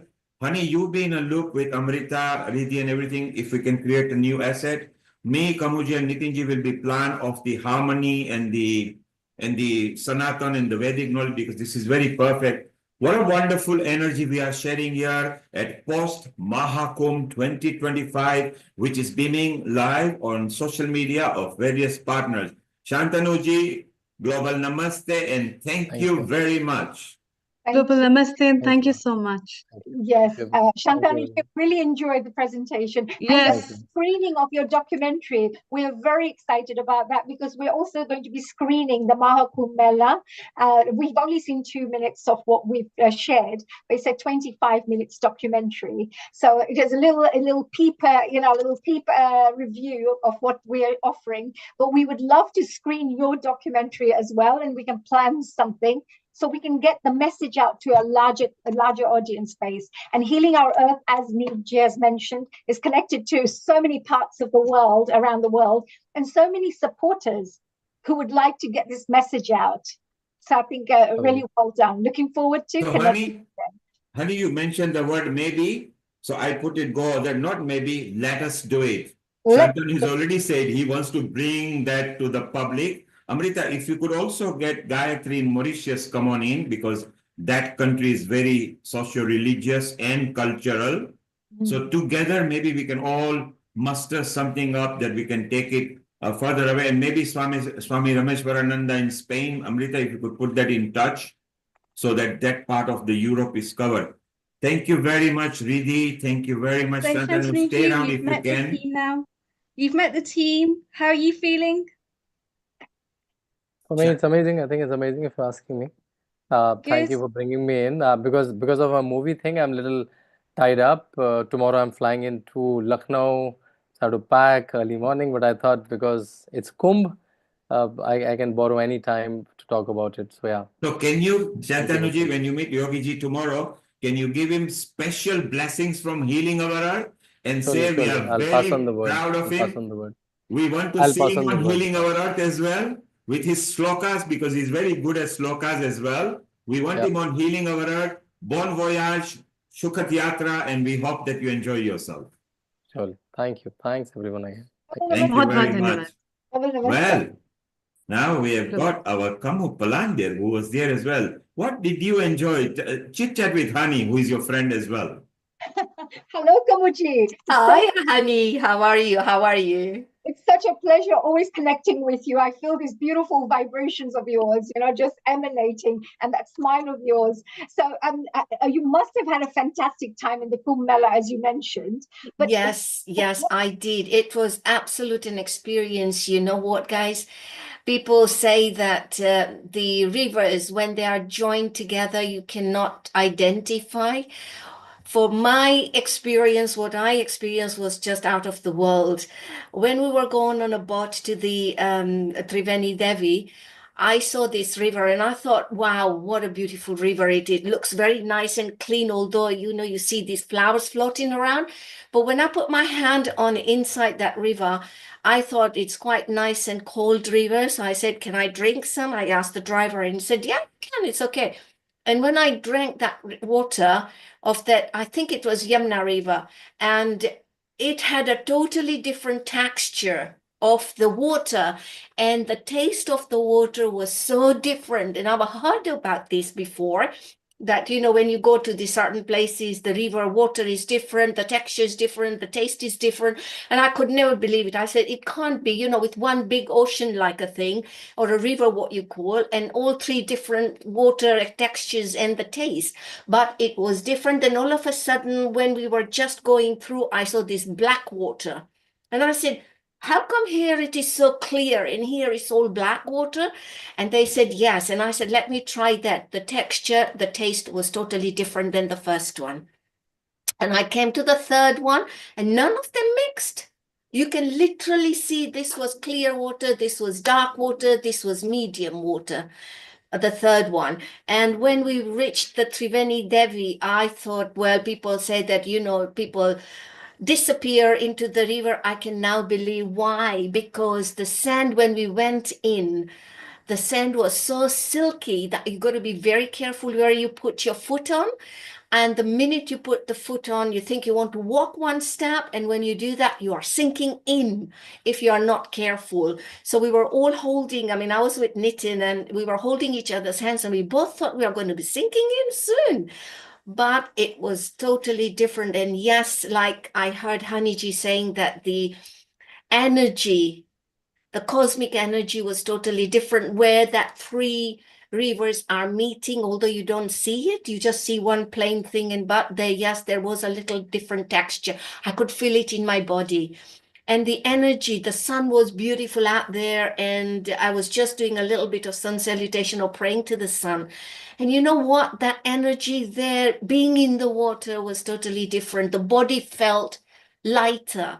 The body felt totally different. And the thoughts all of a sudden it's just not describable. And the feeling that one gets. You've described so well. We actually felt what you felt as well. There you go. But the feeling was totally different. And yes, the people there were so good, although there were thousands and thousands and thousands of them there. But everybody was, yes, there was a little bit mixture there, the dirt and all that, but it didn't matter. But one had to be very careful. And what I found was that it's not the place for the people who have got health issues to go there, because there's so many people, you have to rush through them, and all these clothes were lying on the floor whereby you could slip very easily. And when we were going inside the river, there was this little bars there. There were very sticky bars, and there were very slippery bars. So if you're not careful, you can get hurt yourself very easily there. But it was an amazing experience. It's just not describable, basically, the feeling that you get when you're inside and you're throwing the water over your body, or you are just sinking in and you are dipping yourself in. It is beautiful. I wouldn't mind doing it again. And Kumbh, and one thing you'd mentioned as well, the three different colors coming together. I was very blessed to collect water, like a bottle of water from the Triveni Sangam, where all the three rivers meet. Yes. And I brought the water home, and it's completely clear. I can't believe that it's just pure, clean. And I've had so many people, especially from the Western world, saying, "Oh, it must be so dirty. These people jump, they bathe." But what I don't know what it is, but that river is so pure. It seems to re-purify itself, keep cleansing itself, because you can't have a bottle of water which is so clean. So many people having baths, and so I think you're absolutely right. There's something very special about the water. Yes, I have got 3 bottles that I filled up, and I thought, people will say, yuck, why did you bring this? People are all bathing in there, and with the clothes on and this and that and what have you. But like you say, Hanifji, it is absolutely pure. I got it right from the Triveni Devi, where the 3 rivers meeting, and I just collected the water in the bottles there, and it is just beautiful. And I just I had a bath with it, to be honest. The shower was on, and I put that water on my body coming back home, but it wasn't the same as I experienced down there.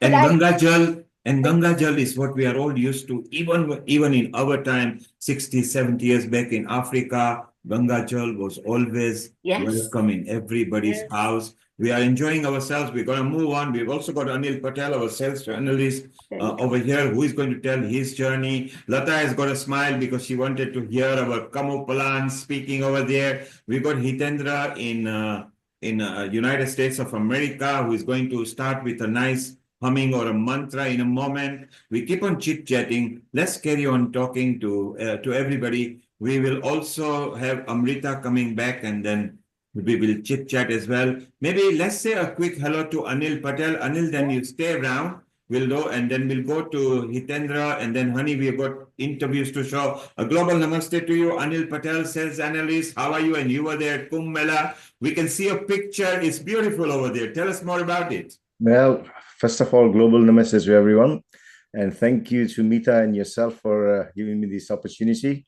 I have never done anything like this before, so please bear with me, okay? You are doing wonderful. I'm just going to go as Mita told me to do, be myself, which is, here we go. At Healing Our Earth, just be yourself and be the healer.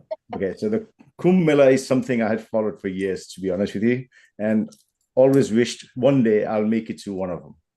And last year we did Char Dham of Uttarakhand, and after that we thought, this is fast approaching.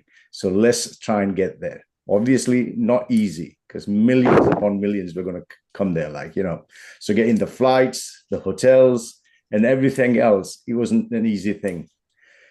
Luckily, we had 3 wonderful people in India who helped us create all this thing. My wife's cousin, Yatin Bhai, his daughter, Shurbi, and his brother-in-law. They all got together for days to prepare the itinerary for not just the Maha Kumbh Mela, but other trips for the 6-7 days we were going to be there. Everything got done. We arrived. We had seen, obviously on TV, many things, videos, this, that, and the other. But when you get there, that's completely different. From the time we got to the airport, our beautiful transport was ready. But nope, we can't use that because the roads were blocked and we can only travel by rickshaw. Said, fine, we're going to have to get into 3 rickshaws. And we made our way to our tent city as such, which is on the, what do you call it, river of Yamuna, Normally, that distance would take about 20-30 minutes. But this time, it took us over 2 hours. And you can imagine why. Roadblocks, thousands upon thousands of people walking. Peacefully, no pushing, no shoving. Police were brilliant. The direct. Was it still fun to wait? And because you were in the spiritual land, absolutely, you were not frustrated, were you? It was fun. The 2 hours, it counts now, but at the time, it was just like slow motion, if you can understand. Yes, going through the motion, seeing the people, everybody colorful, obviously, young and old, just simply walking. I mean, there weren't many people on transport. It was just thousands. You couldn't believe it, You had to be there to actually appreciate how amazing this was. And that's immediately took over all of us, especially personally speaking, for sure, And Anil, Earlier, Shantanu, I was has listening to very that. luck. I was listening in. Absolutely, he Yes, made his luck amazing was coverage his of luck was this. so good. He was able to capture what was going behind because he had an access to every department, being a senior person. And when it came to walking, for even elderly, walking for hour or 2 hour was just pilgrimage, just Yeah. like yatra. Yeah, absolutely. I mean, it was just incredible. People made efforts from all across the world. You know what I mean? A passenger next to me from Delhi to Prayagraj flew from California, 36 hours, got to Delhi, Prayagraj in an hour. She was going to have a snan in the morning and then fly back the very same day, next day, I should say. Similarly, Wow, now that's a grueling trip. Grueling trip, but people made this type of journey. I know my own relatives over from Gujarat drove for 2 to 3 days because there were no trains, no planes, anything like that. So they simply had to go. They had to go as in they got the call from the gods, like, and then off they went. Slept in the car. Along the way, if they had to, there was no accommodation there. A young girl from our town, Ashton itself, in near Manchester, she decided on the 15th. Her whole family was in India for something else, another event. 14 of them, she arrives, they all join up, and on the Mahashivratri day, they had the Holy Snan. Dubki. Wow. And our honey on that day itself was even there in India. She might have crossed them across Mahashivratri. Honey, you remember because you were there. I was 4 in the morning as well. You know, we're all getting ready to go. I had wonderful security around me, lovely friends that I had met, but all of them making sure, you know, because of the pushing and shoving, even at 4 in the morning, meaning lots of people around. Yeah. So they made sure that I was protected and looked after, and it was amazing. So, honey, you and Anil stay around because you can succinctly describe people both there. Anil, stay around for a moment. I love because, to, yeah. You know, Riddhi and Mita are just wondering, we wish we were there. They're just thinking on that. Let's go to America right now with Hitendra over there. Hitendra, maybe you can hit us with a bhajan or a mantra and then show that video clip how you created Pranagyag in America, okay? Wow. Global namaste from my soul to your soul from America. How are you, everyone? Brilliant. Thank you. Maybe one mantra or a bhajan from you, and we want to see that reel that you actually created mini Uttar Pradesh in America. Yes, absolutely. It is so exciting to hear all the different stories and experiences and bringing us all into Prayagraj as if we were all there. So thank you very much, everyone, especially Hani. You are doing so beautiful with that documentary that you created. I was really impressed by the quality and the insight that you have given through that. So Guruji blessings. Goswami Tulsidas ji said in one chaupai about this Prayag Mahakumbh.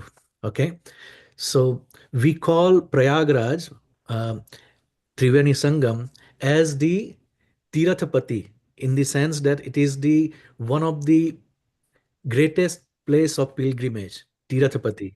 You go to different pilgrimage, Tirath, and this is Tirathapati. So Magh Makar Gat Ravi Jab Hoy. Magh Makar Gat Ravi Jab Hoy. Tirathpati hi Ave Sab Koi. Dev Danuj Kinnar Nar Shreni Sadar Majjahi Sakal Triveni. What it means is in the month of Magh or Maghsar, when the sun moved into the Capricorn or Makar Rashi, at that time, everybody goes to the Prayagraj. This is the Makar Sankranti time, if you remember, Makar Rashi, Makar Sankranti of sun. Okay, so during this time, everybody starts going to this, and when this special occasion of Kumbh Mela takes place, after reaching to the Prayagraj, the Triveni Sangam, because it is the confluence of three rivers, Ganga, Yamuna, and Saraswati. So it is called Triveni Sangam. Not only human beings whom you saw and we are mentioning and we are showing in the picture are there, but in the form of those Naga sadhus and in the form of some of the yoginis who are there. There are some devta and there are danav also who are present there. There are some kinnar, meaning that invisible spirits who are also present in this place. And all these people come and respectfully take the dip, holy dip in this river. So this is such a beautiful chopai, Tulsidas ji said. And since Nil Kumar ji has requested, during the lifetime of Ramchandra ji, when he reached to Prayagraj, what happened? He had to cross the river. And in order to cross the river, he needed a boat. So there is a beautiful bhajan in Gujarati that I would like to sing a few lines. So the kevat, the person who was riding the boat, he was approached by Ramchandra, Lord Ram, and requested that, can we have ride in your boat to go across this river to go on the other side of the Prayagraj? So the kevat was little hesitant simply because he says that I have heard that you are so pious, so holy, that just by touching your feet, even the stone can become a woman. But if my boat becomes a person, I will lose my source of income. So I'm a bit hesitant. The theme of the song is this. धोवा द्यो रघुराय पग मने धोवा द्यो रघुराय प्रभु मने शक पड्यो मन माय पग मने धोवा द्यो रघुराय प्रभु मने धोवा द्यो रघुराय राम लक्ष्मण जानकी ये तो घट गंगा ने जाए एवी नाव मांगी नीर तरवा नाव मांगी हा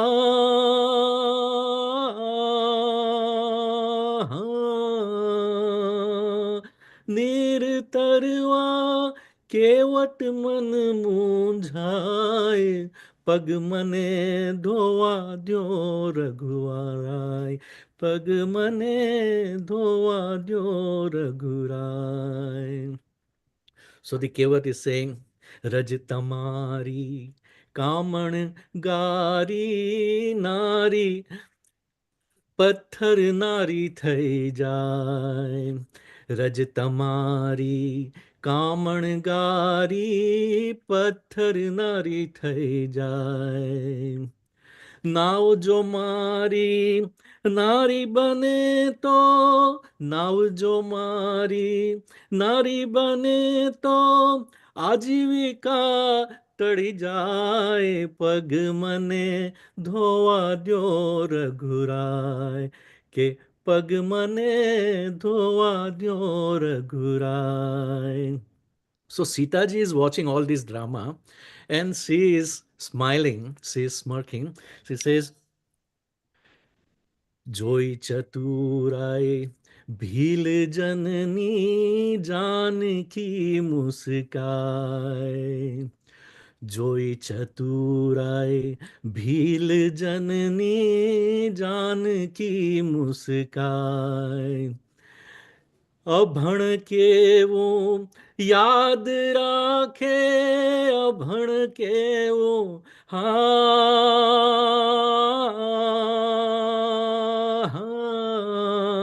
एवा याद राखे भणेला भूली जाए पग मने धोवा द्यो रघुराय पग मने धोवा द्यो रघुराय. So this was the thing, and at the end the compromise that took place was on the ground that I forgot the line because I sang out of my memory, but I forgot this line. Here the kevat or the boatman is saying that your business, Lord Ram, and my business is the same. You put people from the Bhausagar par, from the earth, from the world into the heaven. And I bring the people through the river in this boat from one side of the river to the other side. So we are both in the same business. And let us make a compromise. If you allow me to wash your feet, then I will bring you to the other side. I don't even need any reward or any fees for that. And this is the beautiful thing when you come across a avatar or a guru or a person who is fully enlightened. We may not know, as we were discussing in the Tulsidas Chaupai, that the person whom you are seeing in the Kumbh Mela could be an ordinary person, or it could be Dev or Danav or any enlightened person, or Kinnar, Yaks, Gandharva, anybody. So you want to be very sure that whom you are talking to, you identify the person, and if not, at least you keep your heart pure. And if we cannot, we can take a holy dip in such a beautiful place on an auspicious occasion like Maha Kumbh Mela after 144 years. As we know, the Kumbh Mela takes place because of the position of Jupiter, Guru, that takes around 12 years. So every 12 years there is Kumbh Mela. Okay. And there is Ardha Kumbh Mela every 6 months. There is Purna Kumbh Mela every 12 months. There is Maha Kumbh Mela. When 12 cycles of such Kumbh Mela takes place, that is 144. We are lucky to be alive and present on this earth. Indeed, Hitendra, indeed, we are very lucky to be alive, that in our lifetime we have seen it, because the whole world living right now, the whole world population, the 8.5 billion, will not be present in the next Mahakumbh Mela. We don't wish anything bad about it, but it's good that we actually saw it. Stay around, Hitendra. Keep that video of the one we agreed to show about the immersion in a moment. Let's go to Anil. Anil, so we continue yours and Honey's journey, because she was there as well in the Maha Shivratri time.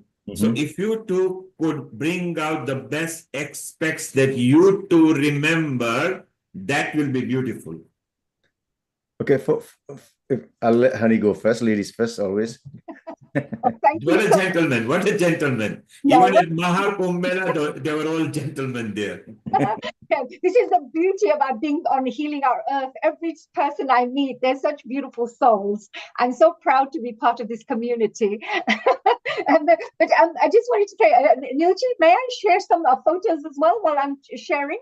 Yeah, it's you and Anil, because I think Anil might have captured some pictures as well. Anil, if you know how to share screen, let's bring out the best. I love to, but honestly, my photos are all dumped in my Amazon Drive.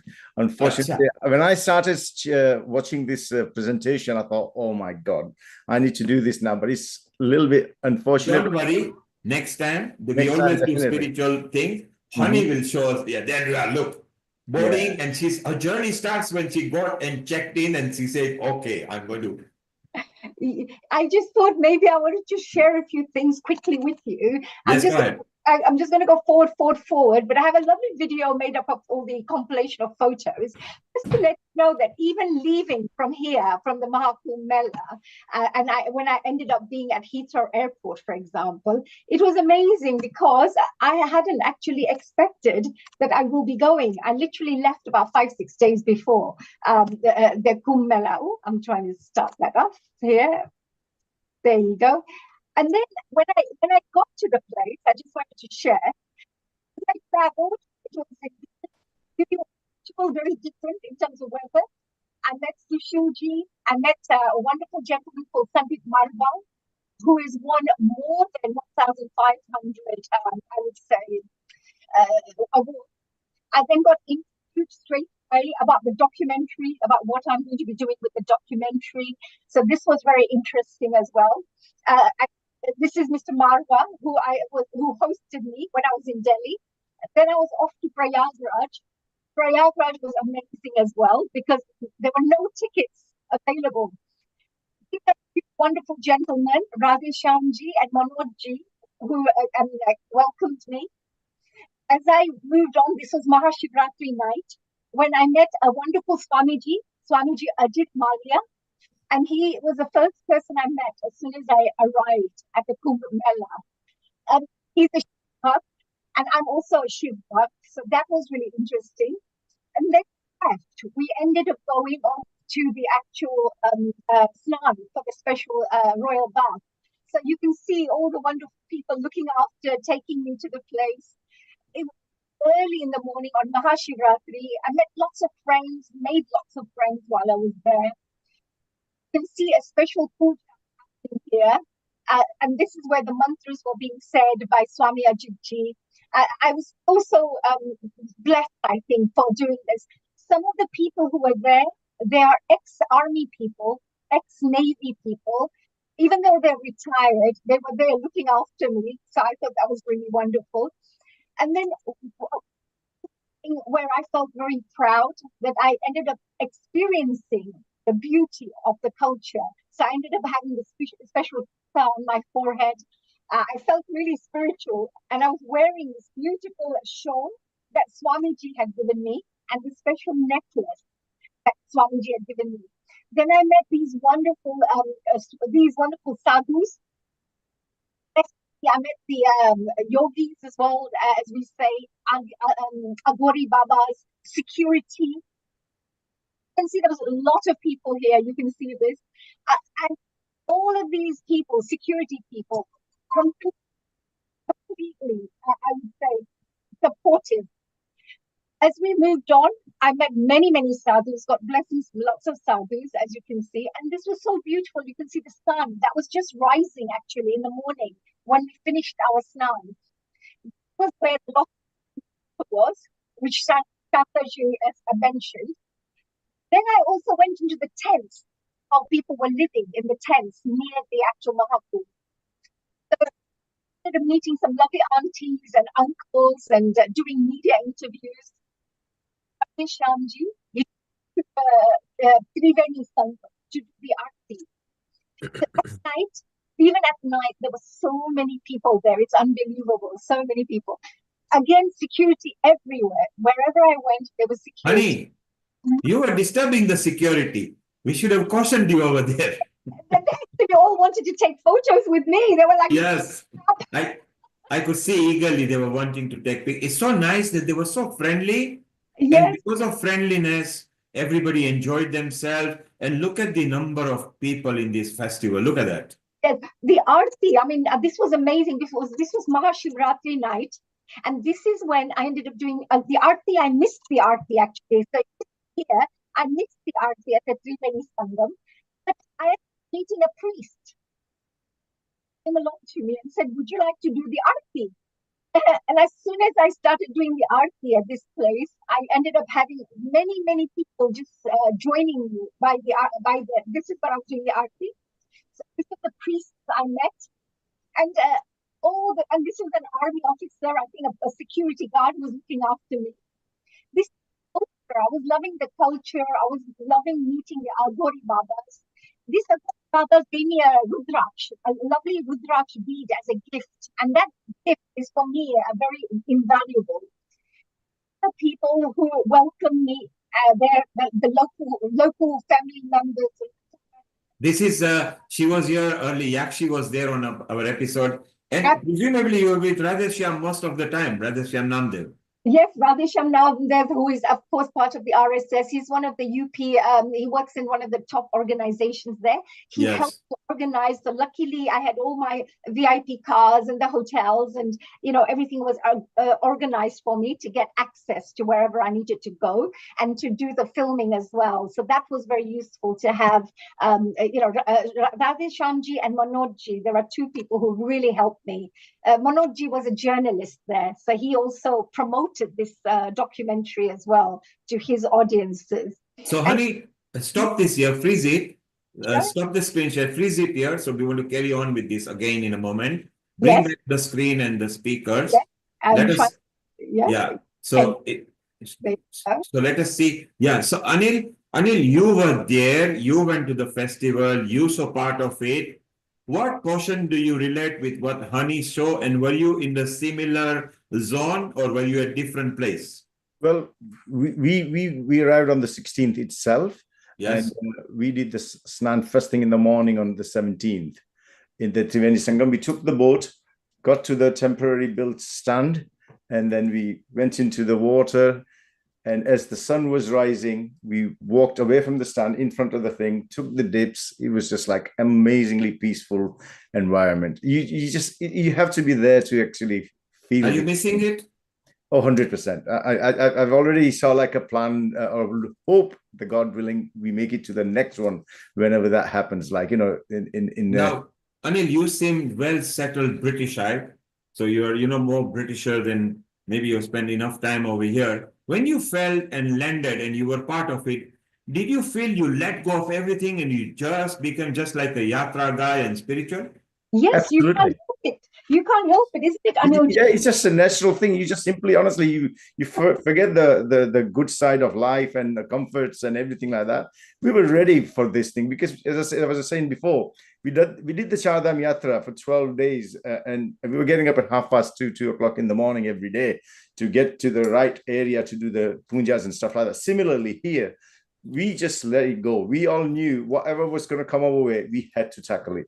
I mean, in my group, the people, we had 3 cancer recovered people, and Yes. and they again just went through the full journey, no complaints, no issues. Everybody just, and one person, God, honestly, she was not only cancer recovered, she had an accident on the day we arrived there on her ankle. And she dragged herself for 6 kilometers of walking. The power of spirituality. This is what I'm saying. She had to get off the stand and get up into the stand and do the snan and everything like that. And then we had to cross the boats, because when you get to this stand, like there's like 6 rows of boats there, and you have to jump from one boat to the other boat to the other boat to get to the stand, like, and that's an experience in itself, like, And Anil, Kailash was here earlier. She had an accident. Right. She carried on as well. We're going to bring Kunjal Butch as well. She's in India. Kunjalji, if you could landscape your video, if you could landscape. Mita, you can unmute yourself. I made your co-host. Unmute yourself and make your comment and we bring, yes.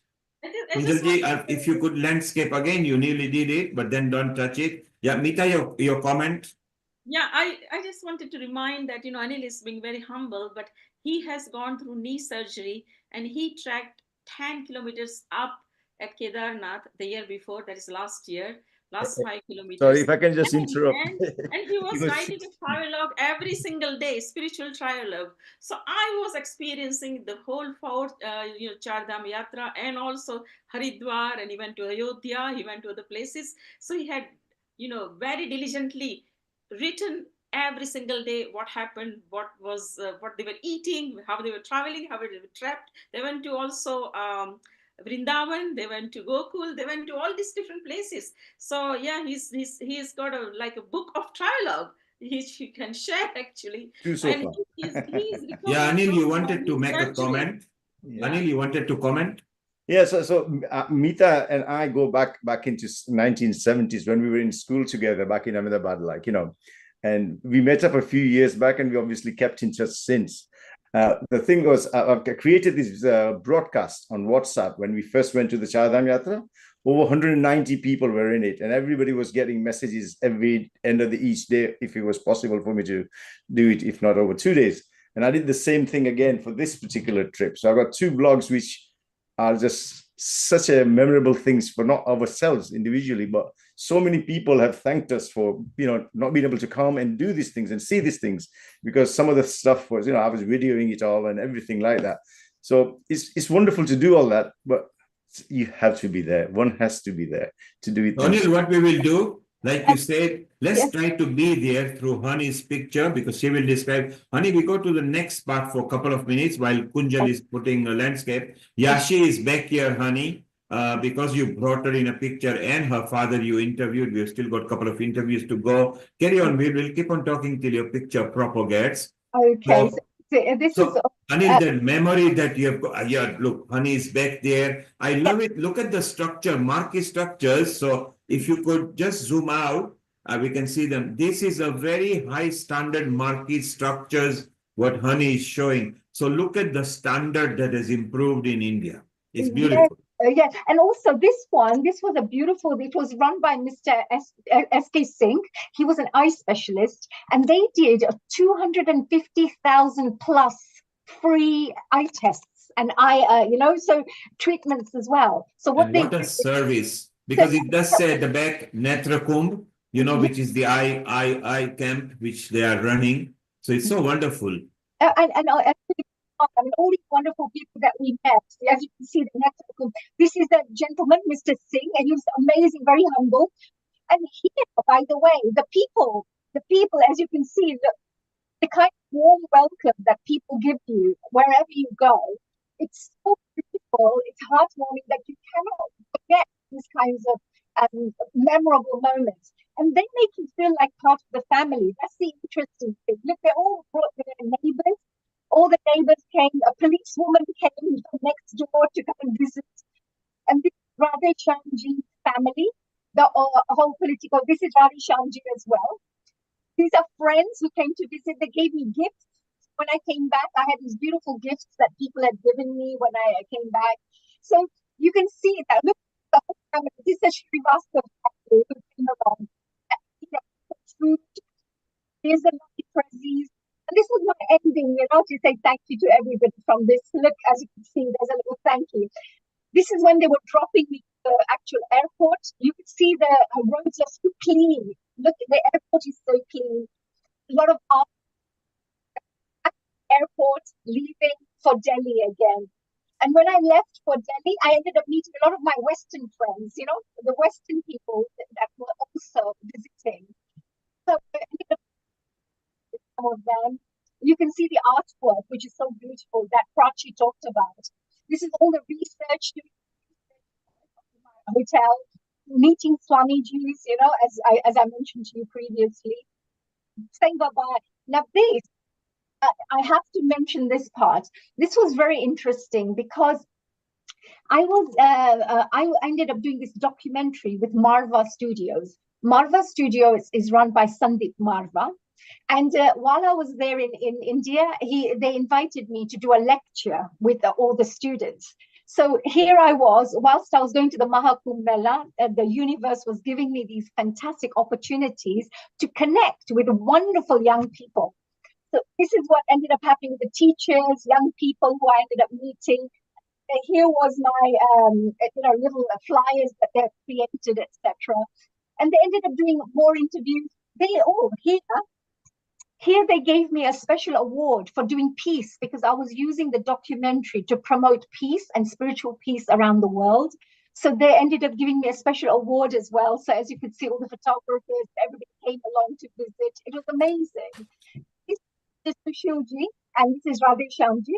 Now, Mr. Sushilji actually is the one who was directing the documentary. So he's done a great job as well.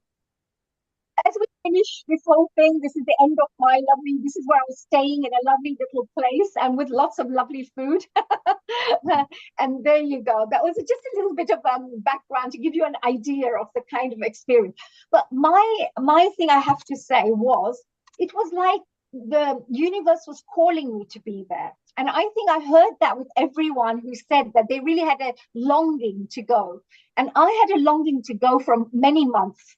And 6 days before Maha Shivratri, my mum said to me, "Oh, you've only got 6 days now. Unfortunately, you're going to have to miss this time round. I know you really wanted to go."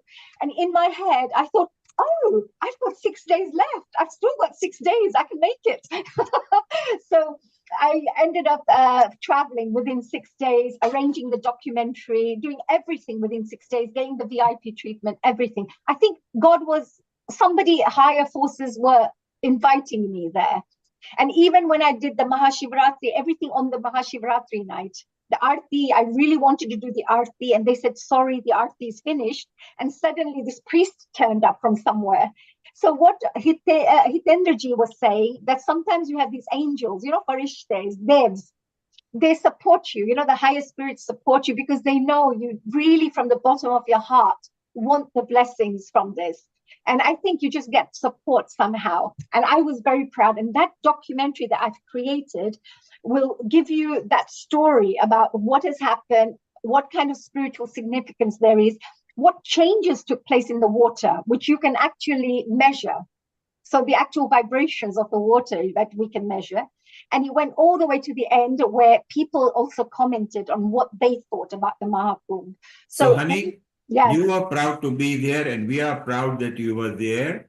Hitendra, if you could make a note when the documentary, which is about 25 minutes, in North Carolina, in Texas with Danada, and Colorado with Sharon, if we can show that documentary either through our platform or in your gathering, then it will be very good, because the whole ultimate documentary is very good. And maybe we also do, we merge Honey and Shantanu together, because in good faith, Shantanu, as senior as he is, Riddhi told him to come over here. It will be very good for our outreach, and also maybe, Honey, make a note with Gayatri in Mauritius and Sanjay Thakkar in Uganda. I think this merge of the documentary should be shown at the both place. Take a pause for a moment. I want to bring Kunjal Butch here. She actually loves the Indian knowledge system. She has got a master's in it, but she actually also loves healing. She likes the word healing itself. She loves healing people. She's also got, she has exhibited very recently in Ahmedabad in a very principal places. I believe that's what it is. And our, Honey, your friend Talla Mashru actually introduced. A global namaste to you, Kunjal in India. How are you? Global namaste. I'm very well, and I feel really privileged to be this to be in group of conscious community. So thank you very much for having me and welcoming me. So basically, we are connected to different parts of the world at the moment. Yes. And you can make friends, and you can contact through, Tollaben will give you the contact through Honey or through Amrita or through Riddhi. We are all connected at Healing Our Earth. Sure. We just connect people without condition and no selfish gain. So it's so beautiful that you do that. Now, you've got so much art there as well, which we want to see in a moment. But we want to, over the next couple of minutes, because Anil and Honey were in the same time zone there in India. So both, we are getting two views from that. Hitendra shortly will show, without going to India, how they created Praragya over there, which was so beautiful. So it's it will be so nice to see that. So Hitendra, if you could keep that ready, that video, because people will love it. Let's listen to a couple of minutes to Kunjal, and we see how we feel about it. So Kunjal, over to you. Okay, thank you so much. I'll just take 2 minutes to explain my thought on Prayag as a tirth, and I'll focus on etymology, because lot of people have lot of images and very vibrant information on their visits from Prayag. So I want to share that tirth is जो हमें तारता है, that which takes us to the bank from the turbulent oceans of life. That is what we call tirth. So तीर के ऊपर से तीर बना, तीर किनारा. And Thabij, because in our alphabet, we call them Devanagari Lipi. The script is called Devanagari because each alphabet is like a Devnagar. They are very potent with divine energies. So every alphabet has its own meaning and energy. So thumb beach represents to halt or to stop or come to restful position. So Tirth, Prayagraj is a Tirth, Mahatirth. And Tirth means place where you feel restful. Now, let us focus little bit on the word Prayag. Now, pra, that means that which exists already, pre-existing, or from the Vedic times. And the root pra is used for like Prakruti, means or the source. Right, we always use pra for all that. and yuj means to do or to practice. So in our culture, the Sandhya Vandanam and the Kriyas, we call them yag. So the Vedic Kriyas that existed from beginning of the time, that's why Prayagraj Tirth is called Prayagraj. So this is the Tirth where we feel restful, like we return to our own source, the Prakriti, ultimate. And this is where the yagna started. That's how we interpret the word Prayagraj. Now, the second thing I want to share very quickly, I'll finish fast, is that it is a tirth because it's a Triveni Sangam. So three different mm, currents, they merge into each other. Now, there are a lot of ways we can perceive this, from geological time, from historical times, etc. But here we look at philosophical aspect of it. So Ganga, Yamuna, and Saraswati. Now, Ganga is from Gum beach. Gum beach, the root gum represents to go, going, everything that moves. It represents that. Now, when we consider the birth of Ganga, it is kept in Brahmaji's Kamandalu, the water pot. Then she flies, she comes out and touching the Vishnu's nail. Nail has a very piercing qualities. This is what it represents. And then it goes via Shivji's jata to the earth. We bring to the earth from the Raghukul Raja Bhagirath for the welfare of the humanity. So Ganga is not just for Sanatan. Yes, we flourished here, this particular civilization, but it encompasses the entire humanity, and it's silver in color, Rajat, and it represents the body aspect. The celestial energy that comes has a body aspect, like mind, body, and soul. And even today, the water turbines that run on Ganga, after a few functioning for few days or few months, it breaks because there are a diamond tiny crystal form from the eons of time from Himalayas. So it's so hard, and it is very difficult for turbine to continue to function. So it infinitely flows, and energy comes to humanity. Now, Yamuna, in contrast, is from Yam beach, and Yam equates to Dharma because Yamraj is also Dharmaraj. Yamuna is in contrast called Kalindi, a dark side. And if Ganga is body, then Yamuna is considered to be mind, because our mind, we cannot fathom its movement and how it's going to perceive individual's environment. And it's all about sensitivity. Yam is also air element, Vayu beach. And so it's all pervasive in its quality. Now, Saraswati is hidden. So again, we prove here the antiquity of the land and the knowledge that spread in the India, in the Bharatvarsh, because we have a records that there was a river, and no longer now we find this river. But but we still celebrate as a merging of the three rivers. Now, Saraswati represents the soul aspect of us, and soul is always hidden. And we find our soul through learning, through enlightenment. So, Ved is one way of finding the light or the enlightenment. And uh, like we interpret Saraswati, that which generates interest, rasas, juices start to flow. That's why learning and everything starts to move. That's why, and yes, it ends up in transformation, evolution, mutation, and it changes the plane.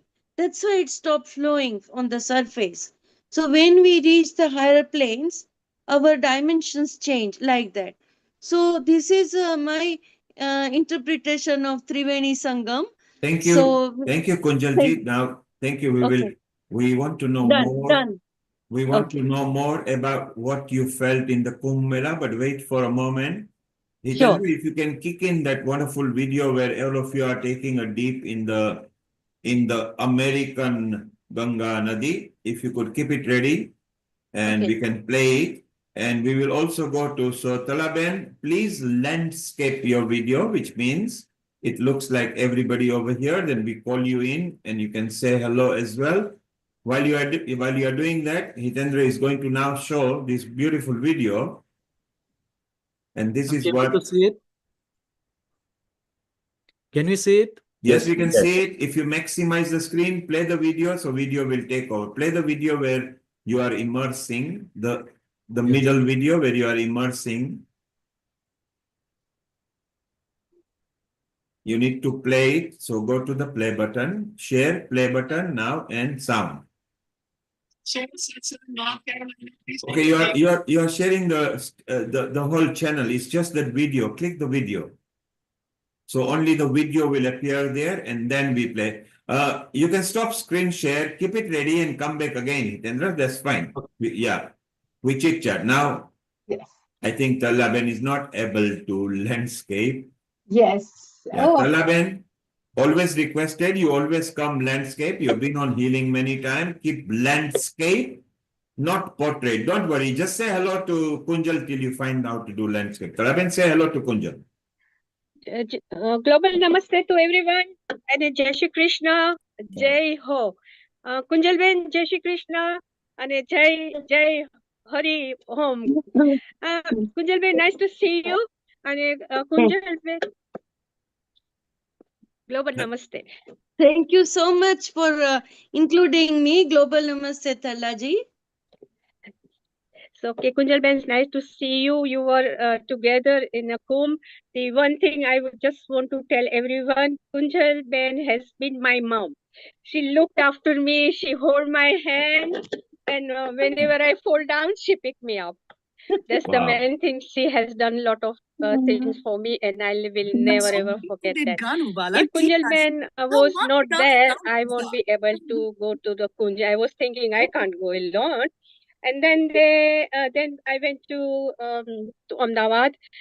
They have done everything for me. From say I was a baby, and they look after me, feeding me, giving me everything. I can't even forget that because I was only empty-handed there, and they says no, we must go. So it is best thing in the world, and I pray all their healthy life, both of them. And Kunjal, your name is with the Kunj, so it is a very nice name, and that one I will remember forever. So So thank what you we very will much do, for that, and Talaben? we had a good time. Okay, I think Talaben honey, is very gifted lady. She can she can create poetry and starts reciting for Swamijis and saints we met. She wrote the poems and recited them so in she's a person. radio Yeah. jockey. She would do. Honey, what you Yeah. could tell, you could tell Talaben, I don't think she's got a speaker on. She's not listening to us. yes. Maybe the speaker are not on. But Yes. don't worry. Lavin, please look, here she is with her lovely, I thought I must share that she Yes. also had a lovely snan at the Maha Kumbh. So And isn't it wonderful? yes. She enjoyed it very much. Maybe if you could tell her to, she might have got the speakers muted, so she is not able to hear us. Hitendra, are you ready with your video? It's quite interesting because people will be surprised. So select the middle video where you are all immersing the murti in the nadi that is created in America, okay? So is it possible for you, Neil Kumar, to share it from your end? Because when I am trying to share, it is coming with the other part of the... Okay, email me on my Hotmail account and then wait for 10 minutes. Okay, no problem. All right, and we'll try to play that And so let's go back. Anil, let's go back to the story and the perception that you have got over there. When you came back to London, to UK, I mean, you are up north. I think you are in the north Manchester, of the yeah, country. Manchester. Yes. And as you came back, I think for the few days you must be missing the cacophony of the Kumbh Mela. Absolutely. I mean, the whole trip in itself was incredibly, well organized and well enjoyed. Actually, after the Kumbh Mela, the trip itself, I actually worked from home for 2 weeks in India to extend my break, and did other things within Gujarat itself in terms of pilgrimage and everything. So, let me just pause you, Anil. Let me just pause you. Hitendra, send it to Honey. Okay. Our Honey is a tech savvy right now while I'm engaging with people. Honey, keep this ready and we'll play. It will be nice, exciting to show. Thank you very much. So, Anil, I want to come back to you. Let's go to Riddhi and Mita, who missed out on this and how they feel or to have they missed it out. Riddhi, you were there before, you were looking at the YouTube and on the website, and then you came when Shantanu was there. We had a good insight. Don't you wish you were there as well?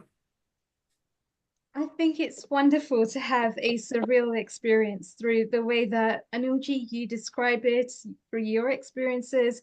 Honeyji, the way that you've actually got the videos and the presentations together. And you kind of just take us through this journey where we feel that we're there with you, interacting and just being a part of it. And I know it's not quite the same thing, but even just having a surreal experience of the whole situation, it's just fantastic. And so how did you feel once you actually came back to the UK? What changed for you? Was there anything specifically that you felt was different afterwards? Is that Anilji or myself you're asking? Both of you. Both of you. Anilji, ladies first, huh? Thank you, Ji. No, I was actually going to say, Riddhiji, it was so beautiful because when you came back, the first thing I felt was I'm so lucky, I'm so blessed because so many people had talked about wanting to go, like myself, but I ended up being there. So for me, I just felt so lucky that I just got in there. And everything went so smooth. For example, I'll just give you a quick example that when I was going from Delhi to Prayagraj, there were no coaches, no cars, no flights, nothing. And suddenly I was talking to a travel agent on my phone, said, please do something. And he said, oh, I've just got a cancellation. Do you want me to book it? I said, yeah, just book it, just book it. So it was like something was just supporting me all the way. And I ended up getting a flight, which nobody was getting, So for me, when I came back, I had to reflect on all these miraculous things that had taken place, which are hard to explain, but you know that they're very miraculous. They're not coincidences. They are some divine energy supporting you. So that's why for me, when I came back, there was a lot of deep reflection that took place. And the people I had met, I just couldn't believe how loving people can be because just the love people had shared with me, I was quite overwhelmed with that as well. So I felt very lucky and very blessed, actually. Anilji. Right. Well, my spiritual journey started obviously with the Char Dham Yatra itself. Before that, I heard, I watched, I listened, and all those things. Something was building inside, you could tell. And it started then. And when we came to this one, this was even a longer wait, if you know what I mean. For me, I had to do one Kumbh Mela in my lifetime. I had to. And when this opportunity came, there was no way of missing it. And when we were there, everything that I thought I would feel definitely came true. So tick off the box which I needed to do. And as you said, people, everyone, there was absolutely no one shouting, pushing, or anything like that. It was just everybody making their way to the holy rivers where the Triveni Sangam was taking place, and everybody taking their snan and going back, type of thing. And when you do go back, actually, to be honest with you, you reflect a bit later on because I actually worked for 2 weeks, as I said, so things were moving at a fast pace for me. But now back at home. Today, when Mita just out of nowhere said, "Would you like to do this?" I thought, "Wow, okay, gone then." But then again, I've been so busy since I got back. But the thing is, thank you, Mita, once again, and Nilkumar for having me on here. And it's next stage is now I'm going to do the Char Dham of India itself. With that's already planned. in the sense. Well, you're part of the family now. And whenever any episodes you want, maybe Mita will keep you in a loop, or our Amrita, who might by now, Mita might have sent all everybody's numbers. They will keep in touch. Healing Our Earth is one seamless family. Everybody loves each other. They just share each other's knowledge, which is beautiful. Hitendra, we are going to skip your video. It's not working at this end. Yes. Okay. It's a cluster of the video. Okay.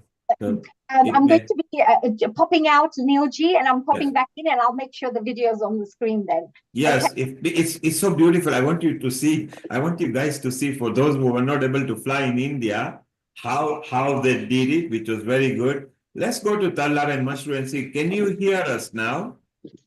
I was Tallaben, can you hear us? Yes, I can hear you. Very slow, but I think you're. You are far, now your microphone is gone funny. Okay. Can I just we'll try you back. Somebody wanted to speak. Can I just interrupt for a minute, please? I also need to dash off now, but I will sure. watch the video further on. I've got a couple of other events taking place here. So Thank you for being. So I'll say namaste to everyone. Thank you to Mita once again, and yourself, Nil Kumar, and enjoy the rest of the evening, guys. Yeah.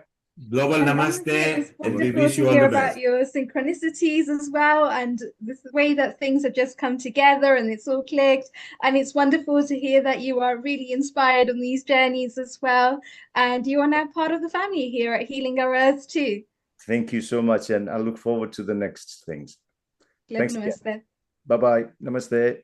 Well, So Mita, tell us, what is your experience from what you've just heard here, with Honey G speaking, with Anil G speaking, the rest of the guest speakers? How are you feeling? Sorry, Riddhi, you're talking to? Mita. Oh, sorry. Mita, that question is to you. Okay, yeah. So I was feeling, very good question, Riddhi, and my thoughts resonate with yours. That what after Kumbh, post Kumbh, what difference has it made to my core personality, whoever has gone there? I went to mini Kumbh, which is in Bhadbudeshwar in Gujarat, and it is near Kumbh, the banks of river Narmada, which is considered equally pious. And that was when I was a teenager, early teens. And I still remember, that it had an impact on me it was like passive smoking. I did not know why I was there. I was with family because they used to take us to all the pilgrimages. So we went there. So, but we as adults now are going to Kumbh, and how is it changing our core personality? Have we changed our mindset? In what ways are we more spiritual? We have to ask ourselves, we don't have to prove to the world. And what part of our being is rejuvenated? What difference has it made? Or is it that for social media, we are there and we want to show, I was at the Kumbh as well? Or we really want the internal transformation and reflect on it?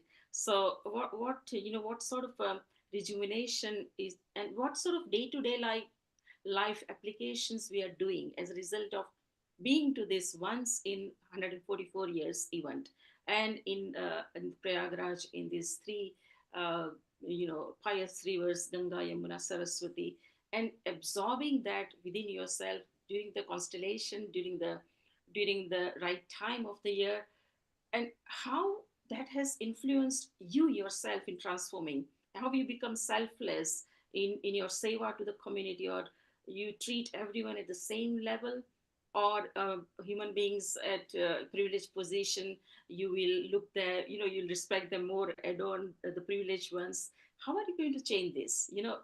Is there a total paradigm shift, or is it going to be a gradual process of cleansing the soul? So yeah, that's to all who went there. Beautiful. I think you nailed it. That's the best answer so far. Honey G, is the video ready? Riddhi ji, actually, and of course, Mita ji, I just wanted to share the documentary that we have created as part of our group is actually telling people what we are sharing and educating people is 650 million people can go to, to the Maha Kumbh or a Kumbh. How about if everybody did the same prayer of peace? And how about everybody does that one prayer? So before they do their special dip, with their heart, with their full intention, what kind of shift would take place in the consciousness of humanity and of this planet? So I feel that India, as that's where we're celebrating this, could have a very big, I would say, a place, some big work they can do for the peace of the world by bringing this special prayer into the Kumbh every year. So every time this Kumbh is, taking place, every person would be told beforehand that when you go, can you say this same prayer? And the prayer that I had in mind was the Om Dyo Shanti, which is Om Dyo Shanti, Antariksham Shanti. So this particular one, it talks about peace for everything, peace for the world, peace for the planet, for the environment, for us, for everybody. With the war that's going on, with the disharmony that's going on in the world, with the disunity, this could be a way to bring the peace and harmony back. And the consciousness, as soon as the consciousness shifts, the mind thinks differently. It thinks more in an enlightened way. So by sending out these positive vibrations, we know that if 1,000 people prayed on the same thing, you will see a shift. Or you could even heal somebody by everybody praying at the same time for someone to give them that positive energy. So can you imagine 650 million people praying for peace? So this is what's in the documentary, and this is what we wish to share with the world. So, honey, it's a perfect thing what you mentioned to show.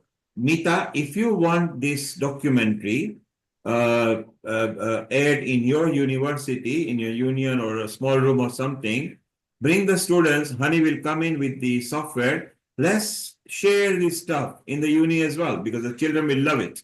And then Honey can also stay around and answer questions as well, talk about it and engage your students as well, okay? So Honey, keep in touch with Mita. It's a kind of thing that we can explore. Hitendra, you are exploring as soon as the production is finished. You can lead that, Hitendra, because you are now connected with Sharon Dhanada, as is Honey, but Honey is not that interactive with Dhanada at the moment. So if you could group them together, let's get that going. Really, even if you get an idea, when you actually see the final product, it will be very good. And the people who are involved in it could be somebody we can nurture into our group as well. So Honey is working towards that. And it can also bring some Indian science knowledge, Vedic knowledge, Sanatan knowledge. So I think we've got a lot of things that we can move on to. Honey, I'm just going to bring Kunjal back again. She actually... Hitendra ji, I have got the video if you wanted me to show that. Let's show it. Let's show the video because that'll be good. People will love it. For those who are watching on our YouTube website and social media, this is how they created in America, and our Hitendra Rana was actually, you will see him actually in the stuff. You've got the same montage there. Yes, this is the montage that I've been sent just now. Yes, so this will not, you can't see much, it's very thumbnail. But look at the middle, focus in the middle.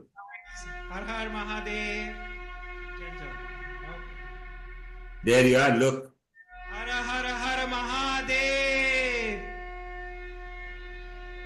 So it was this group who follows shivkrupanandswami.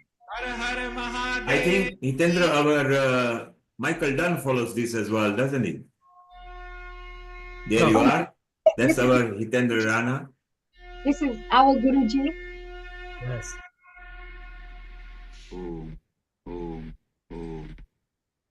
You can show it one more time because there is so much information in short video. We tried to show here. It was a big event. Satsang, North Carolina, please bring your Honey, you can go zoom to 150%. I'm trying here. Not in there. On the okay, don't worry because this is via YouTube. It's fine. Nityanand Paramasivam की जय, हर हर महादेव की जय. And below you can see people enjoying and rejoicing, dancing as well. So we have the Aarti also, like Ganga Aarti. Yes. That's beautiful. That's lovely. What a great idea, Hitendra ji. Yes. And that person in the white with Mara is our Hitendraji, our very own. Isn't that right, Hitendra? Yes, yes. And we did, I was able to join Healing Our Earth live program on that day when we were there. Correct. So it was we brought you live on there. Yes. And it was so beautiful. And in fact, this episode is also being broadcast on Soul Satsang right now. Absolutely. So there are viewers who are watching over there, and after recording, they will be watching over there as well. And good news I want to share with you, Honey, your documentary has been viewed by more than 100 viewers on Soul Satsang, and they really like that. So I am inviting you on Soul Satsang to share your documentary because it is going to be loved by many people who are common to both of us, because our Guru is same. When Honey was talking about my Swamiji gave me the mala that I was wearing, my Swamiji gave me this shawl that I was wearing, I felt so much love because we both have the same Guru. And as Honey, you could see there, in the Kumbh Mela, generally the Naga sadhus are the privileged to take first holy dip in the Triveni Sangam. When this global Kumbh Mela was organized in LA, our group, Soul Satsang, was privileged to have the first holy dip for Shivkrupanandswami Swamiji and Shiv Baba, our Dada Guru, in this water. So I guess that, as you are saying, there are some divine forces, there are some Guru Shaktis, there are some spirits who are helping us in making this mission more popular and more reachable to many people. So this platform is doing the same thing. And I want to say thank you from the bottom of our heart to Nil Kumar, Healing Our Earth channel, and all the guests and hosts who are doing excellent job in volunteering and bringing this information to everyone. And Hitendra, at this point, Nilji, you mentioned about the screening. We can do a whole tour which Healing Our Earth will be presenting to the world, and I'll be more than happy to do even Zoom calls where we can do questions and answers. But we can do a screening around the world as Healing Our Earth initiative. So let the final product come, then everybody will help. Honey, you may not be aware. As soon as I send the promo reel, Hitendra was the first to put it in the YouTube of the Soul Satsang, and he made it viral then and there. So kudos to you as well, Hitendra, because you always support. And it was Honey who brought you on the channel for full dedication of Samarpan episode that we started. And now for the world, Hitendra is our coordinator there in North Carolina, and is also dealing with so many people from Healing Our Earth directly. So we are very proud of you. And we've used our Swamiji's prayer, Om Dio Shanti, the way we sing it. We have that added onto the documentary. And you did something in USA. I just added it into the documentary. So there's some similarities that we are working on. Thank you. So beautiful. And now you thank our host and other things. So one of the most charming, humble, youngest maybe, a very senior anchor and senior admin all the way in Jalandhar in India, Amrita, we can't let you go without thanking you. So, we started with Simran. After Simran came Honey. With Honey came Lalit Soda, Milan Shah. I mean, they were there before anyway. And these have all been a senior anchor part who are still here. Simran might be coming on our celebration episode where Amrita is going to meet directly to Hiral and Bindu in Mumbai. People are mixing with each other. And Honey, you are anchoring the 5th anniversary, which is on 13th of April. And Hitendra, next week is Ram Navami. So I've kept your usual spot either at 12 or 12:15 ET time. Yes. After Dr. Naveen Gupta. So check your diary and block it. And Kunjal, you can come maybe on there and bring the Indian science knowledge about Ram and Ram Navami and your drawings. If you got you need to unmute yourself. You need to unmute yourself to make comment. Just unmute yourself. That's it. Yes. Yeah. Yeah, sure. Yeah. And because they are all oil on canvas, yes. So I'm not sure so quickly I can make something especially for Ram Navami. Yes. But I will still create some visuals, Yeah. and at least come with some Why don't you liaise with Honey Sure. She's our mini tech savvy girl as well. If she's in a good, if you give her 50 rupees, she will definitely guide you. 100 rupees, she will 100% guide you. Okay. She will help you, and she's friend of Talla Ben. Okay. So Talla Ben, although I've got the number, give the number to Honey, and Talla Ben always comes in Ram Navami as well. Yashi, you are welcome. You're part of our family. Even Dad can come over here. It will be so beautiful. Honey, we've got one more interview to show. Yes, I do. Actually, this was a very important one because it was the hotel gentleman, the manager of the hotel, who told me and gave me such a wonderful insight into what had happened in Prayagraj. You know, from his point of view about what has happened. So, and the kind of how they have to deal with such a big influx of people. So let's show that. And do we have a video from Sandeep or a message from him? Yes, I do have one short of Sandeep ji, with Sushil ji, yes. So let's show the hotel receptionist Sandeep, and then you and Amrita can finish off with a night. Well, Hitendra can sing Gayatri Mantra today. He loves it. And who is this? Hi, good afternoon. This gentleman, his name is Anupam ji. Yes, he's introducing himself. Yes.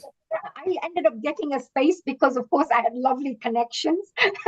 So Radhe Shyamji made sure that I got a hotel room because there was no hotel rooms anywhere. Proper diva. We can say proper diva. Yeah, I know. So it's a healing our earth diva, right? And working as general manager in Hotel Yugantar, Civil Lines, Prayagraj. And tell me a little bit about this hospitality industry. How did the Kumbh Mela affect and impact the hospitality industry here in Prayagraj? You know, before starting Kumbh, we were well prepared to accommodate our guests, not only from India, but from around the world. We had guests from Australia, Japan, Germany, Indonesia, Thailand, Bangladesh, lots of, US, lots of. So our challenges, if you say, our challenges was just to make everyone happy with accommodation, with all the facilities, not only from the hotel, apart from the staying, we tried to help them out how to reach to Kumbh, to take the holiday, to guide them with the routes, to guide them with the crowd on the road. There are lots of things are there. We try to help them out with all the informations. That's wonderful. And there must have been challenges because, with so many people coming to Prayagraj, and I understand there's millions of people who turned up. Could you give us some facts or some interesting things that you experienced as challenges? All right. Before, there are lots of bookings, lots of guests were supposed to come during that Mahakumbh. And we used to receive calls maybe 2-3 days before. Hello, Lata ji. Kaise ho? Can somebody please the voice, please? Sorry? The second screen from. It's okay. Sorry, it was our Talla Ben. I've muted. Don't unmute anybody till I unmute. Over to you, Honey. Lots of traffic on the road, and in the history, I think we have seen 300 kilometers of traffic jam during this Mahakumbh. From Prayagraj to Madhya Pradesh, there is a place named Katni. It is 300 kilometers away from Prayagraj, and all the roads, the road that's connecting to Katni and Prayagraj, it was completely packed up for 24 hours. So there are lots of records also. We noticed that deep it was 660 millions of people. Itself is a wonder, and traffic also. But at the same time, we tried to guide guests how they can come. There are lots of people, they used to come by flight, but sometimes people wants to come by road. by train. There are lots of things, and we used to guide them accordingly, time to time. Today the rules is something, and tomorrow the traffic rules can be changed according to the situation. So government also taken a good part. They managed really well. The crowd management we have also learned from Yogi ji. So it was there, ma'am. And our main motto was to help people out, whoever is coming from India and from around the world. That's amazing. Is there any final message that you'd like to share with the world? Before Kumbh, I think people did not know where is Prayagraj. I have got lots of friends from around the world. Sometimes I receive a call, where are you these days? I'm in Prayagraj. Where is Prayagraj? So I used to describe where is Prayagraj. It's in India. There is a state named UP, Uttar Pradesh, and Prayagraj is here. But now people know where is Prayagraj. I would say now the world was in Prayagraj for last 1.5 months. Absolutely. The world was here in, where is Prayagraj in the world? No. The question was, the whole world was in Prayagraj for last 1.5 months. And people know where is Prayagraj, what is Prayagraj itself. So there you go. Some nice little interesting little interview there. But Good capture, honey. I like when you say humbly, nicely, boisterously, forget the world was in Prayag, which is true. Yeah, 660 million people is bigger than USA. So honey, I'm just going to cut you short there. I think Yashi is with the father who you interviewed. Maybe let's just welcome him. If you could welcome him, please, over here. Yashi, unmute yourself, please. Yes, sir. Global Namaste to you once again. Global Namaste, Yashi, and Global Namaste, Mr. Srivastav. How are you? It's a pleasure to have you here on our Healing Our Earth platform. And we played your interview as well, so we really enjoyed your knowledge that you shared. Thank you. How did you find this Maha Kumbh? How have you found this episode? Were you watching this episode today? वो कैसे आपको पता चला कि episode आपको पता चल गया क्या आपको कैसे लगा आज का महाकुंभ का डॉक्यूमेंट्री कैसा लगा ये एपिसोड बहुत अच्छा लगा Honey, I would love you to speak Gujarati, and he speaks Hindi, and Amrita speaks Punjabi. You're multilingual, right? Multilingual. हम कोशिश करेंगे. I keep going to Hindi. You're doing well. It's very nice. And his smile actually says that what he felt as well. Amrita, keep your question ready, and we can integrate more. So, honey, you actually met both of them. We interviewed Mr. Srivastava earlier. Yashi also enjoyed and discussed about. Yashi obviously speaks quite well because she's there, as does the dad, but maybe Hindi is the command, which is very much. Yeah. Let's ask Mr. Srivastava.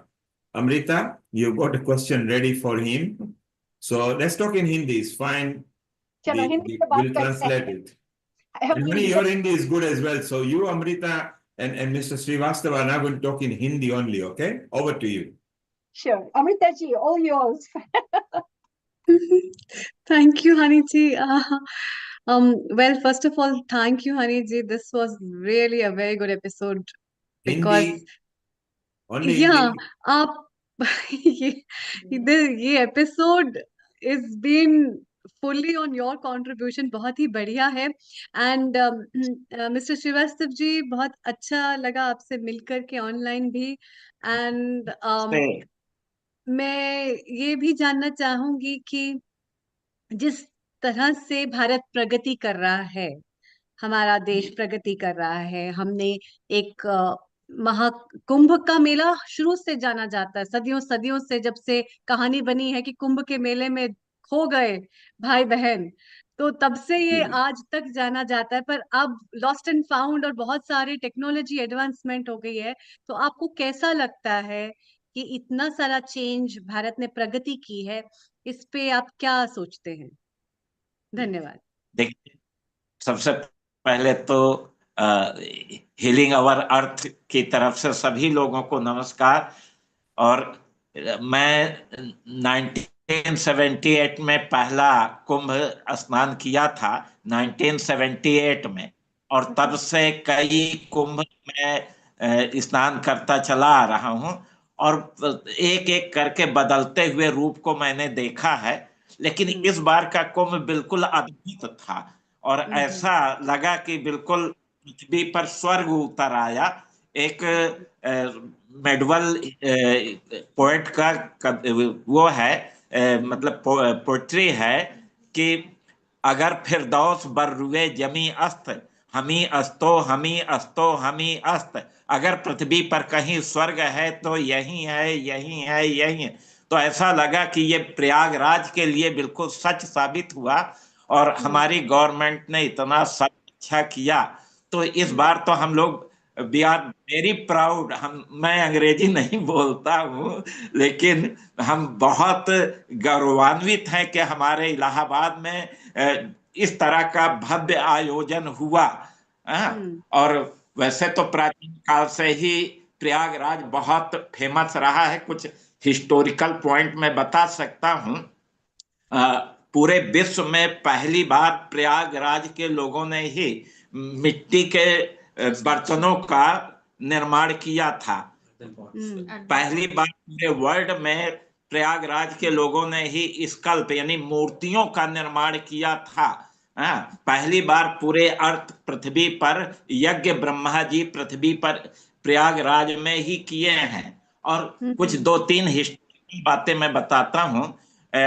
एक हमारे स्वतंत्रता संग्राम सेनानी हुए मदन मोहन मालवीय, और ये हमेशा पर्यंत गंगा जल पिए, ठीक है। और जब ये सेकंड टेबल कॉन्फ्रेंस में भाग लेने लंदन गए, तो अपने साथ जहाज में, शिप में कई घड़े गंगा जल ले करके गए, और 2-3 महीने जब वहां रहे लंदन में, तो हमेशा जो है वो गंगा जल पिए। और जब इंडिया वापस लौटे तो उनके साथ गंगा जल बच के भी आया।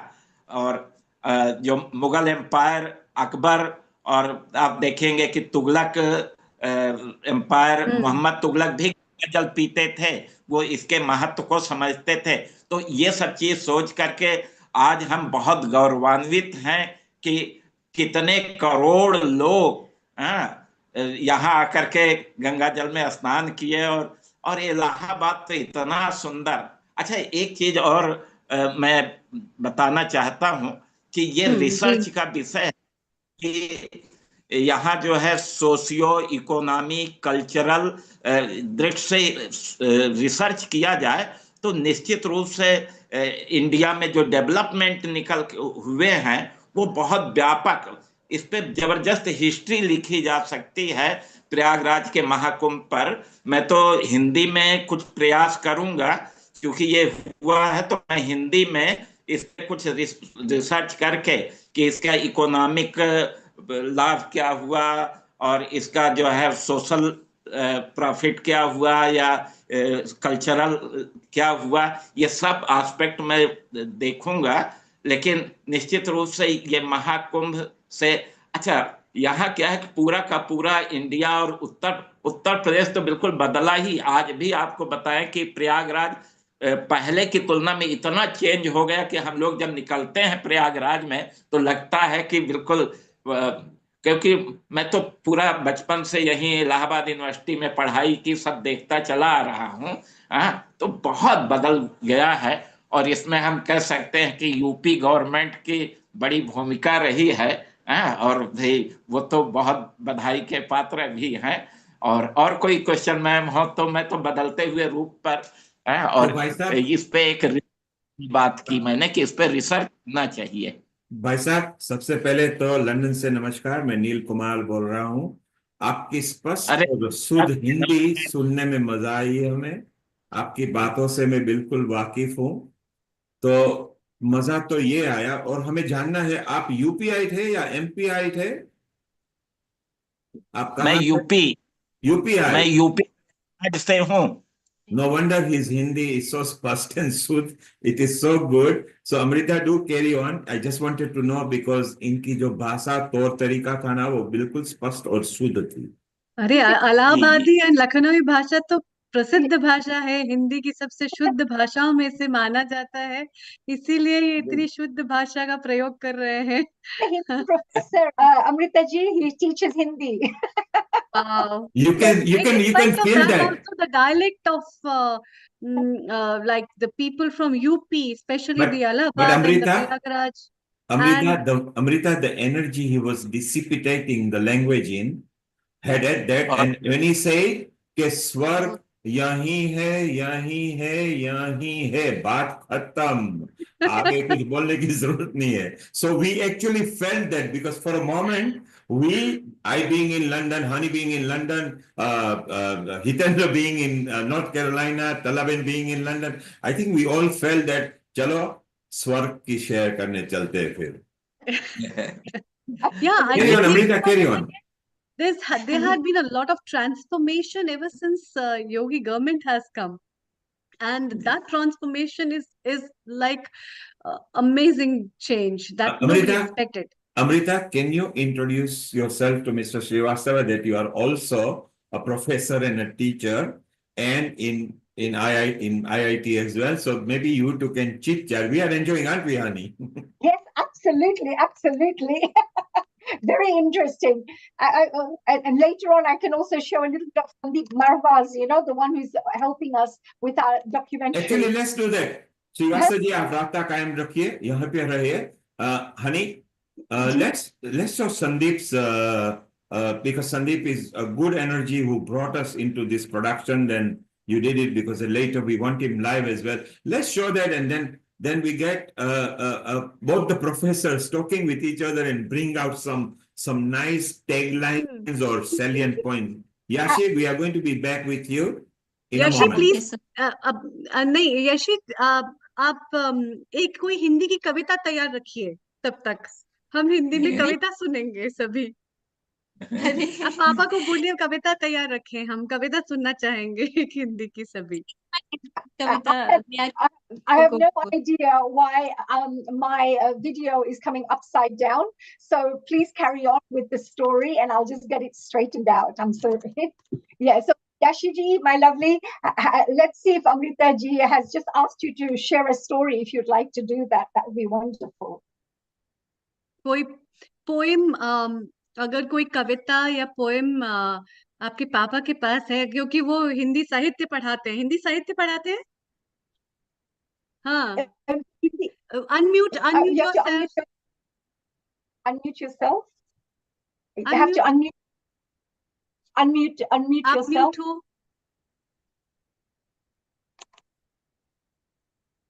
You have to unmute yourself.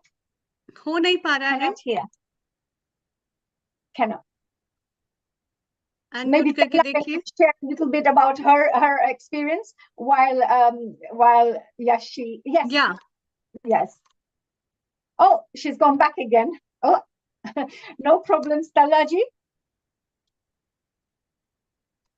Yeah. But what I wanted to say, Hani and Hitendra ji, as usual, it's a big learning of things from you, your experience, Hani, with all the things, the way, Hani ji, you have been into all this with industrial experience, your professional experience and all that.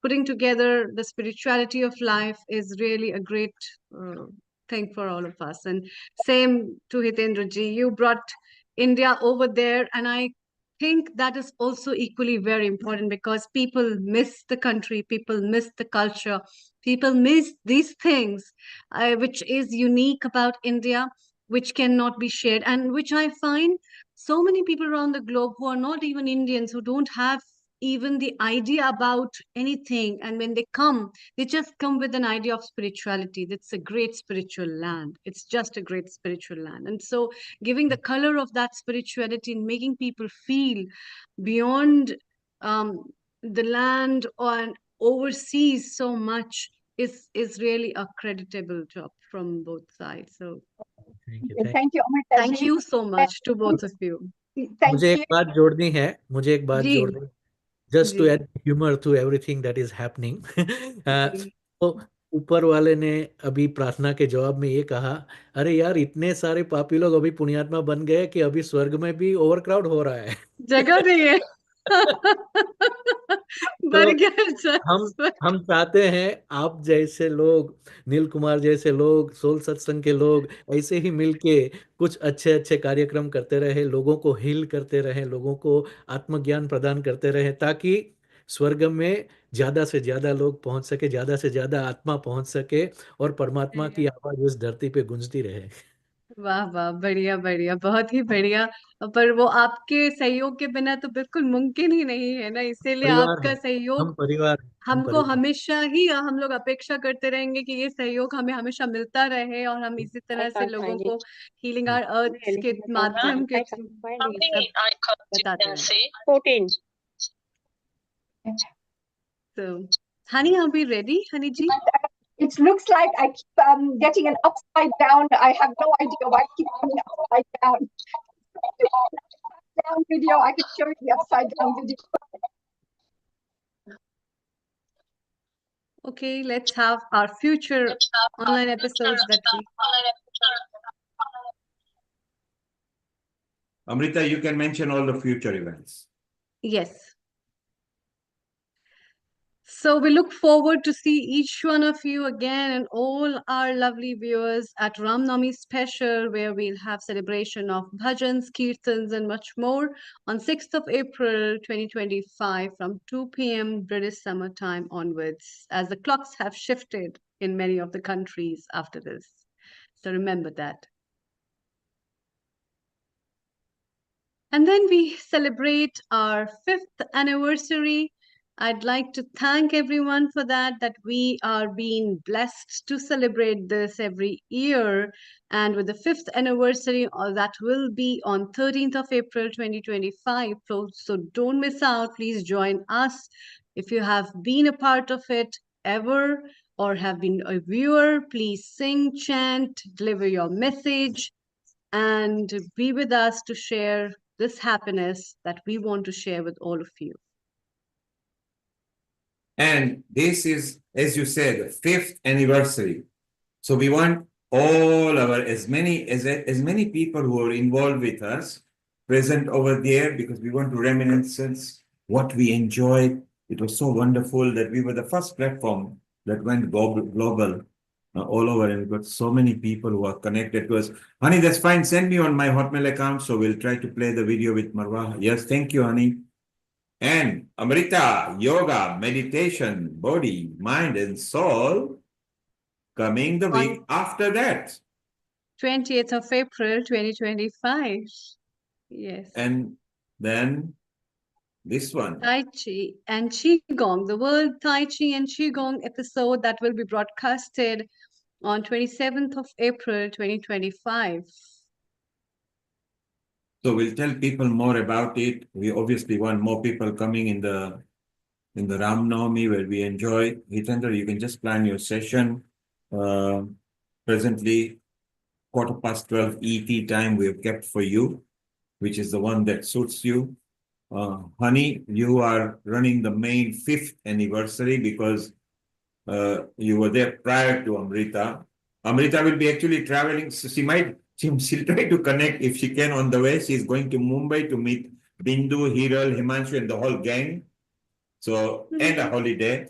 So it will be very good that that takes place. So, Honey, we still haven't asked what you felt apart from the documentary that you were doing.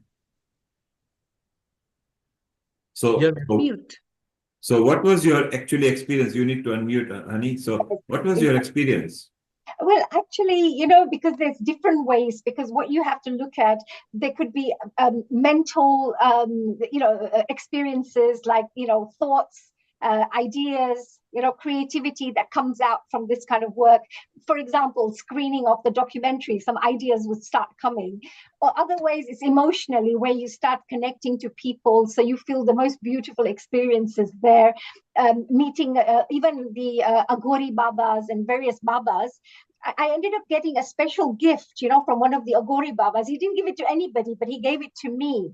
And what I found very interesting is when I put it was a Rudraksh. It was a lovely little Rudraksh. I put it on my palm. I closed my palm, and you won't believe it. I could start feeling a beat, like a beat on that Rudraksh. So I had those kinds of experiences where I connected on a spiritual level as well. So my experience was, I felt that I've come to this place for something. I haven't just been called to come to the Maha Kumbh just for the sake of it, not just for the blessings. I felt that there was some work that needed to be done from this Maha Kumbh Mela. That's what I felt. And that's why everything kept pulling me into this documentary side, that I have to capture something that has been there for the first time after 144 years. It's historical, it's legendary, and it'll never come back again. And I wanted to be part of that, Before it was more from the spiritual side, but as time went on, I kept getting some kind of guidance, some higher guidance, that this message should go out to the world. And I think this could really support some peace programs in the future as well, I feel.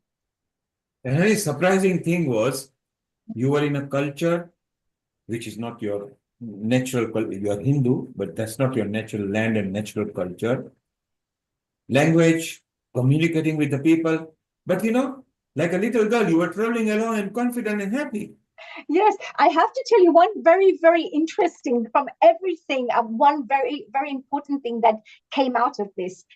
On the night of the Mahashivratri at 3 a.m, I was supposed to get a car coming to pick me up. You see, there was so much traffic, even at 3 a.m, that even the cars couldn't get to places. So I was at a hotel, and I waited, and I thought, oh, it's 2 o'clock. Why is nobody here? And at 2 o'clock, they should have come to pick me up.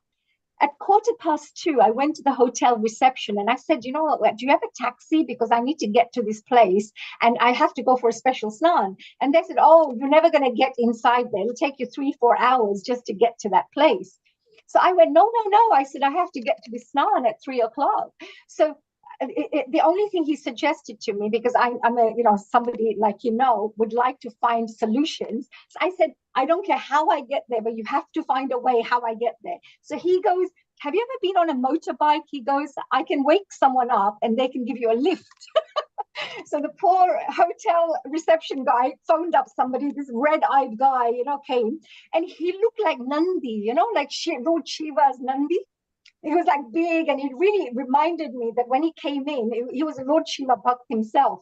So he said, let's take you to the place, So I had my Google. I must have spent 200 pounds on my Google because it was abroad. But I sat there and I told him, right, left, go here, go there. And we went through the back routes. And this gentleman got me there at 1 minute to 3. 1 minute to 3, I got to the place. And the first thing that happened as I put my foot down is this Swamiji's head came up from his tent because they could hear us talking. And he said, oh, are you okay? He said, would you like to come in and sit down? He said, because it was nighttime. And he ended up being a Swamiji, and he was a shivkrupanandswami. I had this guy who looked like Nandi who took me there at night at 3 a.m. And then I met the Swamiji. That's how, my adventures took place here, how to get here. So you also had an adventure as well. And were you stressed? Or you surrendered? You surrendered to the spirituality? I always surrender. That's one thing I am very, I've always leave it to the universe, because I always trust and 100% have faith that my Guruji, the universe, the divine energies will look after me. I always So for everybody listening to us, if you are a good soul and you knowingly haven't done anything wrong, surrender. If you know you are malicious and you are wrong, don't surrender, apologize, find a solution, because that's the karma coming back. Honey, your video hasn't come, but luckily, my Telegram allowed me to send it because it wasn't heavy loaded. Let me see if I can play the video. Sure. Because it's a good news to share that.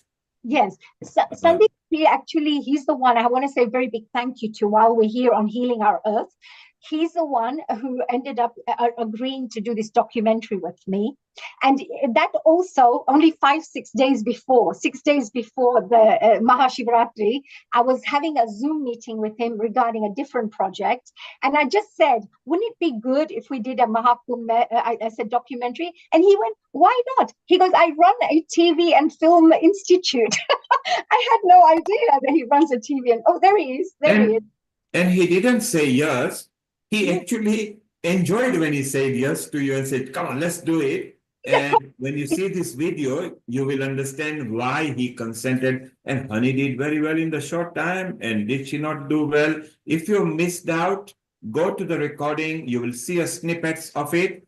And let's listen what Sandeep has to say and what is happening in this short video reel. Over to everyone. Yeah. Let me take this wonderful opportunity to extend my heartiest congratulations to Honey Ji from London for the wonderful work she's been doing to promote peace in UK. I'm feeling honored in presenting this life membership of World Peace Development and Research Foundation to Honey on this very auspicious day. All the best. Congratulations. And Sandeep Ji, I just want to say a very big thank you to you and your team. You're doing an amazing job here, and they're transforming so many people's lives here through the Film Academy here. So I'm really proud to be part of your team here now from today onwards. So thank you for being part of the family. Thank you.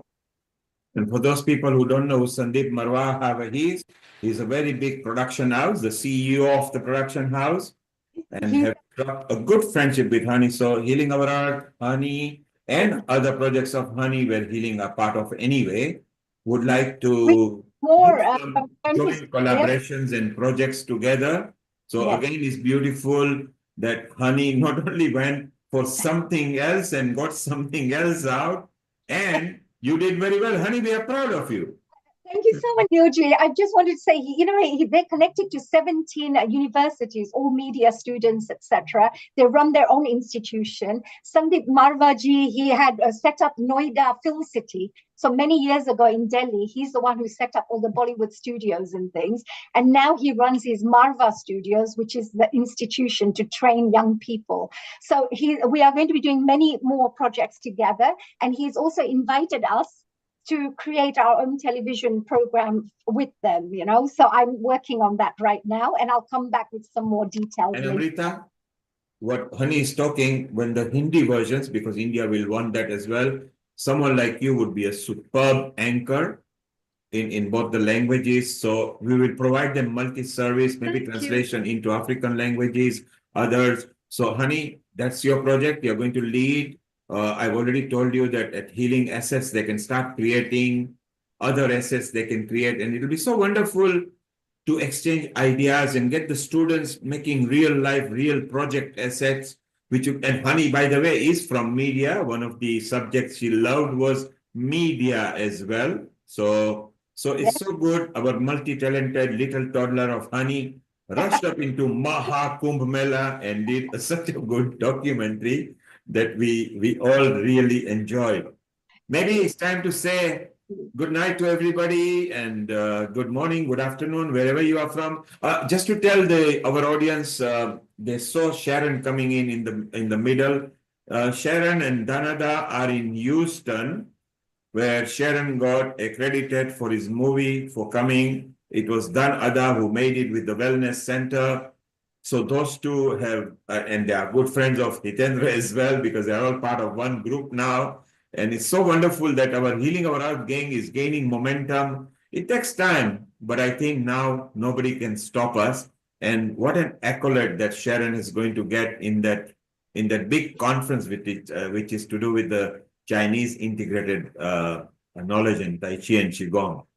So we love everything at Healing Our Earth. Why? Because we just want to give love, spread love, harmony, unity, liberty, and we all grow like a family as Healing Our Earth. Now, We do want our Gayatri mantra and everything, but Hitendraji, while you are here, we want one chanting as well. Honey likes saying one mantra as well. And then Amrita, you do as well. Yashi is waiting there, maybe with a poem Yes, or something. poem. She's waiting there with her poem. And let's take a very short quick Lata, quick comment. Yeah, unmute yourself, quick comment, then we get on with yes, go on, Lata, quick comment, go ahead. I just want to say it's been a real pleasure to have Honey give her experiences. And she's so bubbling today, full of that. As always, Lataji, as always. Pardon? As always. And Amrita, As Lata is always, bubbling but as well. today, Look, Lata I is must bubbling say, as well. I have to congratulate you exceptionally more than always, because you are, you really had a wonderful experience. Like at the last minute, you could see that the universe was blessing you all the time. Yes, I really am feeling that. I just loved it, the energy and the strong vibes. They were just overflowing. And, I've had experiences like that, so I could relate to how. Thank you for appreciating that. It's nice to see. Thank you, Lata. And you can see Lata is beaming and we smile as well. So it wasn't just you. Your smile rubbed onto her. Lata has been there in the sun. She's always there as a background as well. She also likes bringing guests and contributors. Everybody loves bringing people at Healing Our Earth because it's the healing platform. So now, finally, what we want, Hitendra, we come back to you. Hit us straight. Close your eyes. Hit us with your sur and tal. Then we go to Honey and Amrita. You can finally close. Over to three of you. First, Hitendra, go. So I want to ask you, do you want me to chant this slok or you want me to read a poem? Close your eyes and do whatever you like. Just do it. A poem as well as the shloka, both of them.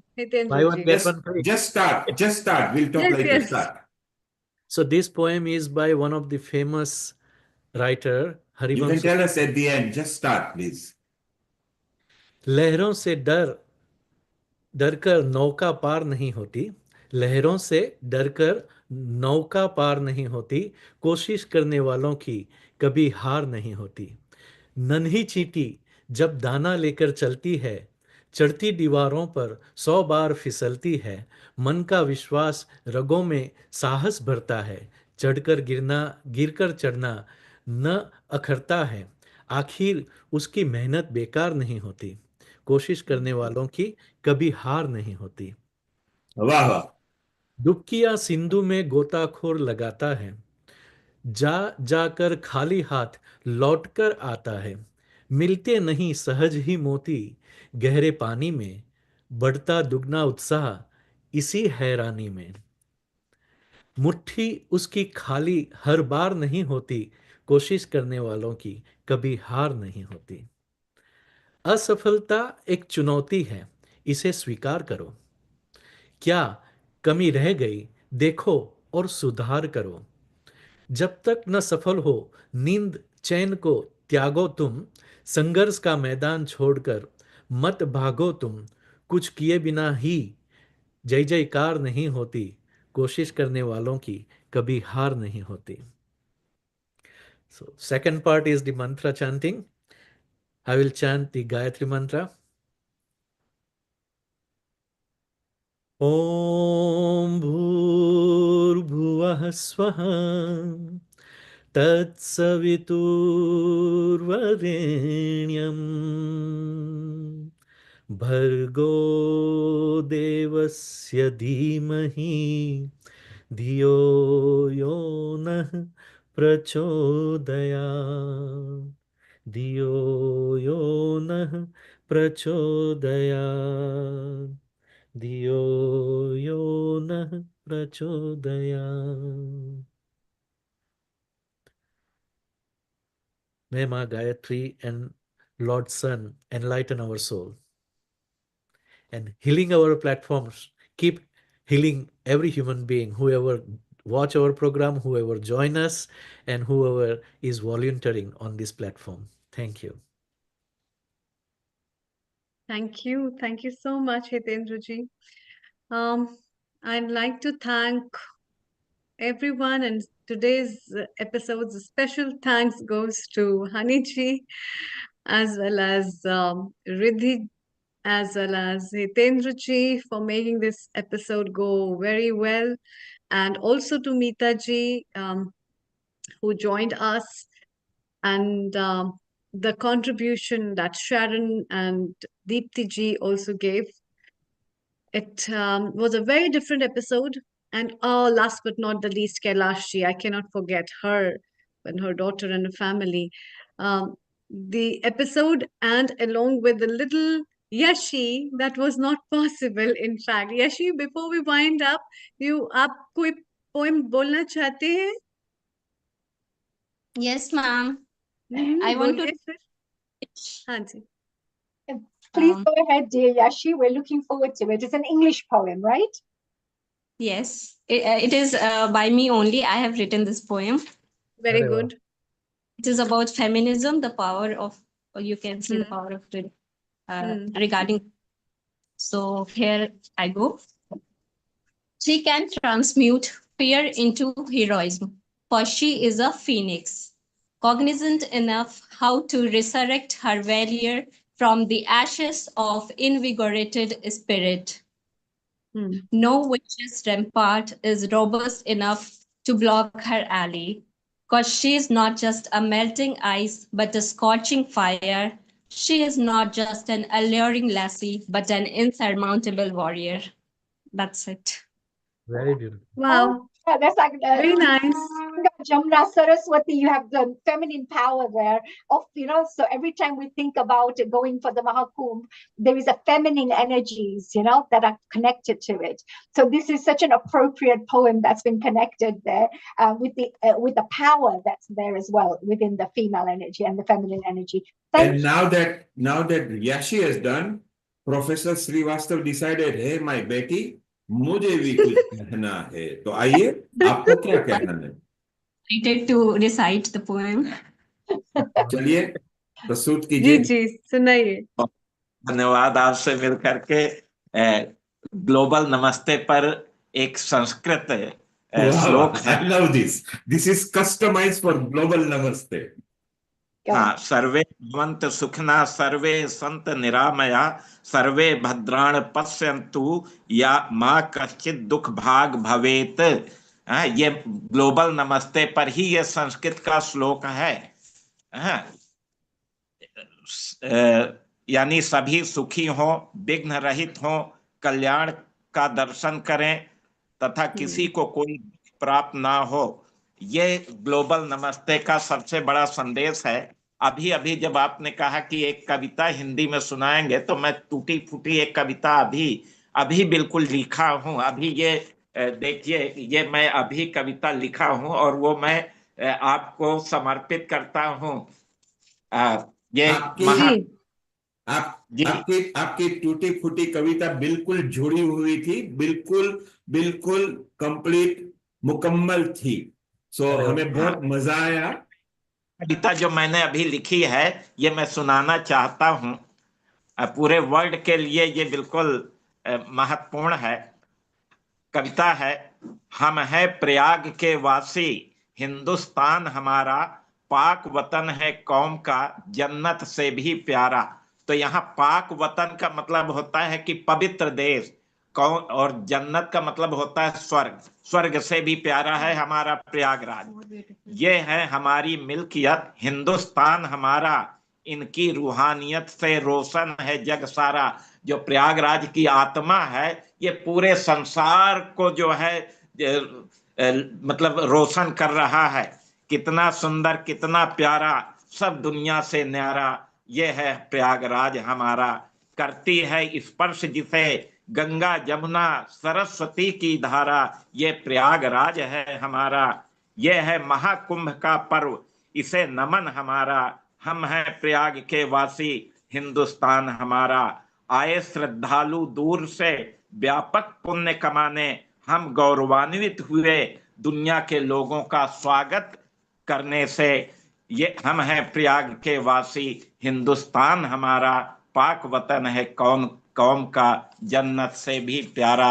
बहुत बहुत धन्यवाद, आपने हमारी कविता को सुना, इसके लिए बहुत बहुत धन्यवाद। हम प्रयाग के लोग हैं, हम दुनिया को स्वागत करने के लिए बिल्कुल हाथ फैलाए हुए हैं। बहुत बहुत धन्यवाद। प्रोफेसर, वाकई काबिल तारीफ है आप, बहुत मजा आया। स्पष्ट शुद्ध हिंदी मजा ही आती है। आपको हमारी अमृता कांटेक्ट करेगी। Honey, I think Yashi is from your thing, if you could connect them to Amrita. Professor, हमारी एक ख्वाहिश है कि आप रामायण को लेकर दिवाली तक, रामायण को लेकर दिवाली तक एक पोएम लिखे, और ऐसे लिखे कि दुनिया में किसी ने कभी ना लिखी हो। ये अर्थात ये पोएम अगर अच्छी निकली तो हमको उसको इंटरनेशनल दिवाली फेस्टिवल जहां पे हम इन्वॉल्व है उसमें वहां पे वो प्रस्तुत करना है। जी जी जी। तो उसकी थोड़ी गाइडलाइन मैं आपको सेंड करूंगा। जैसे फादर क्रिसमस ने जिंगल बेल्स फेमस किया है, अभी आपको ये काम दिया जाता है, या हनुमान को लेके, बिकॉज रामचंद्र ने हनुमान को वरदान दिया था कि जब से दुनिया में मेरा नाम आएगा तो आपका नाम पहले मेरे पहले आएगा। तो या तो आप हनुमान को लेके या राम भगवान को लेके, जब से दिवाली का उत्सव जो वापस आ रहे थे वो, तो उनको अगर आप एक पोयम या लिरिक्स में लिखे ना, लिरिक्स जो गा सकते हैं, वो आपका काम है। तो थोड़ी माहिती आपको देता हूं कि दुनिया में पहली दिवाली शुरू करनार मैं हूं 1983 गवर्नमेंट के साथ। वो पहली दिवाली थी जो दुनिया में हिंदुस्तान को इंक्लूड करके, लेकिन अभी अयोध्या की दिवाली सबसे बड़ी है, बिकॉज योगी जी ने आके उसको बहुत बड़ा कर दिया। बट दुनिया की पहली दिवाली 1983 में की गई थी। पर उसको ध्यान में रख के आपका काम ये है कि जो जिंगल बेल गोरे लोगों ने फेमस किया है ना, आपको मुझे दिवाली का कुछ करके देना पड़ेगा, लिरिक्स फॉर्म में या पोएम फॉर्म में, ठीक है? जी जी जी। ओके हनी, मैं if you understood that. Mister Shrivastava ji, आप सबको होमवर्क देते हैं ना आपका स्टूडेंट्स का? आपको होमवर्क दिया है अभी। Honey, I love it. Exactly what professor does. कल ये कर क्या? But this professor, Amrita, he will be able to bring out the essence in a pure Spuds Hindi, so it will be fun. It could be that it's a lyrics that Sairam or Anuradha Podwal or somebody can sing. So if you could digress that information better, because the transmission may not be clear. Honey, you know what I'm getting at? I'm getting at a signature jingle just like Healing Our Earth. So, honey, it's your task as well, with the professor, with Amrita, digressing to create a signature song for a Diwali that can become a world famous, that media would want to sing. It can have I Diwali, or Deepak Sang Na Ke Maja, or Har Ghar Ghar Pe Khushiyan Lai, whatever it is. Easy to sing. Yes, easy to sing, easy to poem. If it's and we will render it, we'll make it go into the studio. So this is a real requirement, please. We've got enough time for Diwali. Hitendra ji, thank you very much. Honey, wonderful. Amrita, you are always there now with every episode. Honey, you will contact, because the 5th anniversary, you will be leading with the others. Ram Navami, it will be beautiful. Professor, Ram Navami again, you can just talk about Ram because you got a lot of history. It's okay to speak in Hindi. आपका बहुत बहुत धन्यवाद। हम उम्मीद करते हैं आपका आगे का टाइम सुखद रहे। And Amrita, let's have Honey, because Honey likes now, you know now Honey is nearly a singer for us. She likes reciting some sort of bhajan poem or a simple skit of prayer. Honey, over to you. Thank you so much, Neilji. Thank you, Yashi, and of course, Mr. Srivastavaji. And Neilji, I would like to finish off with a prayer, which is the peace prayer that I've been speaking about. Go ahead. You can recite this in different ways, but as you know, we follow Shivkrupanandswami ji's teachings, which they teach us about Atma Gyan, about the soul knowledge. So this is what we follow. And the way he's taught this and the way we sing this particular prayer, I would Please like go ahead. And Honey, just before I forget, Professor just now did a global Namaste poem as well. So, so Hitendra, Hani, and Amrita, if we could capture that, like, I think it was very nice. If you, Amrita, if you can put it in a same Hindi, but in a simplistic form, let us also put below our mission statement or a mission statement, because, you know, he has done a work. Everybody who does good work for healing, we want to promote them. Over to you, Hani, to your prayer. Thank you. Thank you. So, ladies and gentlemen, we're coming, of course, to the end of our program. All our Healing Our Earth family members from every part of the world, whether you're from Malaysia, from Africa, from USA, I know there are people from all over the world who have tuned in today, and I know there'll be many more watching this program. So I just wanted to finish off with a quick request to say, as we screen this documentary around the world, please help us spread the message of peace. And I would like to finish off with this peace prayer.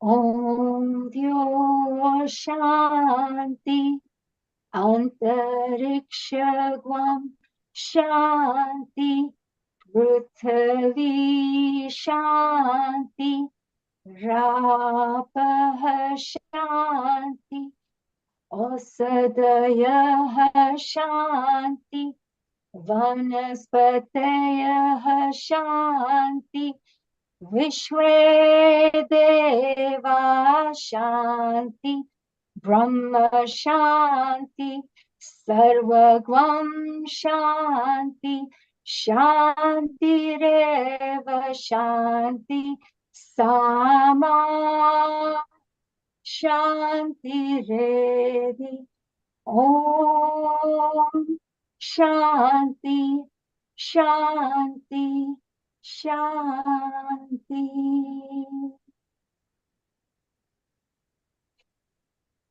Very beautiful. Beautiful. Very beautiful. As beautiful as your name.